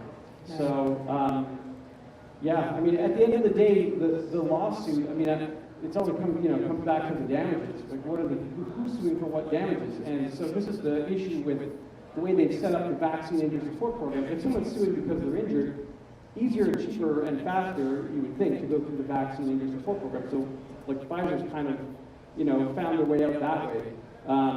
But to go through the courts, I guess, is the other option, and that's, to be determined. It'll be interesting to see how that plays out. Yep. Hey, Chris Weisdorf, we heard from you earlier today, and you're talking about this amazing PCR win. You set precedents in the court stating that the PCR cannot be a tool used by CBSAs for coming in and for testing, which a lot of travelers, myself included, happy to hear. Thank you. But you're also involved in helping the Adamson barbecue case go forward. Can you tell us a little bit how you got involved with that case and why that case kind of stuck out for you? You're not a lawyer, so what made you decide to not a lawyer. Yeah, so, well, it was through protests. So I was at Dundas Square every single Saturday from September 26th of 2020 until, I guess it was December 21st. So I was there every week. And when, as I said earlier about the lockdowns, they said that they were going to do another lockdown. This is Toronto only. Doug Ford said he is the chief medical officer of health, talked to the medical officer of health for Toronto, and said that they're going to do a Toronto only lockdown. This is like November 23rd, 24th of 2020, and I was at Dundas November 21st. So I heard from Vlad Sobola, the Hogs Over Mass, and he said, I formed this new organization called We Are All Essential, and we're going to have all these businesses reopen. And I said earlier, like, if you don't have 100 businesses reopen, they're going to get crushed. And 3 businesses reopened, 2 got crushed immediately, Adam stayed open, and then they got crushed. So I actually didn't meet Adam on the ground, and you'd think I did. I was at a protest, but somehow I didn't get to Adamson's barbecue, the barbecue belly, as they call it. I didn't get to it. All my friends went, but I couldn't go. I don't remember the reasons why now. It was like earlier on in the week, and I could do it on the weekend, but not. So I didn't meet him, and then at another protest, Adam's wife was there, but Adam wasn't there. So I was like, I really need to meet him because I was waiting for some sort of iconic case, a challenge that really grabbed the public consciousness. And I said back, because I remember I sued the city of Toronto away to the Court of Appeals, and my case was heard and dismissed. It was in June of 2020. So I mean, I back in probably March, when the lockdowns, when they said they're going to do lockdowns, I was furious. I said, don't fall for it. Don't fall for 2 weeks to flat. It'll be 6 months before you know it. And no one listened, and everyone fell for that, unfortunately. Adam and everyone else thought maybe we could appease them for 2 weeks, and then 2 weeks turned into 2 months, and you know, when the 2 months turned into masks, the masks turned into testing, and the testing turned into vaccines. So, you know, that's a policy of appeasement. These psychopaths, what are you going to get? More of the same. It's going to get worse and worse until they're forced to stop. So I met Adam. It was at the beginning. Yeah, this is virtually. I mean, he was still in Toronto at the time, but he said he's going to leave. So I met him online on a We Are All Essential call. And then he messaged me, he said, we got to talk. So right after I talked to him for 2 hours. And I told him straight up, like right 8 o'clock day one, I said, Adam, the evidence and the law are stacked in your favor. You just need someone to argue it properly. You need enough evidence. And what kind of evidence do you need? Isn't this a charter case? I'm like, sort of, but I mean, I would really look at it more like a medical malpractice or personal injury case. So I've never heard that from anyone yet. I'm like, yeah, you know, because I'm not a lawyer, I think, you know, a little bit in a different way. And a lot of these constitutional lawyers, the JCCF, CCF, the CCLA, the Asper Center, a lot of them, the JCCF was probably the best in terms of addressing this stuff and calling it out. They came up with this document called Flying Blind. It's like 100 pages, calling out all the nonsense regarding lockdowns and everything else. Unfortunately, it went away, but that's something he put out. He did a lot of work on it. Everyone else, though, stayed back. They didn't do anything. And so Adam, because the courts were closed, was forced to do what he did. When I spoke to him, when we met, I said, there's a way of challenging this, but you've got to do it differently than everyone else. And you need experts. And he said, that sounds really good. You have experts. I'm like, no. He's like, what are we going to do? What kind of experts? I mentioned, I said, well, there's the Great Barrington Declaration. You'll probably find some of them. And I said, maybe if we're lucky, we'll get 1 or 2. Like, hopefully 1 or 2 really good ones. And we got 6 experts. We got 6. And this is the most well-rounded and most comprehensive group of experts that I handpicked. I mean, this is divine intervention. I kid you not, because the first expert's former chief medical officer of health of Manitoba. Second expert is he's an economics expert, PhD. He's a professor of economics at Simon Fraser University. His evidence went straight to the Supreme Court in the U.S. So right off the bat, those 2 experts are absolutely amazing. But I'm like, well, I got a little greedy. I'm like, we need some more experts. So I said, well, we need someone for statistics, don't we? Don't we need someone to call out this stuff? The Public Health Ontario, finally, after dragging their feet for months and months, finally, it was like October, November, came out with their statistics that showed that no kids were at risk, and Public Health Agency Canada did the same thing, but it was months and months. So I said, what if we need someone to compile statistics? So that's a guy, he taught at Cornell, Ivy League Cornell, statistics and biostatistics for 20 years. He's also co-author on the first book ever written about lockdowns called The Price of Panic. That's 3 experts. Remember, we have 6. So the 4th is, he's Harvard and MIT educated, Harvard Medical and MIT educated, probably the least credentialed. He's a professor of medicine and pulmonologist, he's a respiratory expert. And for over 20 years, he teaches at Texas Tech University. He's actually treated COVID patients. And then the 2 remaining are Harvey Rich, Professor Harvey Rich at Yale. He was the most publicized person in the newspapers and TV. I thought there's no way he will ever take a call from me. There's no way he will ever answer a plea for me to come and work on this case. Of course, I tried calling him, couldn't reach him. When I emailed him, he responded right away. He's like, where do I sign up? And then he penciled in $700 an hour for his rate. I was thinking, I don't know how we could possibly afford this, but we really need him. Right. And then he without prompting, he emailed me back and he said, look at the letter of engagement again. He put 0. He put 0. And then we got Dr. Bridle, Dr. Byron Bridle, professor of virology and immunology at Wolfe. So think about the wide group. We have statistics, public health. We have an actual MD, a pulmonologist who specializes in respiratory disorders, including viral disorders. We have someone who's an epidemiologist, who's one of those published authors and most respected. And we have Dr. Bridle for virology, immunology. You cannot find a better group of experts anywhere, and particularly in your case. superpower is really thinking outside of the box and thinking outside the lines. And because of that, you were able to bring all these experts together and get this case. And it's going to be heard October 1st, 2nd, and 7th, That's which right. is amazing.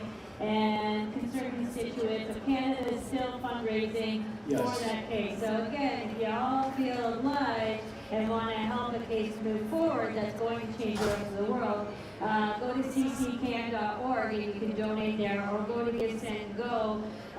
It's Adamson _BBQ. BBQ.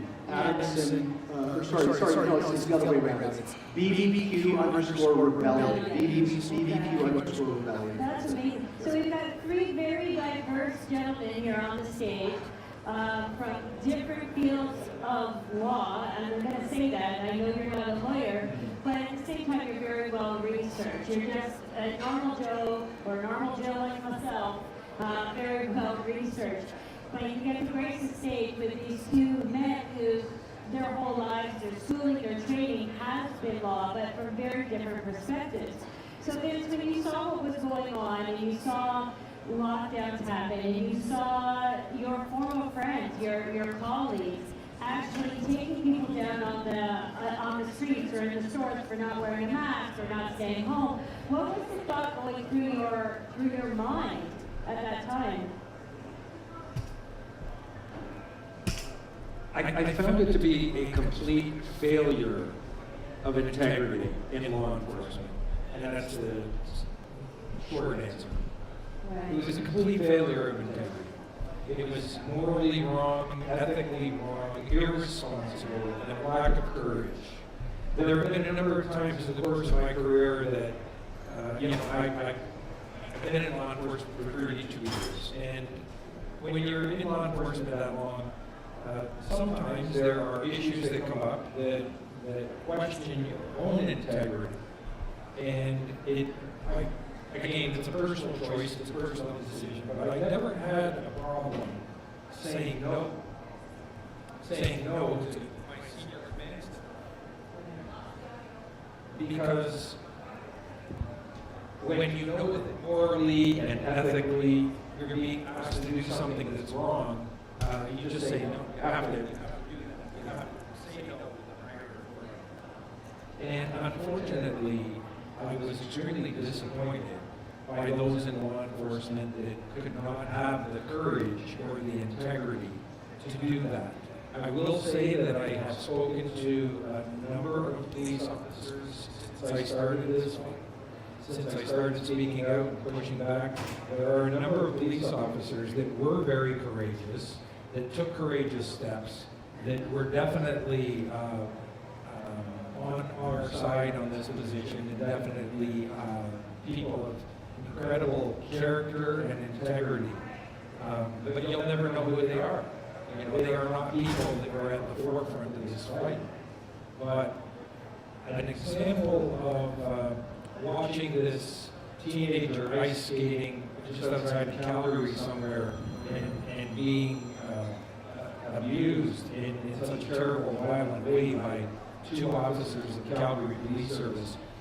That would have been a once every 15-year occurrence that you might see in Canada in law enforcement. Extremely rare event. But what was most disgusting is to not only have to watch something that was so wrong on so many levels, but then you find out that the Chief Neufeld of the Calgary Police Service, actually supported the officers for that action. And so immediately you realize that from the leadership down, this is completely immoral, this is a complete loss of integrity, it's a complete failure of our system in so many ways, so many ways. And even understanding that the Constitution, the Canadian Constitution, Section 52, Sub 1, makes it very clear that any law that is created in this land that it is in violation of the Charter really has no standing whatsoever.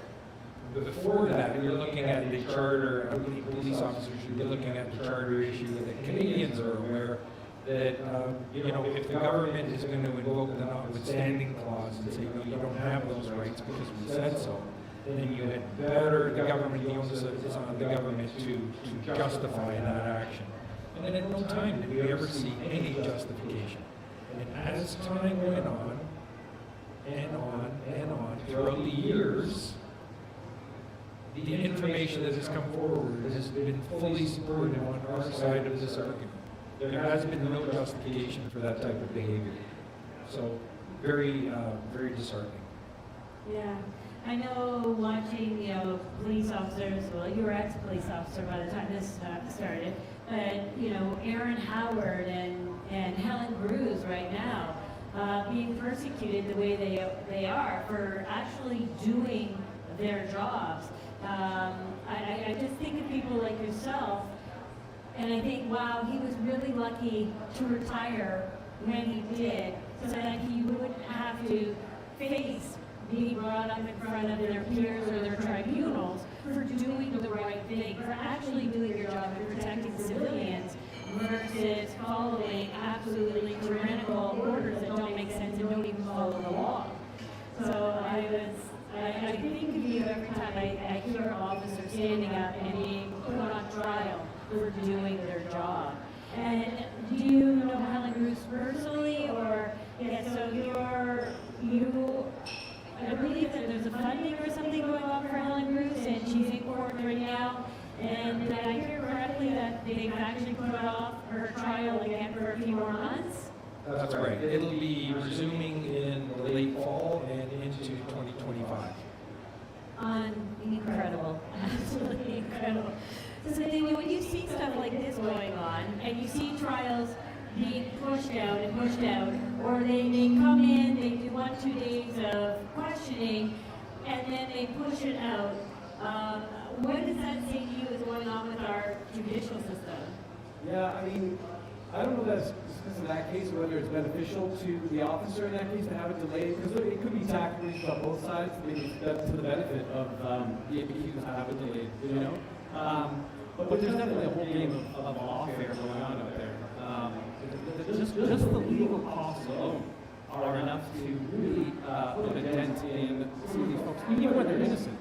So they'll have to fundraise, and it depletes law, you know, it depletes the civil societies that are funding these things, it depletes research of Canadians that want to support these causes. And so, you know, the whole process is expensive, and so just on that alone, I think the tactic of delaying, bringing motions, now we're seeing it with the airline travel cases, they're bringing more motions. The government has all the money in the world to keep, you know, to defeat everybody.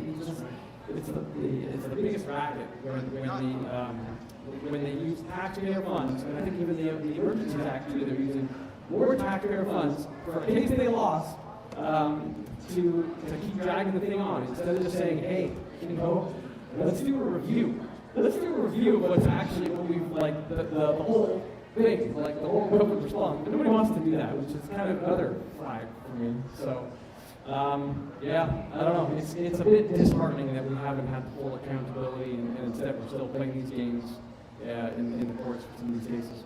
Right. So now your profession is ruled by regulators, correct? Yes.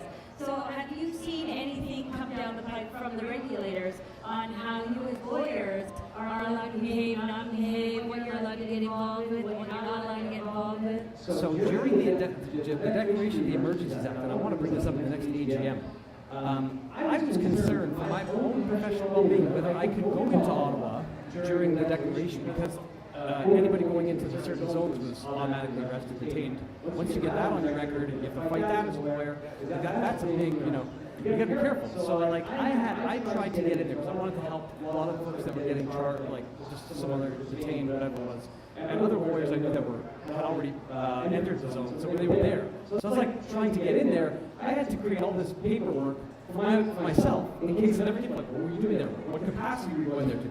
So I had to write lawyers saying I'm going there in my capacity. I ended up going.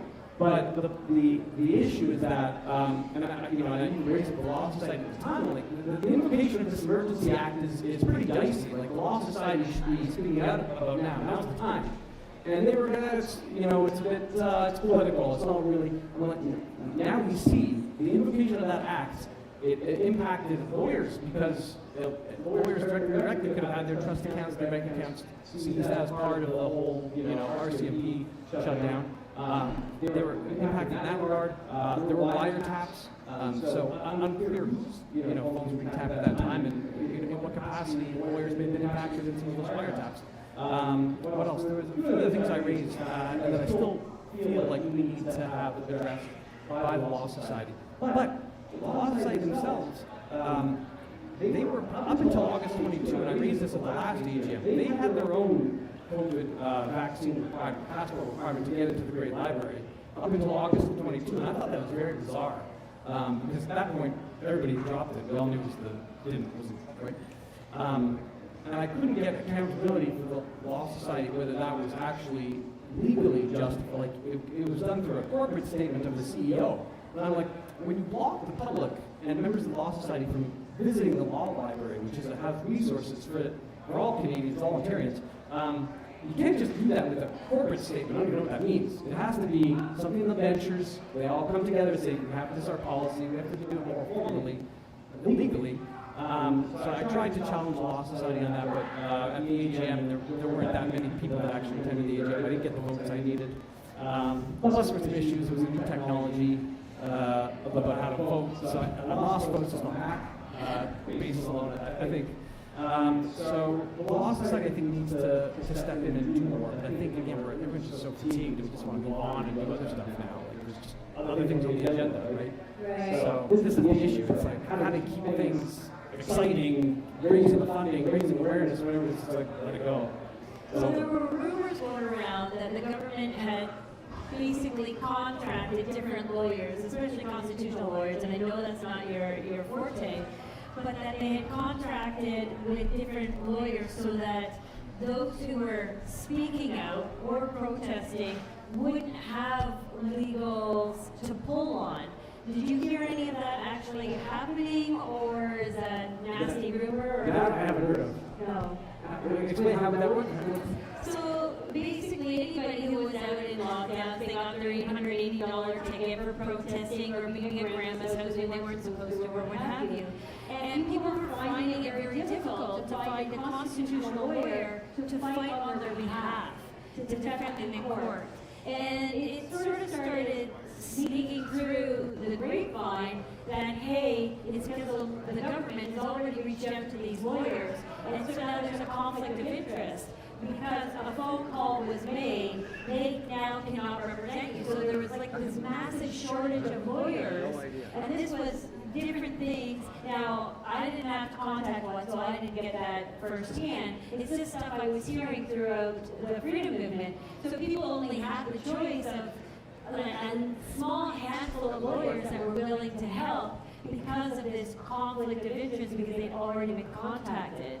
I mean, I think that there are many lawyers that work with the federal or provincial and federal governments, various levels of governments, and so in that sense, they don't. Some of the big law firms didn't want to burn the bridge with the government, so they wouldn't take on the cases. I had that issue. I had to find one to, I think it was a municipal case, but it was hard to find even close to go against the municipality because they're like the big law firms are on the other side. They're working with government on these issues. So you use a lot of talent on that conflict level, but I think there's still quite a few lawyers, small lawyers, maybe less experienced, maybe not as smart, but there's still a lot of smart lawyers that were available through the civil societies to take on these cases. And All right, so I think that's how people started finding you, Chris.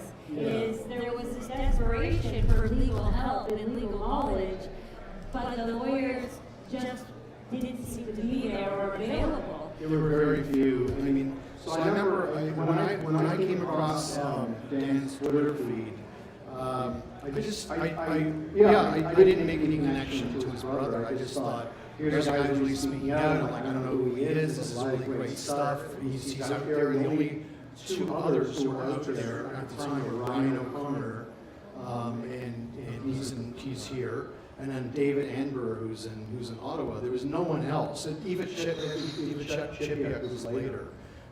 But you know, and a lot of people came out during the woodwork with the convoy.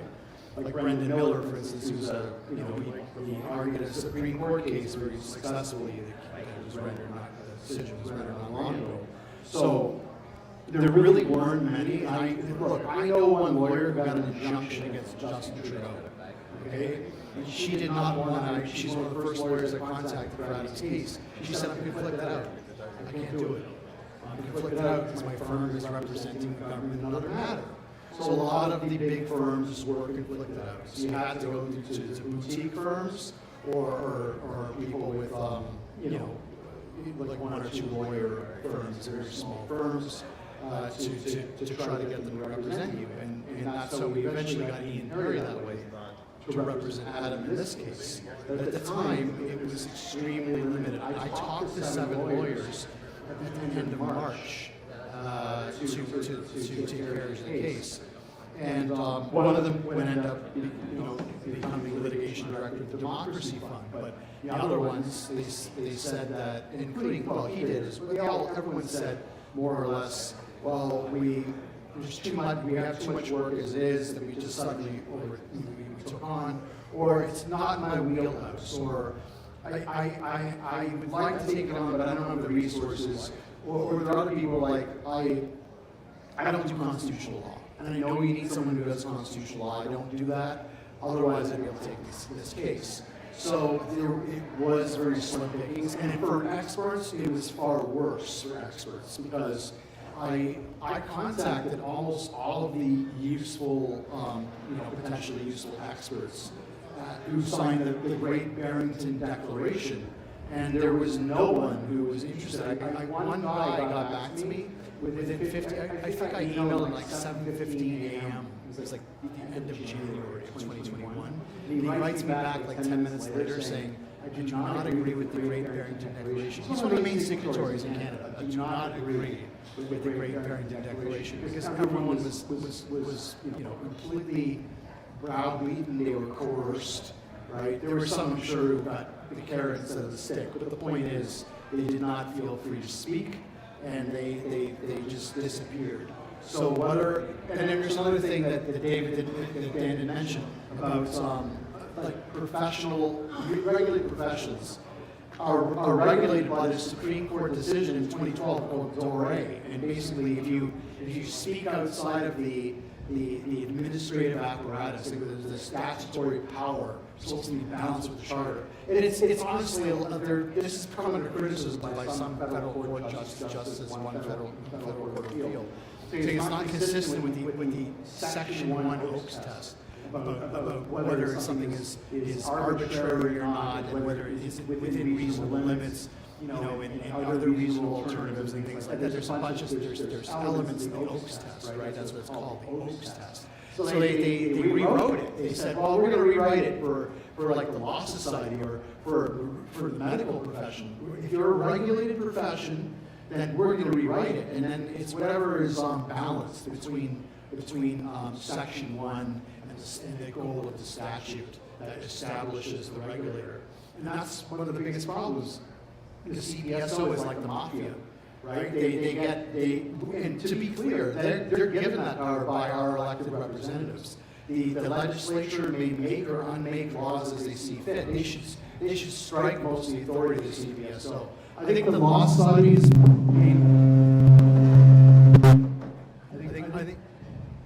Hold on. We're back.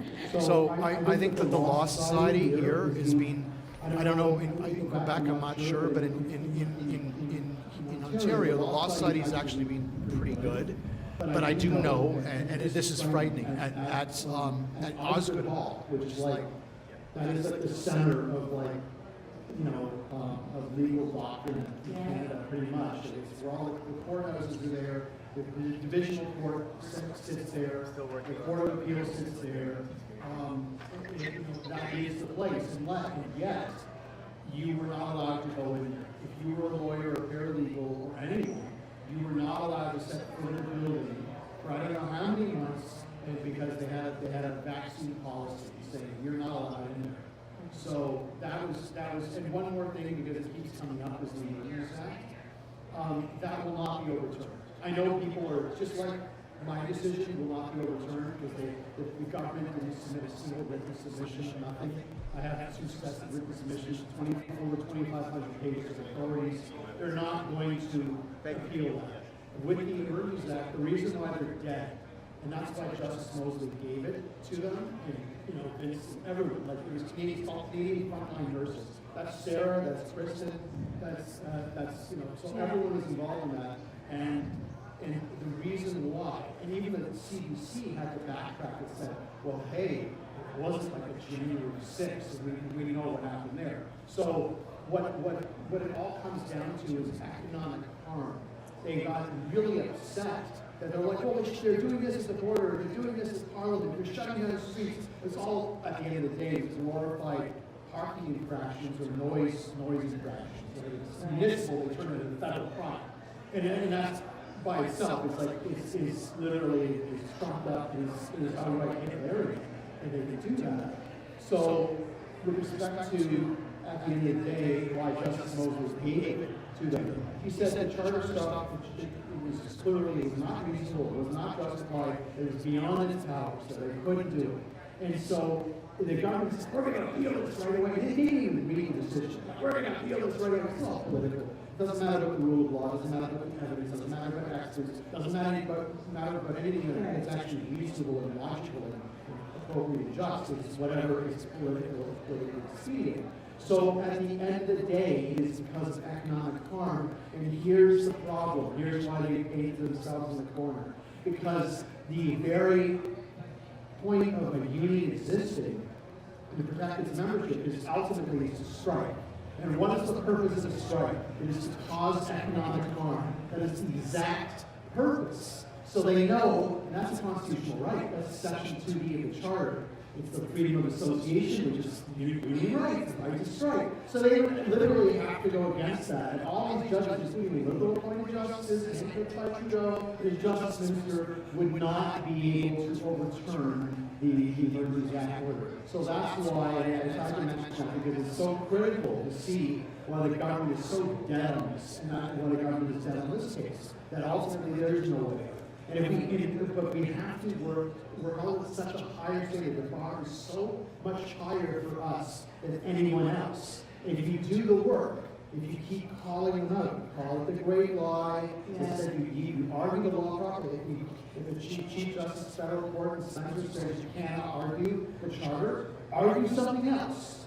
There are ways to think creatively, but we have to work harder, because no judge is going to stick their neck out unless they know that there's nowhere else that they can go, and there's nowhere else the prosecution can go or opposing counsel can go, and then you have the judge's back. You protect the judge, and you give the judge everything that he or she needs to stick their neck out for you. Right.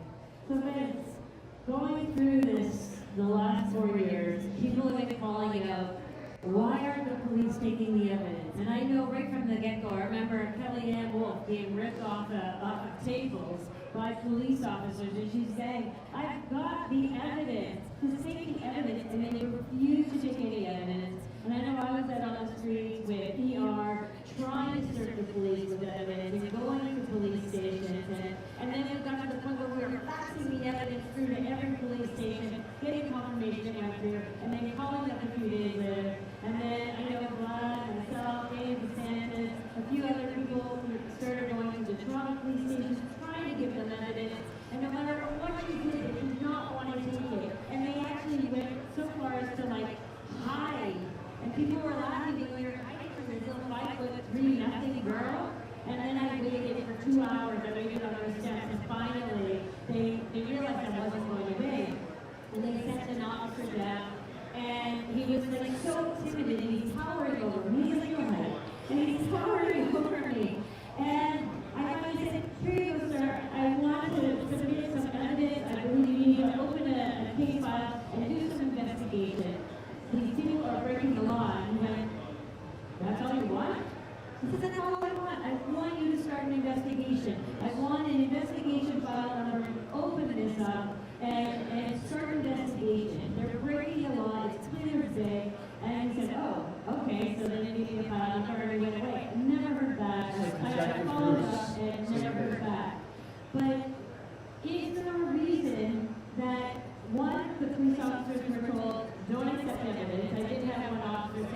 We're not allowed to accept evidence. We're told not to accept anything from anybody on the street.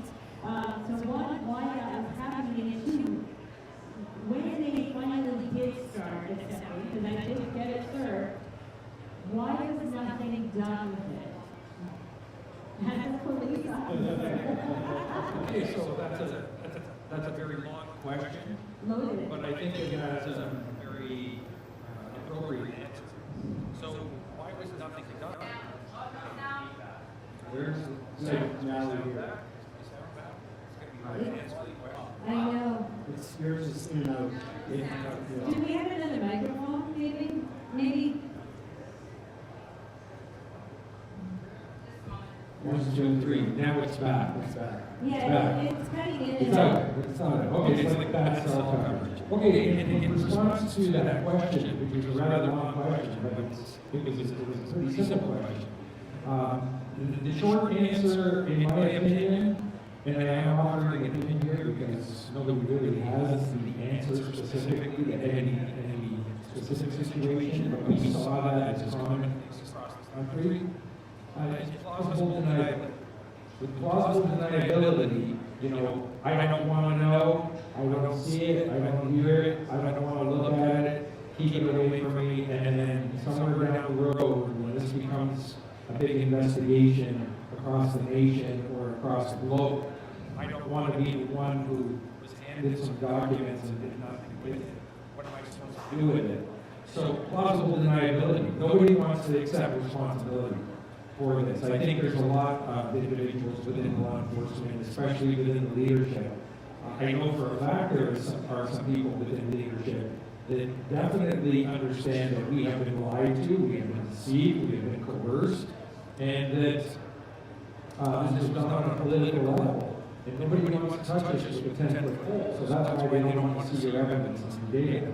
So those individuals, and there were hundreds, if not thousands, of individuals across Canada that were serving documentation.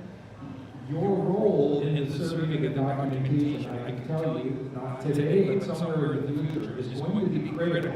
And what's most critical is what is it specifically that you served? Who did you serve it to, when and where? Okay, that's going to be important one day, not today, but somewhere down the road. It's that affidavit of service, that necessity of who got the documents. So my former commissioner of the Ontario Provincial Police, Thomas Carrick, who is now the commissioner, that individual may one day be accountable to why documents that were given to the Ontario Provincial Police were not acted upon. And the answer may be at that time, well, I didn't receive it, maybe some other officers received it.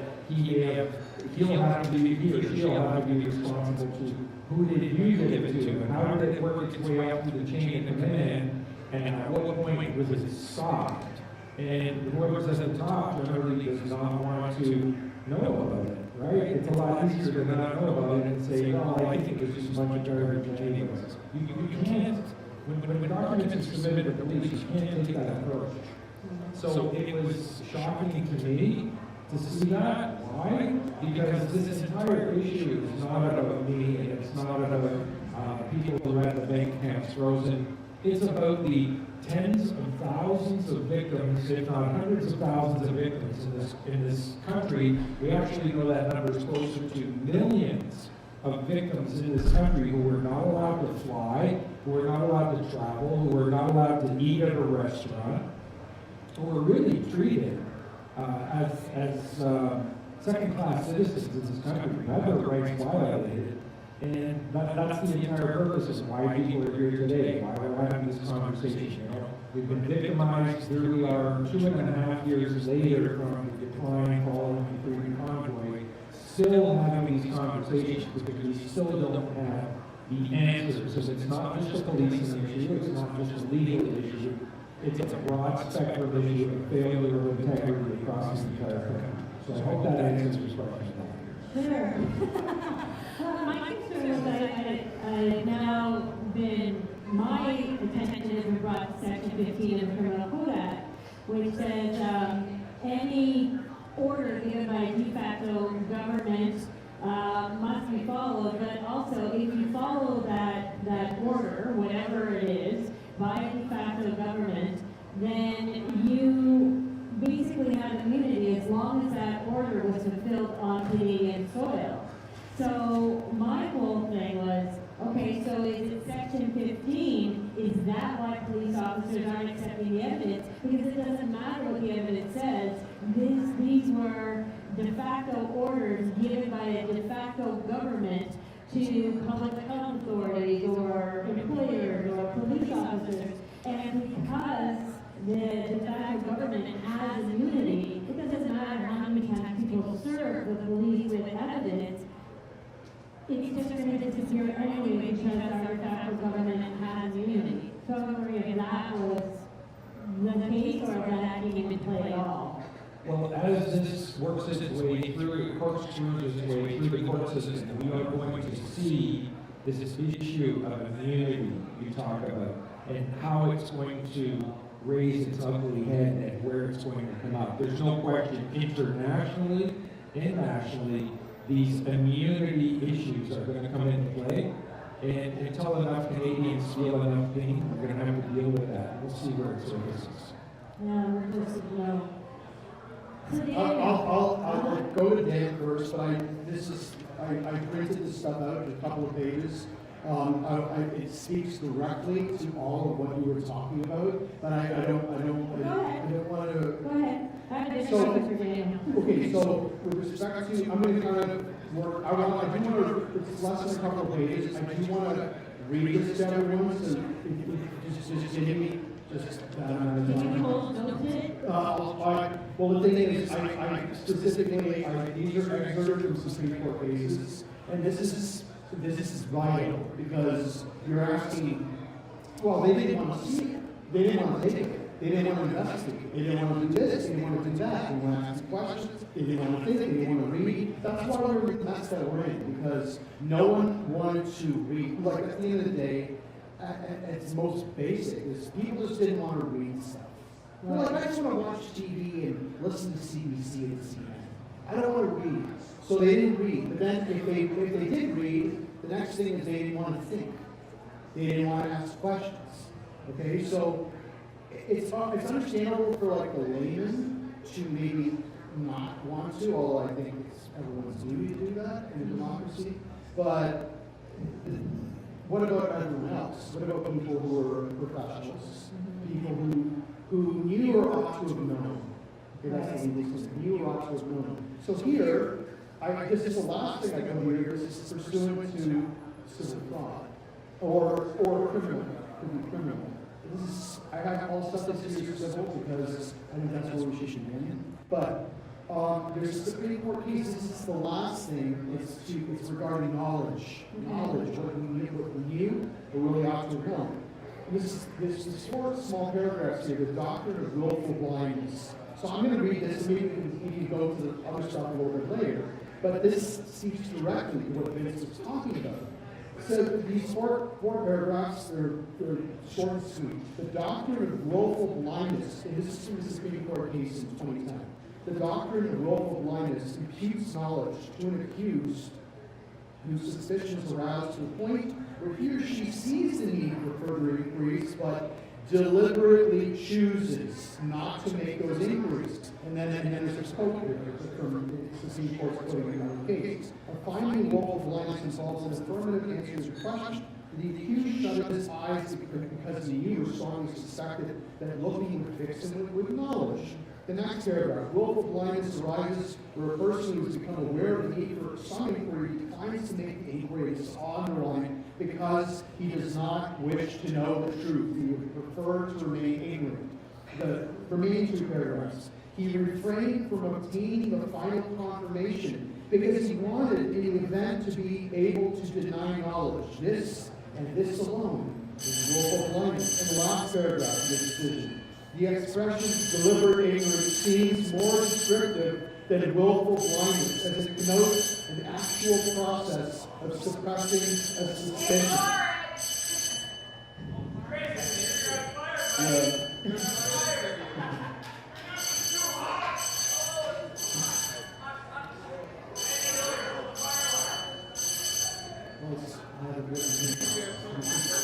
Anyway, maybe once we read this later, we can take pictures of this.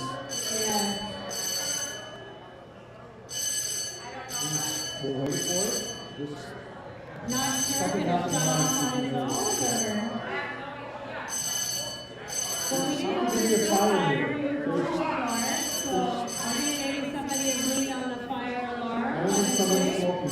The last time we got together for an event was for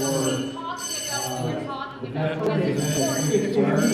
Yeah. One of the persons being set on fire. She's always asked me to keep going despite, so I'll say this. So that was willful blindness, other things regarding, well, what do we do? Who do we sue? What do we sue for? I'll read this, you know, the actual experts a little bit later, but the things are easiest, negligent misrepresentation. I'll explain what that is. Gross negligence. If you sue the government for gross negligence, there is no immunity. There is no immunity for gross negligence. And then there's civil fraud. But for civil fraud is the hardest because you need knowledge. You need knowledge of the people that they knew what they were doing. So that's the willful blindness section. But these are the things. That's the approach that I would advise and that I would, you know, that I would be in the council on with respect to the evidence in the law. But so anyway, I don't want to monopolize. I do want to read what negligent misrepresentation is defined by the Supreme Court, gross negligence, civil fraud. I do want to read that because this, when you hear this, when everyone hears this, you'll know that this is a slam dunk. And you just need to do it. And they have not done it because it's political. Because people don't want to do it. Right. And this is, at the end of the day, these are not things to turn back the time, turn back the clock. These are not things to get a piece of legislation declared illegal. That time is ended. This is seeking damages, redress for a wrong committed. And the wrongs are negligence, misrepresentation, I think gross negligence, because it's actually, they say it's wanton misconduct. Willful, it's very marked departure from the standards by which responsible, competent people habitually govern themselves. Right? It's just like with fraud. And so I might as well go on a roll here, just read this stuff, and then I'll is that okay? Yeah, just do one paragraph and then we'll go on, because we still have other speakers. You know what, let's just revisit it, because I'd rather just kind of just bang this stuff out when there's an opportunity. As I said, I'll go over negligent misrepresentation, gross negligence, civil fraud, time permitted. I just want to pipe in on two words, and I haven't heard enough, and the two words are private prosecutions. I don't have a lot of experience with it. I know that there's private individuals out there who've done it, not in the context of anything COVID, but I don't know if that's your alley, but if you would know about that area, like, I would think that as a venue, if the police officer can investigate for whatever reason, there's always an opportunity for citizens to initiate their own private prosecution. You still might run into resistance if the Crown doesn't want to take on the case for whatever reason. But at least then, you find out more which individuals are not have been notified but aren't taking any action. So I'm curious if that's been. Well, as far as private prosecutions go, there were a number of people trying to lay private prosecutions across Ontario, anyways, as far as I know, and other provinces as well, BC as well. But unfortunately, the Crowns didn't want to engage on that, and it didn't go anywhere. And I believe that that's only in relation to a narrative, okay?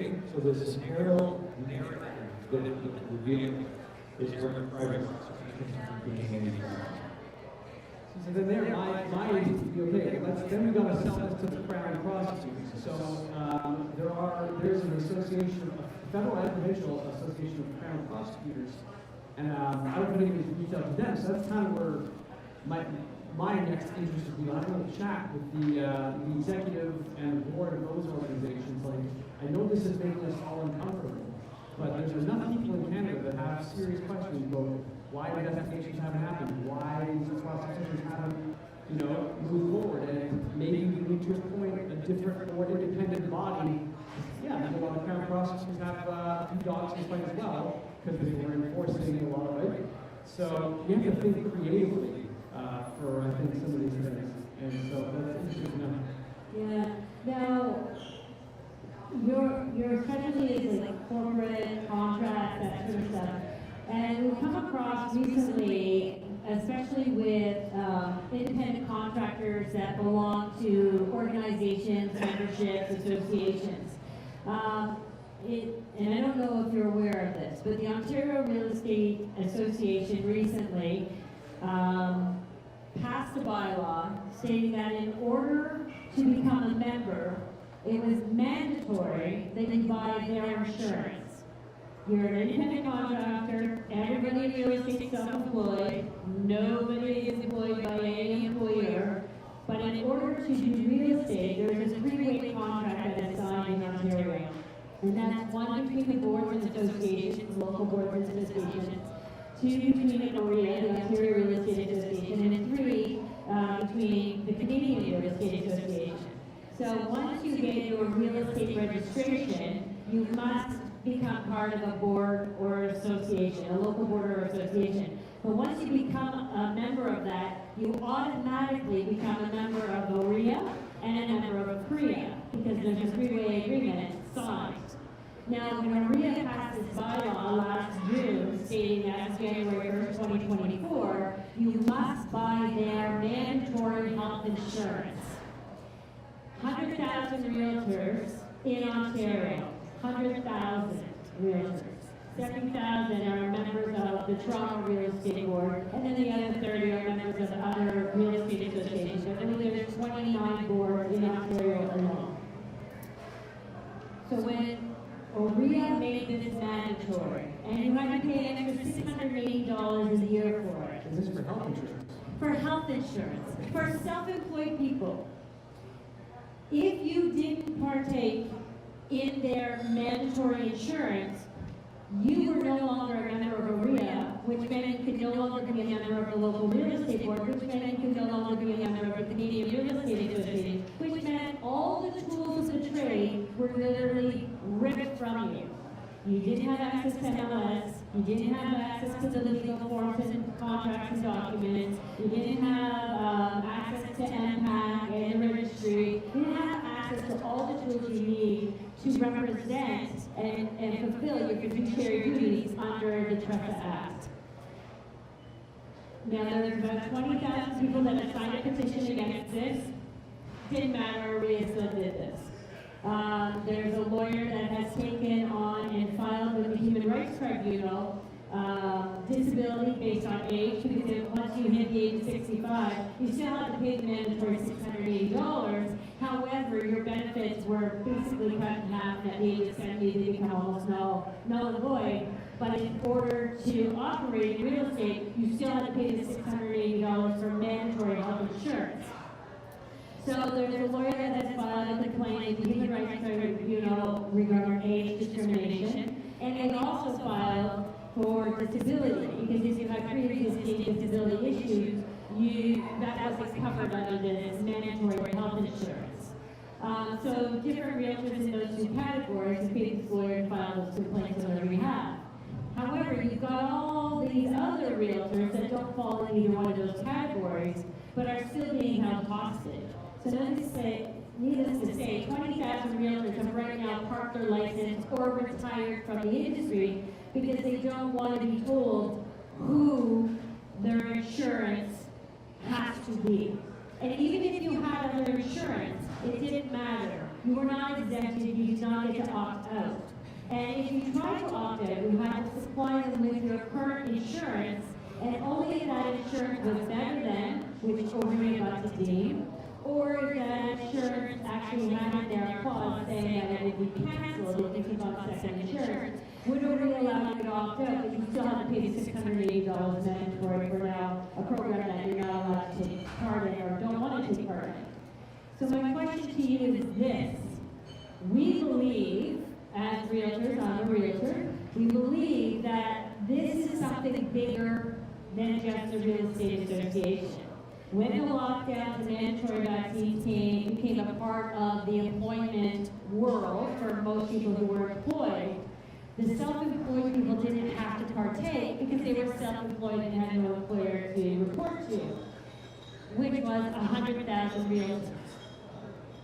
So we think that OREA doing this it's the first time it's ever been done in Canada, first time ever in Ontario, that an association or membership has demanded or had the ability to mandate who your health provider is. And we think that if this goes through and nobody challenges this, that this is going to have huge effects, domino effects, across every professional industry that has to have a membership. So that would be the lawyers, the doctors, the dentists, the chiropractors, the massage therapists, the engineers. Do you see that as possibly coming forward, and how legal is this? Is there medical involved for this health insurance? No. No. That's what they're telling you. That's whatever. Okay, that's at least less of a concern, but still it's a concern because if you do need to rely on your insurance, now they're going to start collecting and centralizing your medical information. So they're going to have access. It's a way to tap into your medical records. I would be concerned with that for sure. Law Society did come something kind of similar, but not really. They came up with a requirement. I think it's coming up where you have to have a succession plan and disclose it and provide it to the Law Society, because the Law Society is dealing with a lot of cases where lawyers are getting sick or dying and leaving the Law Society to handle their entire practice. So the Law Society said, well, that's not really fair. You've got to prepare us and have a whole succession plan. It's kind of tied into medical indirectly. But in this case, it doesn't sound like what we're just concerned about the succession plan of the realtor practice. It sounds like, yeah, this is a way to really submit in a kind of subtle medical way for, I mean, you do have this exemption, which is somewhat comforting, but again, if you have your own health coverage, you can get exempt from the OREA, but you can't get exempt. If it's better or it has to be better and say that you cannot accept another policy or your policy will be canceled. I don't know too many policies that have that written in there. So yeah, and even if you can opt out, you still have to forward now your medical records and your medical coverage to them. It's a third party that now decides, and it's the same third party that benefits from the $680. But we think that this is a bigger picture, that this is how we're going to mandate other self-employed industries in order to fall under government-mandated health insurance, which then allows the government an opening or at least a viewership of what your health records are. Well, and now that with the federal government now also incentivizing a national database for medical records, I'd be concerned about it. This is definitely a flag, so thank you for raising it. But yeah, I think it's something you want. Every regulated professional is going to want to watch out for this. Yeah, so I didn't know if you were aware, and because you are a self-regulated or self-independent contractor, is this something that anybody else who is self-employed needs to be worried about? Look, in terms of professional insurance, they all make it by the same professional insurance. Like they have a monopoly on that, right? And that itself is some, professionals are concerned about that. Like there should be more choice in the industry. But as it is now, it's taking care of things that are complaining. But for health coverage, that's next level. So that's concerning. It's very concerning. Is there any questions from the audience? If you have any questions, feel free to come up. But going forward, same question now for all of you. This conference is focusing on how to change the world and make it better. So from your perspective as a police officer, knowing what we know, knowing what we've seen over the last 4 years, and police taking up to serve and protect, we've got the people, and it looks more like serving and protecting the government. Do you see a way forward as a police, I know you're retired, but from a police perspective, a way forward to change the world to be better?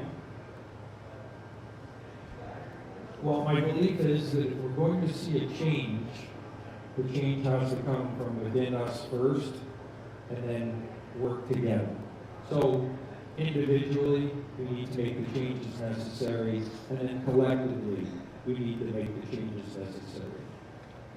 Having spent 32 years in law enforcement, I can say that it is a very well-organized agency that when emergencies occur, and very stressful situations happen, they're well-trained and prepared to do the things that they need to do, and they prepare for that.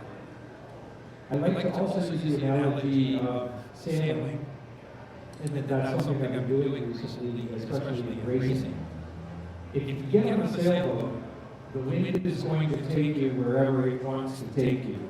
And unless you know how to control that vessel, if you do, you can capture the wind and the momentum. And a well-trained team on a racing boat will get that boat to where it needs to go and win. And it's all up to the individuals working together. Here in the so-called freedom movement, we have a lot of fracturing. We have no shortage of individuals that want to discuss and talk about their particular issue or subject of interest. But we're going to need to see some leadership within this movement, and we're going to need to see some cohesion of individuals coming together and finding what is that common element that we can all agree with.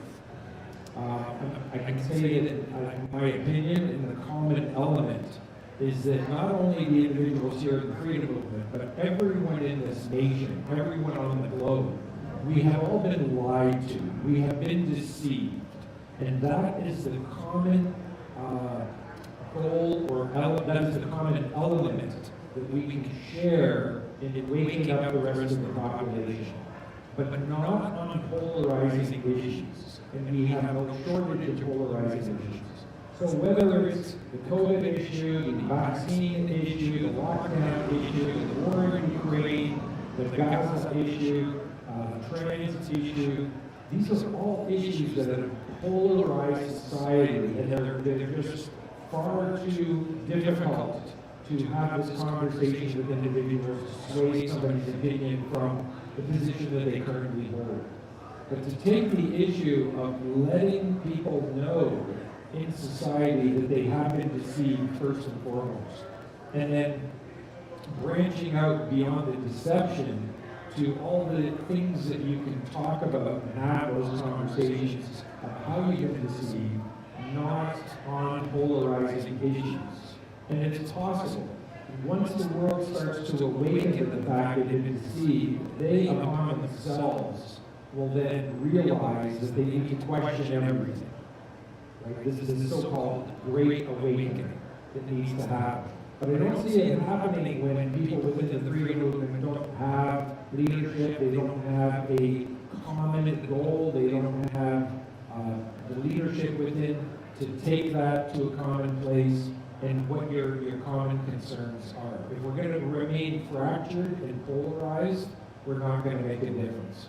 But when we unite and come together, and really come together, and really let down our egos, and really work together on issues. And I see it being very possible. It's very possible that we start uniting with other groups on a common ground, finding that common ground. I think we'll get through this, and I think we'll make the change that's necessary. And I like to thank whoever, Kellyanne and yourself, who put this event together, because now I've had the opportunity to actually meet with Chris and meet with Daniel and know that we can continue to have more forward working relationships and spreading the word. So I think the common ground is there.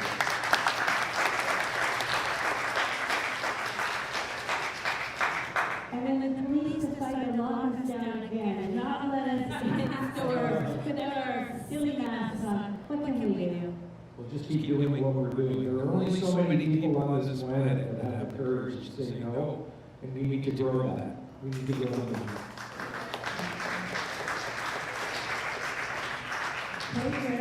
How do we make the world better? From a non-lawyer perspective, what can we do?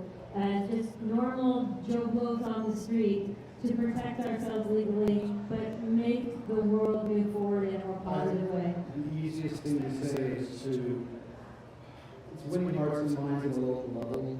So a lot of it is just simply to read and think and ask questions, do the research. Don't accept everything out there, be discerning. There's a lot of nonsense out there. I'm just going to use, I hate using terms like disinformation and misinformation. I absolutely despise those terms. Yeah, I think they're just, they're weasel-worded terms. They're just like conspiracy theorists and all that. They're designed to promote an emotional response and to bypass your thought process. So the main thing is do your thinking, be discerning. If you see information out there and it's too good, it looks too good to be true, it probably is. That's one of the reasons why there's no press on this case on Fernando appeal yet, because they're waiting for the actual decision in writing. Whether it's a transcript, whether it's a candidly or both, they're waiting for it. So I appreciate that, because there's a lot of stuff that people shot their mouths off, or all sorts of stuff that happened in court that never happened. It's absolute nonsense. RFK Jr. releases the Supreme Court case in Switzerland. I still see that stuff coming. It's complete garbage. It's nonsense. You can any person who's in a nation will show that to you. It's great. You can look stuff up and you can find it in 5 minutes. And if you can't find it, it doesn't exist, probably. Especially if some big thing that's supposed to happen. So I would say to people, it starts with you. It starts with you trying to assess true information. Be discerning. When you come across this stuff, share it. And at the end of the day, if the government decides to try again, or if elements that are beholden to the government, regular professionals that have you, try to do the same thing again, which would be really lockdowns and mandates, just say no. And we have to. We cannot afford to do anything but. I know that a chunk of people will comply, but I think this time there will be too many that will not. And in terms of raw numbers, there's a book that I read in 2018 called Skin in the Game. It's written by Nassim Taleb. He's a mathematical modeler. It's part of his Cherto trilogy. Okay, there was Black Swan, and there were 3 books. So that was the last one. And one chapter is called The Dictatorship of a Minority. We determined mathematically that you only need 3.5 to 4% of the society, the intransigent minority. Those are people who will not give in no matter what, before the rest of society has catered to their demands. You don't need 50%. One of the greatest lies that are told. Oh, we need to get 50% of the population to agree before we can change anything. It's a lie. We only need, let's say 5%. Let's overdo it. 5%. What's 5% of 41 million people, right? 10%, 4 million, approximately. It's 2 million people. You cannot do something about 2 million people who will not give in. It's over. If 2 million people got to, that's why the convoy worked. Because 2 million people went through there over a month. So if 2 million people do not comply and embarrass the Prime Minister and embarrass the government, then they're targeted, right? And Adam Skelly embarrassed the government. Pastor Pavlovsky embarrassed the government. If you embarrass the government, they will come after you. But if all of us back them and we say, just say no, and I say all of us, 5% of the population, 10% is over before nightfall. Okay, 5% is enough. We have the numbers to win now. Right? And there's a dark side to this. The trans agenda, Soji, all that garbage.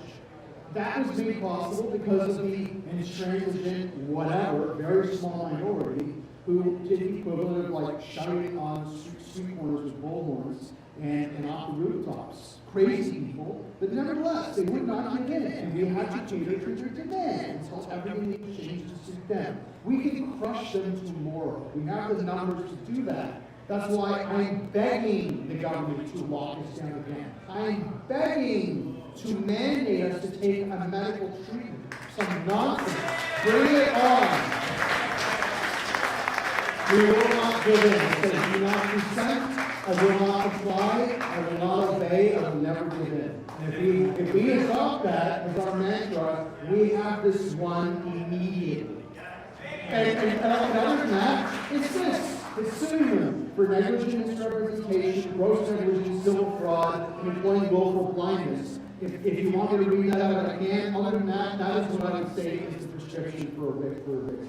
And I would say one last thing, because Dan brought up the whole idea of private prosecution. And I know people have tried that, and I myself, before all this, I was attacked by my psycho lawyer in January 2017. So I had to go to court and lay information. I did all that. So I know a little bit about that. But at the end of the day, you have to convince two people who are taking government paychecks to move against the government. There's a justice piece and prosecutor, and they have to be aligned. And then all your evidence has to be good. So investigating police officer, someone with experience about actually bringing evidence or to a prosecutor. So I would say at the end of the day, this is well past what I'm suggesting here. Well past the wings of provincial court. Well past the stuff about getting the Fernando appeal moved into high court or getting the conviction struck. The real question is, after civil suits, what follows after civil suits? Do we do criminal? Because criminal, the standard is so much higher beyond reasonable doubt rather than on the balance of probabilities of preponderance of evidence. So ultimately, what do we do? And the real thing, and this is we've already been through this people, with the power plant nonsense, with the liberal government, with the Kim Jong-un government, as I call her, and all that went on. They got off. Why? Because they shredded documents. Why did the Nazis nearly get off? Because they shredded documents. Why did there were those 4 security guards left in everything Mount Sinai who killed that woman because she used the mask? Why did they get off? Because they turned the camera away. And a good judge, the people ripped that judge, oh, how dare you? That was totally unjust. He said, you cannot secure a conviction beyond reasonable doubt. Yes, they moved the camera away. You cannot secure a conviction beyond reasonable doubt. You can't. So ultimately, we need military tribunals. Why? Because the standard of evidence is lower. That's why they had Nuremberg. But the Nuremberg was, there was Operation Paperclip. The useful people went away. This time they're all expendable. We can get rid of all of them. So ultimately, we do need military tribunals. We do need international. We do need cooperation. But that will only happen with great victories in civil court, and then the government is forced to come onto our side and prosecute with respect to military tribunal. Because if you look at the standard about it set by the courts, they don't like military tribunals. They're like, you should try something else because these are civilians. But ultimately, I think we will get them, but who knows when. It's up to us to say that we actually will not comply, and then the rest of society will come around and the lawsuits will follow. And the change is already here. I've had people in court in the administration just go into silent tirades against Justin Trudeau. These are people in the courts. These are people in the courts. So the tide has turned, and of course now, when it's the right time to get back in court, everything's moved. So it is the right time. We just have to keep fighting and not give up, and I know a lot of people have. A lot of people listen here. Thank you so much for coming. Don't give in.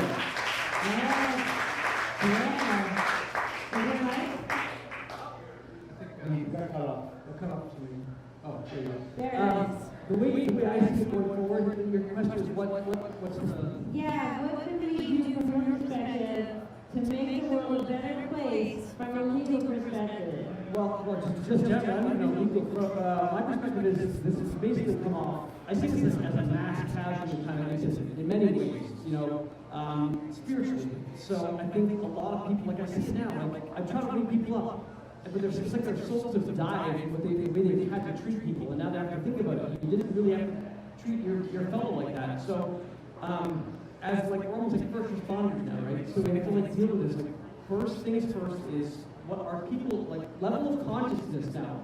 How aware are people of what is going on, what they did, what the government did, what didn't have to be done? So that's kind of what I'm just raising the level of awareness and assessing it in people. And I think that's once we do that, I think that's part of the whole the whole process of reconciliation and rectification of things. Okay, really quickly, because we're all dying to know. Know your rights. Give us 2 rights that we should know going forward, each of you. 2 rights going forward that we should know. Go ahead, Vince.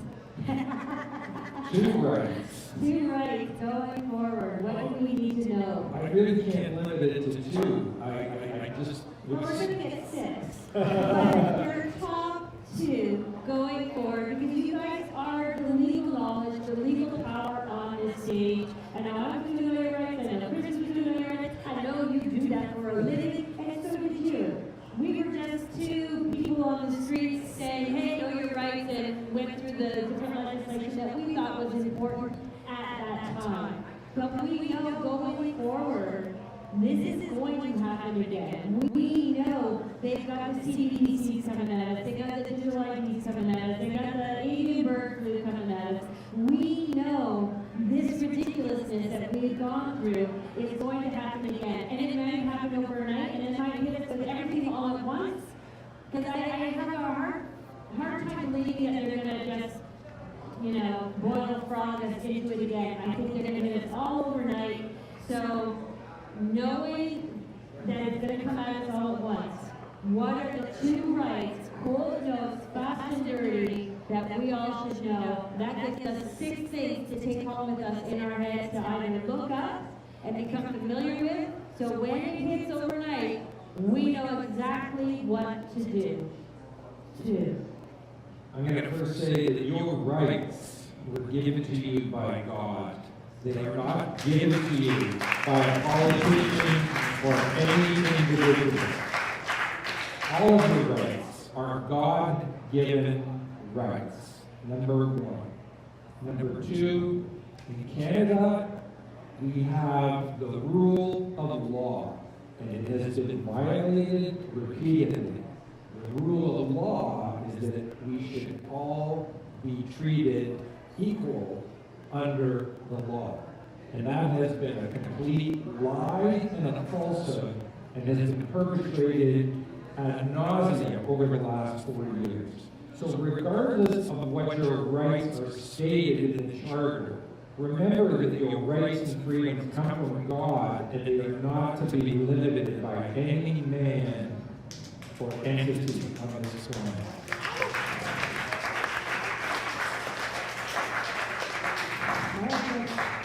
Down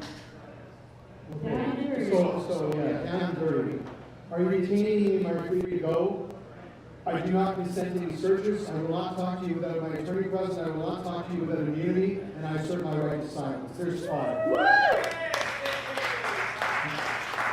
I agree. As a court for lawyers, you have a right to an attorney. I think people forgot about this. I don't even want to remind them when they're doing the arrive-can tickets, where they detain people. I'm like, good, just told them that they're a lawyer. That's one. And then the right to associate. You have a right to associate with people in different capacities, okay? So that, and they're trying to intimidate people from associating on the basis of, oh, that guy's a member of a diagonal. You can't, if you're associating with people in a limited capacity, you can actually, it's okay to share a common cause, even though I don't agree with everything that person has to stand for. So the freedom to associate is what they're trying to come at us directly and indirectly. Don't let them do that.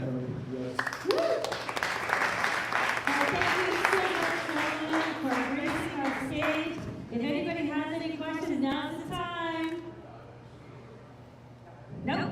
All right, I'm gonna let you guys go. Be free, and thank you so much for being here and educating us. Thank you. Thank you guys. You guys are. Without you guys, honestly, we would be absolutely nowhere. So you are the guts and the glory of the freedom of this country, 100%. And take it from me. I mean, they froze all my accounts. I couldn't even afford to hire Daniel. I'm just joking. I'm just joking. Daniel's been part of this movement, and I'm so proud of him. It's a very difficult position when you get chastised and shamed by this government, and it doesn't matter what capacity it's in, whether you're a common person on the streets protesting for your rights, or you are a lawyer who is adamant about, or a cop that is adamant about enforcing the law, you get chastised. And that is an abomination to everything that this country is supposed to stand for. And it ends now. And that's why we are the change. So with that, I mean, we can stand up here and talk for days about everything that has happened and everything that should happen. But it's about what you want, like I said earlier. And what do you want? I'll tell you what you want. You want to have your own self-determination over your life. Do you think it's fair that out of 40 million people, 0.1% of this country makes all the decisions? Did you know that out of 40 million people, only 0.1% of the country makes all the decisions? They do. And how do they do that? Canada is considered a representative democracy. What does that mean? It means that you participate in voting, your vote doesn't really matter, or Andrew Scheer would have been the president, and you give the ability and the authority to whoever your representative is to make decisions for you. We want to introduce to you a better option, a much better option. One that eliminates asking Nanny for a cookie and puts the self-determination and the authority in your hands permanently in a way that cannot be corrupted, disregarded, or affected. So with that, I'm going to introduce, I partnered up, the Canadian Democratic Defense Association has partnered up with the Evolve Foundation and two of the smartest people I've ever met in my life. Please put your hands together for Richie Marks and Damien Spalding.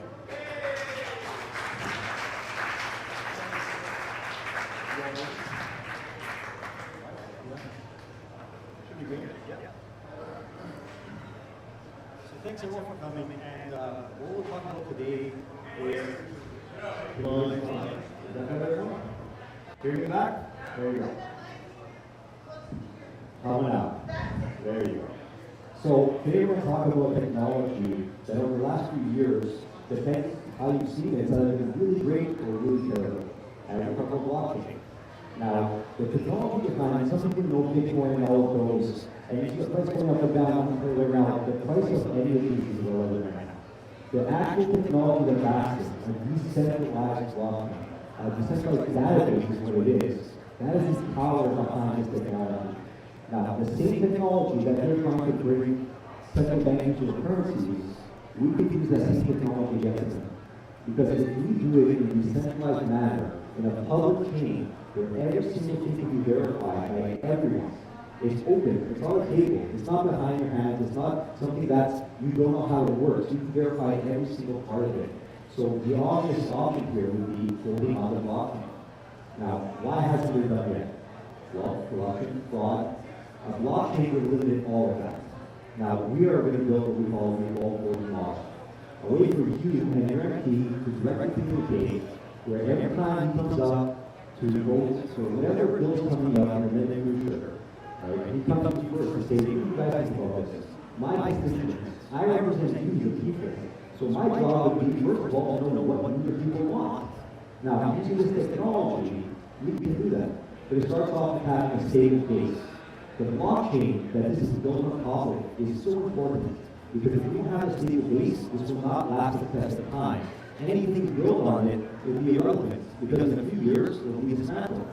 So we start off with the gigantic task of not just using a blockchain, but creating our own.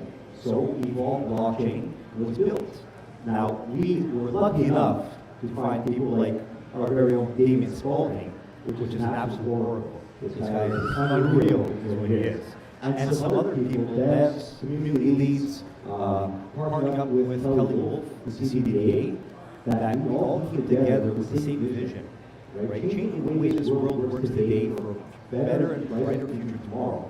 So we built a blockchain that not just pushes the boundaries of blockchain, but it also provides security unheard of in space. Our consensus method is one of the most secure consensus methods out there, bar none. our servers, and I'll have Damien speak on that now, is something that it brings a level of security we haven't seen yet. So Damien, how will you walk us through just how secure your servers are and revolutionary they are? Well, in essence, you take a look at what happened the last number of years, and people wanted to communicate, and they did stuff like Parler. And Parler got deplatformed. Parler was, in the big scheme of things, either through Microsoft's Azure servers or Amazon's AWS, those are the two big cloud computes.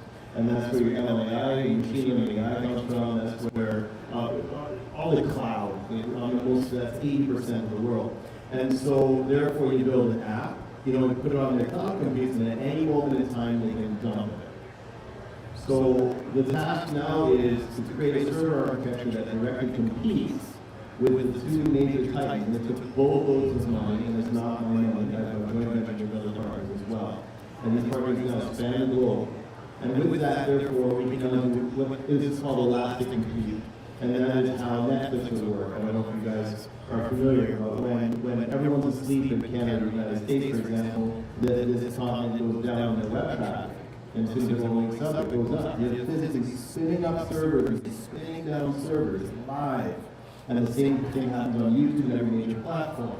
So we have now taken the billion-dollar approaches and put that in a private, secure form that anyone can now access and decentralize themselves and go to full scale like the Titans and come back down to a very affordable startup level. That's your question, David. How long have you been working on servers? Oh my gosh. Well, the entire solution architecture has been in very 20-some years. It began early 2000s. Seeing what was coming now and recognizing that we need to communicate, we need to share data, and we can do that. I'm not going to plug these here, but that was done on these here. We're replacing YouTube, we're replacing Facebook, we're replacing WooCommerce and Shopify, you're replacing all these things with a decentralized form that's unique for you, that can never be kind of challenged or destroyed.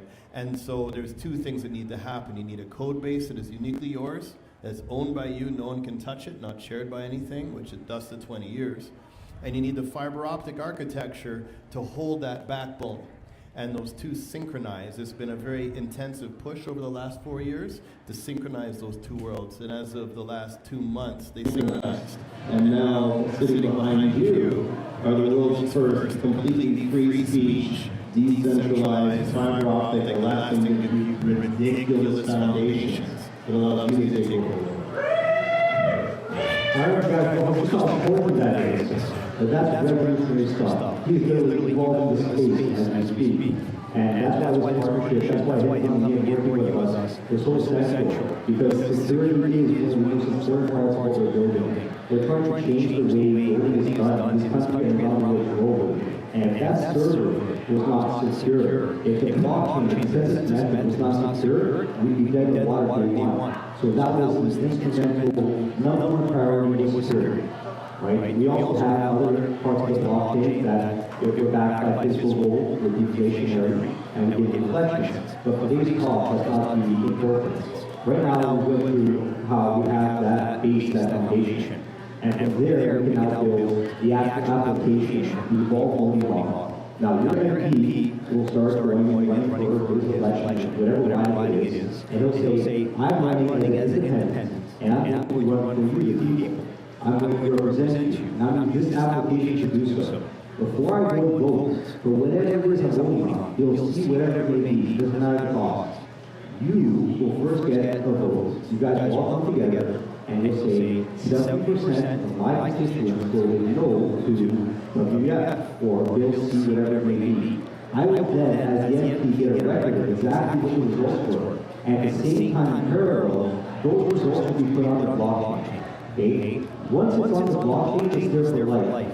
You and everyone else in this room can go verify every single vote. You can go check yours count, you go check what the actual results of that was. And this is not just for a week or a month, this is for a lifetime. A year, 5 years down the line, it does not matter, the vote will still be there. What this brings is accountability. Your MP can no longer go to the House of Commons and say, my people want this. Is it easy? Wait a second. We just had a vote. 70% says they want nothing to do with it. This is what we're talking about. So it's going to be very easy to know who is there for people, who isn't. And this will start off with 1, 2, 3 areas to start. And once people start to see this as an actual being used, right, they'll start to then ask their FD, why the heck are we not using this? What would you have against knowing exactly what we the people want? That's your job, isn't it? You're here to represent us, aren't you?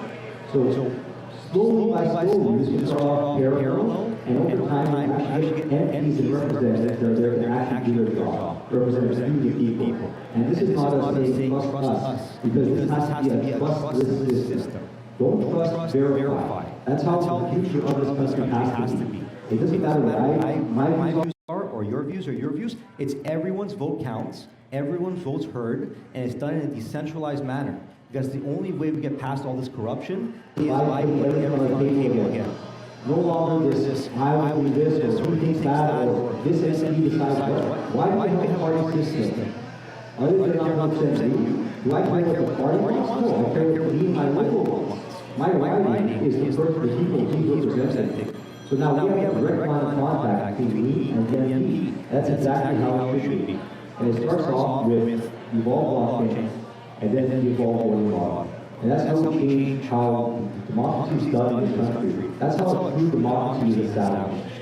Right? The technology that sounds scary sometimes, right? A lot of times it's lack of education is what it is. The same blockchain that's scary and almost can't happen in other blockchains, of course, can be used as technology to set us free again.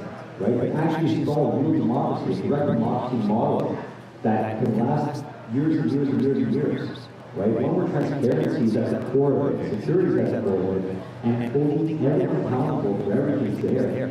Right? That's what this technology represents. That's what we're building. And it's been a monumental task. It's been months and months and months of just trying to get this done as quickly as we possibly can, but also not stepping over any steps. Right? Testing everything thoroughly. We have a long way to go. We're involved with the whole process as we speak. And for example, we're doing something unheard of in the space when it comes to blockchain space. We're doing 100,000 transactions per second. And for those who know blockchain, that's unheard of. And we're not done there yet. We've actually identified a bottleneck in that consensus method. And we're going to beat that. We're not going to settle. Right? We're going to evolve. And we're going to continue to evolve. So we're going to build what this country needs. And not just our country, every country. This can be established in school boards, corporations, where you're in political voting, any institutions or polls. There's so many different ways we can utilize this technology, and it's really the tip of the iceberg. So we also, the educational part is very important. We've created what we call school. So for those of you that have no clue about anything blockchain, crypto, all you see is things questions up and down, we built this school. So you can join this community, and we have little courses. And some of them are little whiteboard courses meant for kids, basically, drawings and animations. And they do complex subjects and break it down to something that's very understandable. And then you have intermediate. As we go through the process, as we release updates, we'll have AAs so that you can ask us questions that weren't covered in these courses. So education, us walking you through these steps, is the only way that we all can do this together. And you guys get a real understanding of this technology. And it's not as scary as people claim it to be. Right? Every technology used was great, it was parallel things. Now, the decentralized public blockchain is open for everyone. There's no time to back stuff. Everything's there, access to be seen. If there was an error, if there was a code wrong there, it would be exposed and they have to fix it. Right? That's why we're going to steps that we're going through. Starting with dating servers and then the voting model itself and audits. We're looking to change the way things are done. And we're looking in a decentralized manner. We've gone through, I think it's been 3 conferences in the last 2 weeks. We've gone through here, Toronto, Manitoba, and now today. And the general consensus is the need for decentralization. Not one person will control this. This will be controlled by those running across the world by the community itself. We as the foundation will not control this blockchain. Our end goal with everything that we're doing is to decentralize to the point where we have the countries to do this blockchain anymore. It is free. The community runs this blockchain, supports this blockchain. And we'll just pass stuff around in the ecosystem to maintain that. But that is the end all vision of what we want to do here. And it's a large task, but we're going to get it done.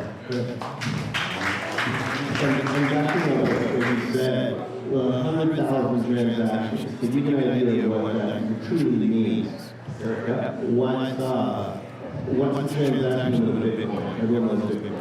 It's less than 10, and then you have Ethereum, which is the next biggest blockchain, and they're doing 30 transactions per second. The fastest one right now is 40,000, 48,000 per second. So I don't want to spend too much time on this, but you take a picture now of Bitcoin is supposed to be able to handle all the transactions in the world to get an altered currency. But how can you do that when you have 10 per second? He's starting at 100,000. You're only in IT, your bottleneck. You can have the biggest, craziest, high-super engine, crazy tires, but if your transmission's run by a toothpick, good luck getting anywhere. So his team has solved a major bandwidth concern that has been just decimating the crypto space. The second bottleneck in parallel is server architecture. That's why we have these conversations. So now you have technology that have a massive band of communication with a fiber optic structure that can equate to that band. So aside from a voting law that can revolutionize the world and create a new democracy as needed, but it can solve plethora problems and go well beyond our generation. Yeah, we're talking dApps, we're talking DeFi, smart contracts.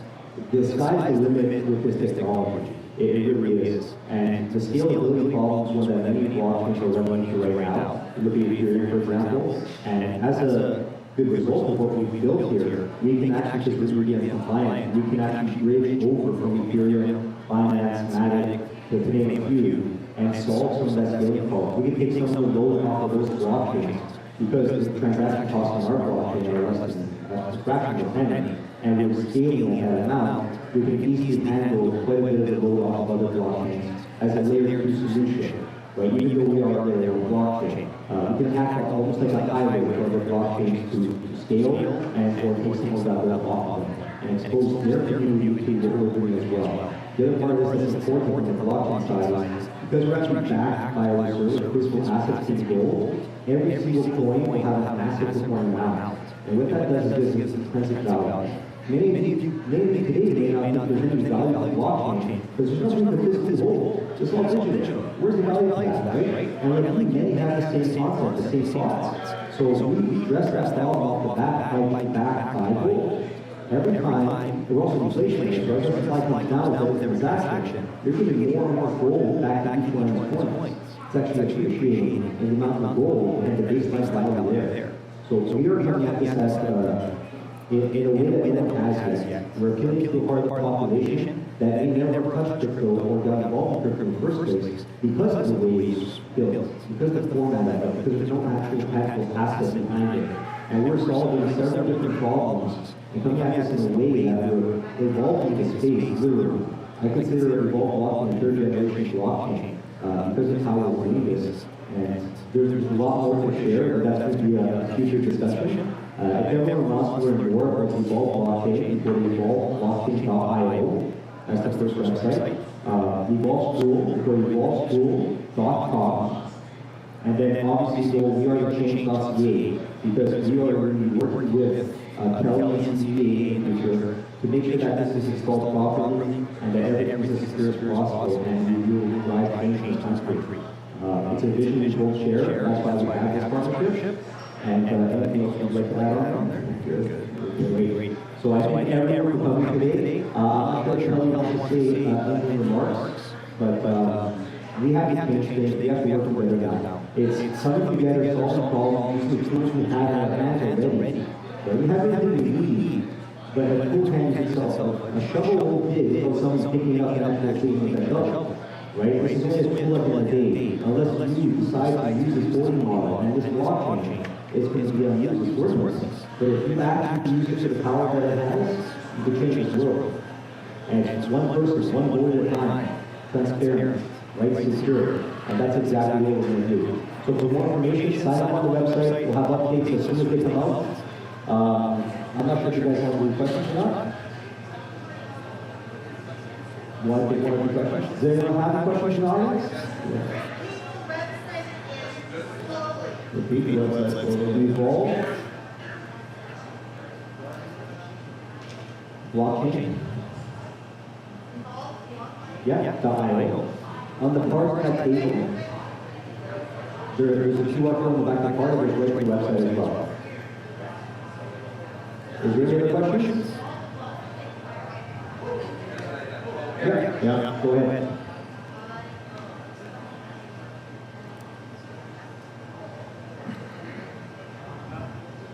Yes, I understand what you said with regards to people go to blockchain is electricity. The error is software is worthless. But then you're saying that you have your blockchain is backed with actual physical. A reserve physical gold, Okay, yes. so my question is, can people have as investors because of that? So the reason we work with launch HiJack'd free public sale of blockchain. We're going to have a free public sale, so after supply of the blockchain that anyone wants to participate, unfortunately that will require the ounces of gold. Okay, then they will be stored in custodial, insured, audited locations around the world. So at any point in time, anyone who holds an Eagle coin can say, what, I want to bring my Eagle coin to the gold backing that access it. So let's say they have a million coins and it's worth 2 ounces of gold. Any point in time they initiate that, have the gold sent to their house, and when they sign off, say they received it, they get the notification they bought it, well then the leak will send those coins to the burn wallet, so we'll take out consideration. Okay, thank you. You're welcome. Good question. That was a question. What that establishes is the first blockchain that has a tangible asset. And you know what happened when currency went off the gold standard, right? It's a nosedive. It lost value year over year over year because there was no actual assets to act. Okay, we're going back to that standard, right? We're initiating, putting that blockchain tech, we're revolutionizing the size, we're revolutionizing the blockchain space at the same time as bringing back that gold standard that should never come off in the first place. Right? And we're also max supply blockchain. We'll never be more than 1 billion coins. Actually, to this day, it's less than 1 billion because the blockchain is working as we speak, and we're working testing the audits. So with every transaction, that supply is slowly coming down. We are the opposite of some of the problems that we face today, overinflation, not being backed by anything. Let's make a quick guide right here. With this blockchain, we can't do that. Right? We're the opposite of that. We're solving several different problems at the same time. Right? Including building the platform to build other applications on. We have the management we're going to bring out, we have the voting model and other things. But you guys can definitely learn more of that when we have updates on our website, so sign up for that, please. That is wrap things up here. So if Kelly has anything else to say, I want to thank everyone for coming out today, and I appreciate everyone being here. If Kelly has something to say, go ahead, Kelly.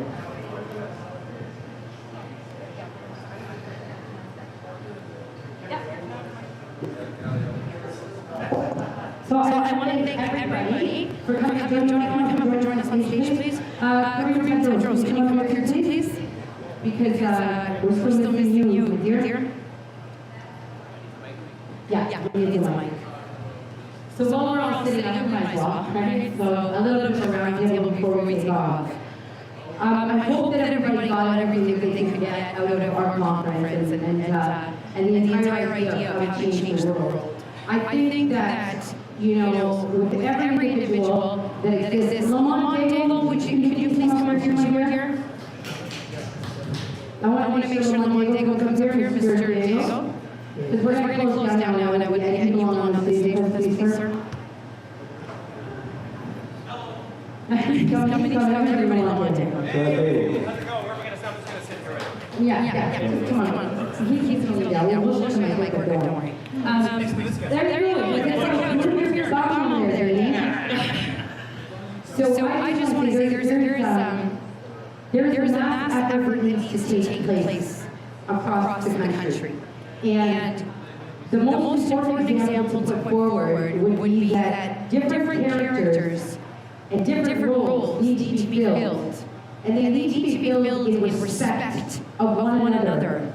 That means you give each other their space to do what they can do best. You have their back when they do it, and you can accomplish anything. So I'm going to give Kareem the floor just for a second here because we are running out of time, and I wanted to make sure that he had a voice to speak. Kareem Tedros leads, I'm sure you guys have all heard of it, the Hands Up Our Kids movement. So he leads it for the entire Golden Horseshoe, and he's quite the voice that we'd like to tell you about. Thank you. Amazing thing they put together here, a lot of incredible people, and as you said, so many different efforts, and I think really looking at these as departments that spearhead their own sort of missions, how to change the world, there's a lot to change. One thing that we're seeing a lot more of is this rise of indoctrination in schools. And it's one of the things that has to be looked at, and just start to go back and look and see what's happening behind the scenes. Really getting an understanding that it's just another one of the systems that we trusted blindly, and we drop off our kids and assume that they're in good hands. But we realize we do have to take back that autonomy to raise children the way that we see fit. They are not children of the state. Right now, there's a big movement to bring back parental rights, and it is going to take a huge effort. We've heard time and time again. It's up to us to be involved. It's up to us to awaken. It's up to us to take control of our lives. And if you think about how much time children spend with their educators, it's 7 or 8 hours versus the time they spend at home with mom and dad. So what they're being taught in school does not align with obviously our traditional family values and our Canadian values. We've heard the mass majority obviously has a voice. We just need to use it. So a lot of efforts are being made. We put together the Universal March last year in September. We'll be doing it again this year. We're obviously looking for everybody to come out and raise awareness. They did create a little bit of a shockwave. We just have to keep going. And with that, I would like to say, think about that. 1 million people marched for our children. We had how many millions in Ottawa, Jody? Definitely over 2 million people in Ottawa, for sure. The first weekend, probably a little over 1 million. The second weekend, 100% over 2 million. That third weekend, I think we were probably 2.5 to 3 million. They didn't want a fourth weekend to happen, and that's why they brought in the riot police and took us down. That's right. And across the entire country outside of Ottawa, the exact same thing was happening in every single major city. You know, the whole network here on the stage has been responsible for having nationally organized initiatives take place, in multi-cities for the last 4 years. And I can't tell you how grateful I am for the hard work, the dedication, and commitment of everyone on the stage. We made a promise when we began back in 2020, and I'm going to give them the mic in a second. We did make a promise to the people that we were going to bring some sort of remedy. And we were bombarded, and I'm sure you'll agree, with all kinds of different issues. From people and everything, from the devastations, from COVID to the oppressions and the silence, to the suicide ideation that was taking place, to discrimination against everyone and everywhere. And we did our best to bring music, to bring people, to bring love, to bring unity. And somewhere along the line, we're human too, we all get caught up. But it's time to drive this movement back in the direction it was meant to be and where it started. Kelly, this magic stuff. Thank you, first of all, to the media that was able to make this movement, do the best it could. Under the circumstance and the lack of preparation, but it was absolutely amazing. And thank Kelly for those words because it has been 4 years, and I would say it was really fast and furious for the first 9 months until the arrest, and then kind of went down for a bit to just understand how to recover, come back with the right people and figure out what's necessary now. Because, take a look at that sense, what can we do to change the world? And there are other components of spirituality out there that will say, well, why do we want to change the world? Because it's perfect the way it is, doesn't mean we're not here trying to change it in a more positive direction unless we have that negativity and darkness. And so I think it is the perfect time for us to, kind of change it in a way where we can elevate the consciousness, okay? Leave it the way it is, but let's just amp everything up a little bit better at knowing what we did wrong and going into what we know how to do right. And that is actually still about taking the streets of this country. Protests do work if they're done in the right way, with the right people, and the energy going out there is done the right way, rather than validity. When we first went out there, we were just looking to see what hit the wall, and we didn't know what was going on because these people didn't make sense either. We were running out there asking a lot of questions because we were in the dark. After 4 years, we're no longer in the dark, and Vinny, the light being shown to us right now, is absolutely perfect. So, you know what, we wouldn't have found that kind of knowledge unless we did this fly, subtle crash, burn, get back up like the Phoenix, okay? And here we are back again. So thank you all, and thank you for the show, and thank you, Kellyanne and Jody, for putting this together. And really awesome meeting, a lot of really great people wouldn't have been without you, so amen. Can I share an observation? I've seen this played out so much over the last number of years. I don't know if you folks use the chat here, but communicate this. It's quite encouraging. Is that if you play chess, the white piece moves first, the black piece moves second. And therefore the black is responding to the white. In 2020, unbeknownst to anyone, or the majority of populace, there's this crazy white game, you're going to lose your rights and stay at home, you're not travel, you're not see grandma, you're all going to die, get the jab, stay at home, be safe, blah, blah, blah. And the black game kind of like, what are you doing? And we feel like we're losing ground, we're losing our rights, we're losing everything that we know. And what's interesting is, in chess, even though the black is responding, the black is also tactically repositioning. And it's really interesting now, this time that we are in 2024, I'm just observing, I'm bystanders, seeing things play out, and I'm seeing how the black king is now rising up, the black king wins. There's no real pivoting position, and that pivot is happening. The white game use our CBDCs, while we're saying, well, use the evolved currency. The white game saying, use our cryptocurrency, well, use your okay, well, watch our CBDC. It just goes there, it's called transforming now. We're at that turning point. And those of us that love and care for one another, we've been brought together. And the trying times made a brotherhood that it trusts that, we trust you. And it's a beautiful thing, you know, as a result of this. So I'm thankful for the time we've been through because we've now defined family, and we're now on the winning side that will get to watch this transformation while being a part of it. You always makes me cry. Always makes me laugh. But he's right. We are all the change. You are the change. You have the power within you. You have the courage, you have the strength, you have the perseverance, you have the smarts, you have the will. You also have the faith. And with God on our side, we can do anything. And we have to bring God into every plan and every solution going forward. Because if He's not there, it's not going to succeed. So, you are the power. You are the change. Be the voice. Be the strength. Be the feet. Be the heart, and be the mind. And remember, there's little eyes watching you. You are their example. You are their future. And if you don't stand up, nobody else will, and they'll never learn to. So now is the time to be strong and use your voice and question everything. But above all else, do it with God in mind. Always. Use the tools He's giving you and listen, because He's talking to you. You can do this. We are the change, guys. Thank you all for attending. Thank you everybody at home for watching. And we are going to make snippets because we know what attention spans these days. So we are going to chop everything up. And we would just request that everybody out there take snippets when they're prepared and they're out there and spread them constantly, consistently everywhere. What we are going to be planning on doing, and I was talking with a few gentlemen here in Toronto anyways, considering we are the economic center of this entire country, whoever wants to participate, we need your help, we need everyone's help.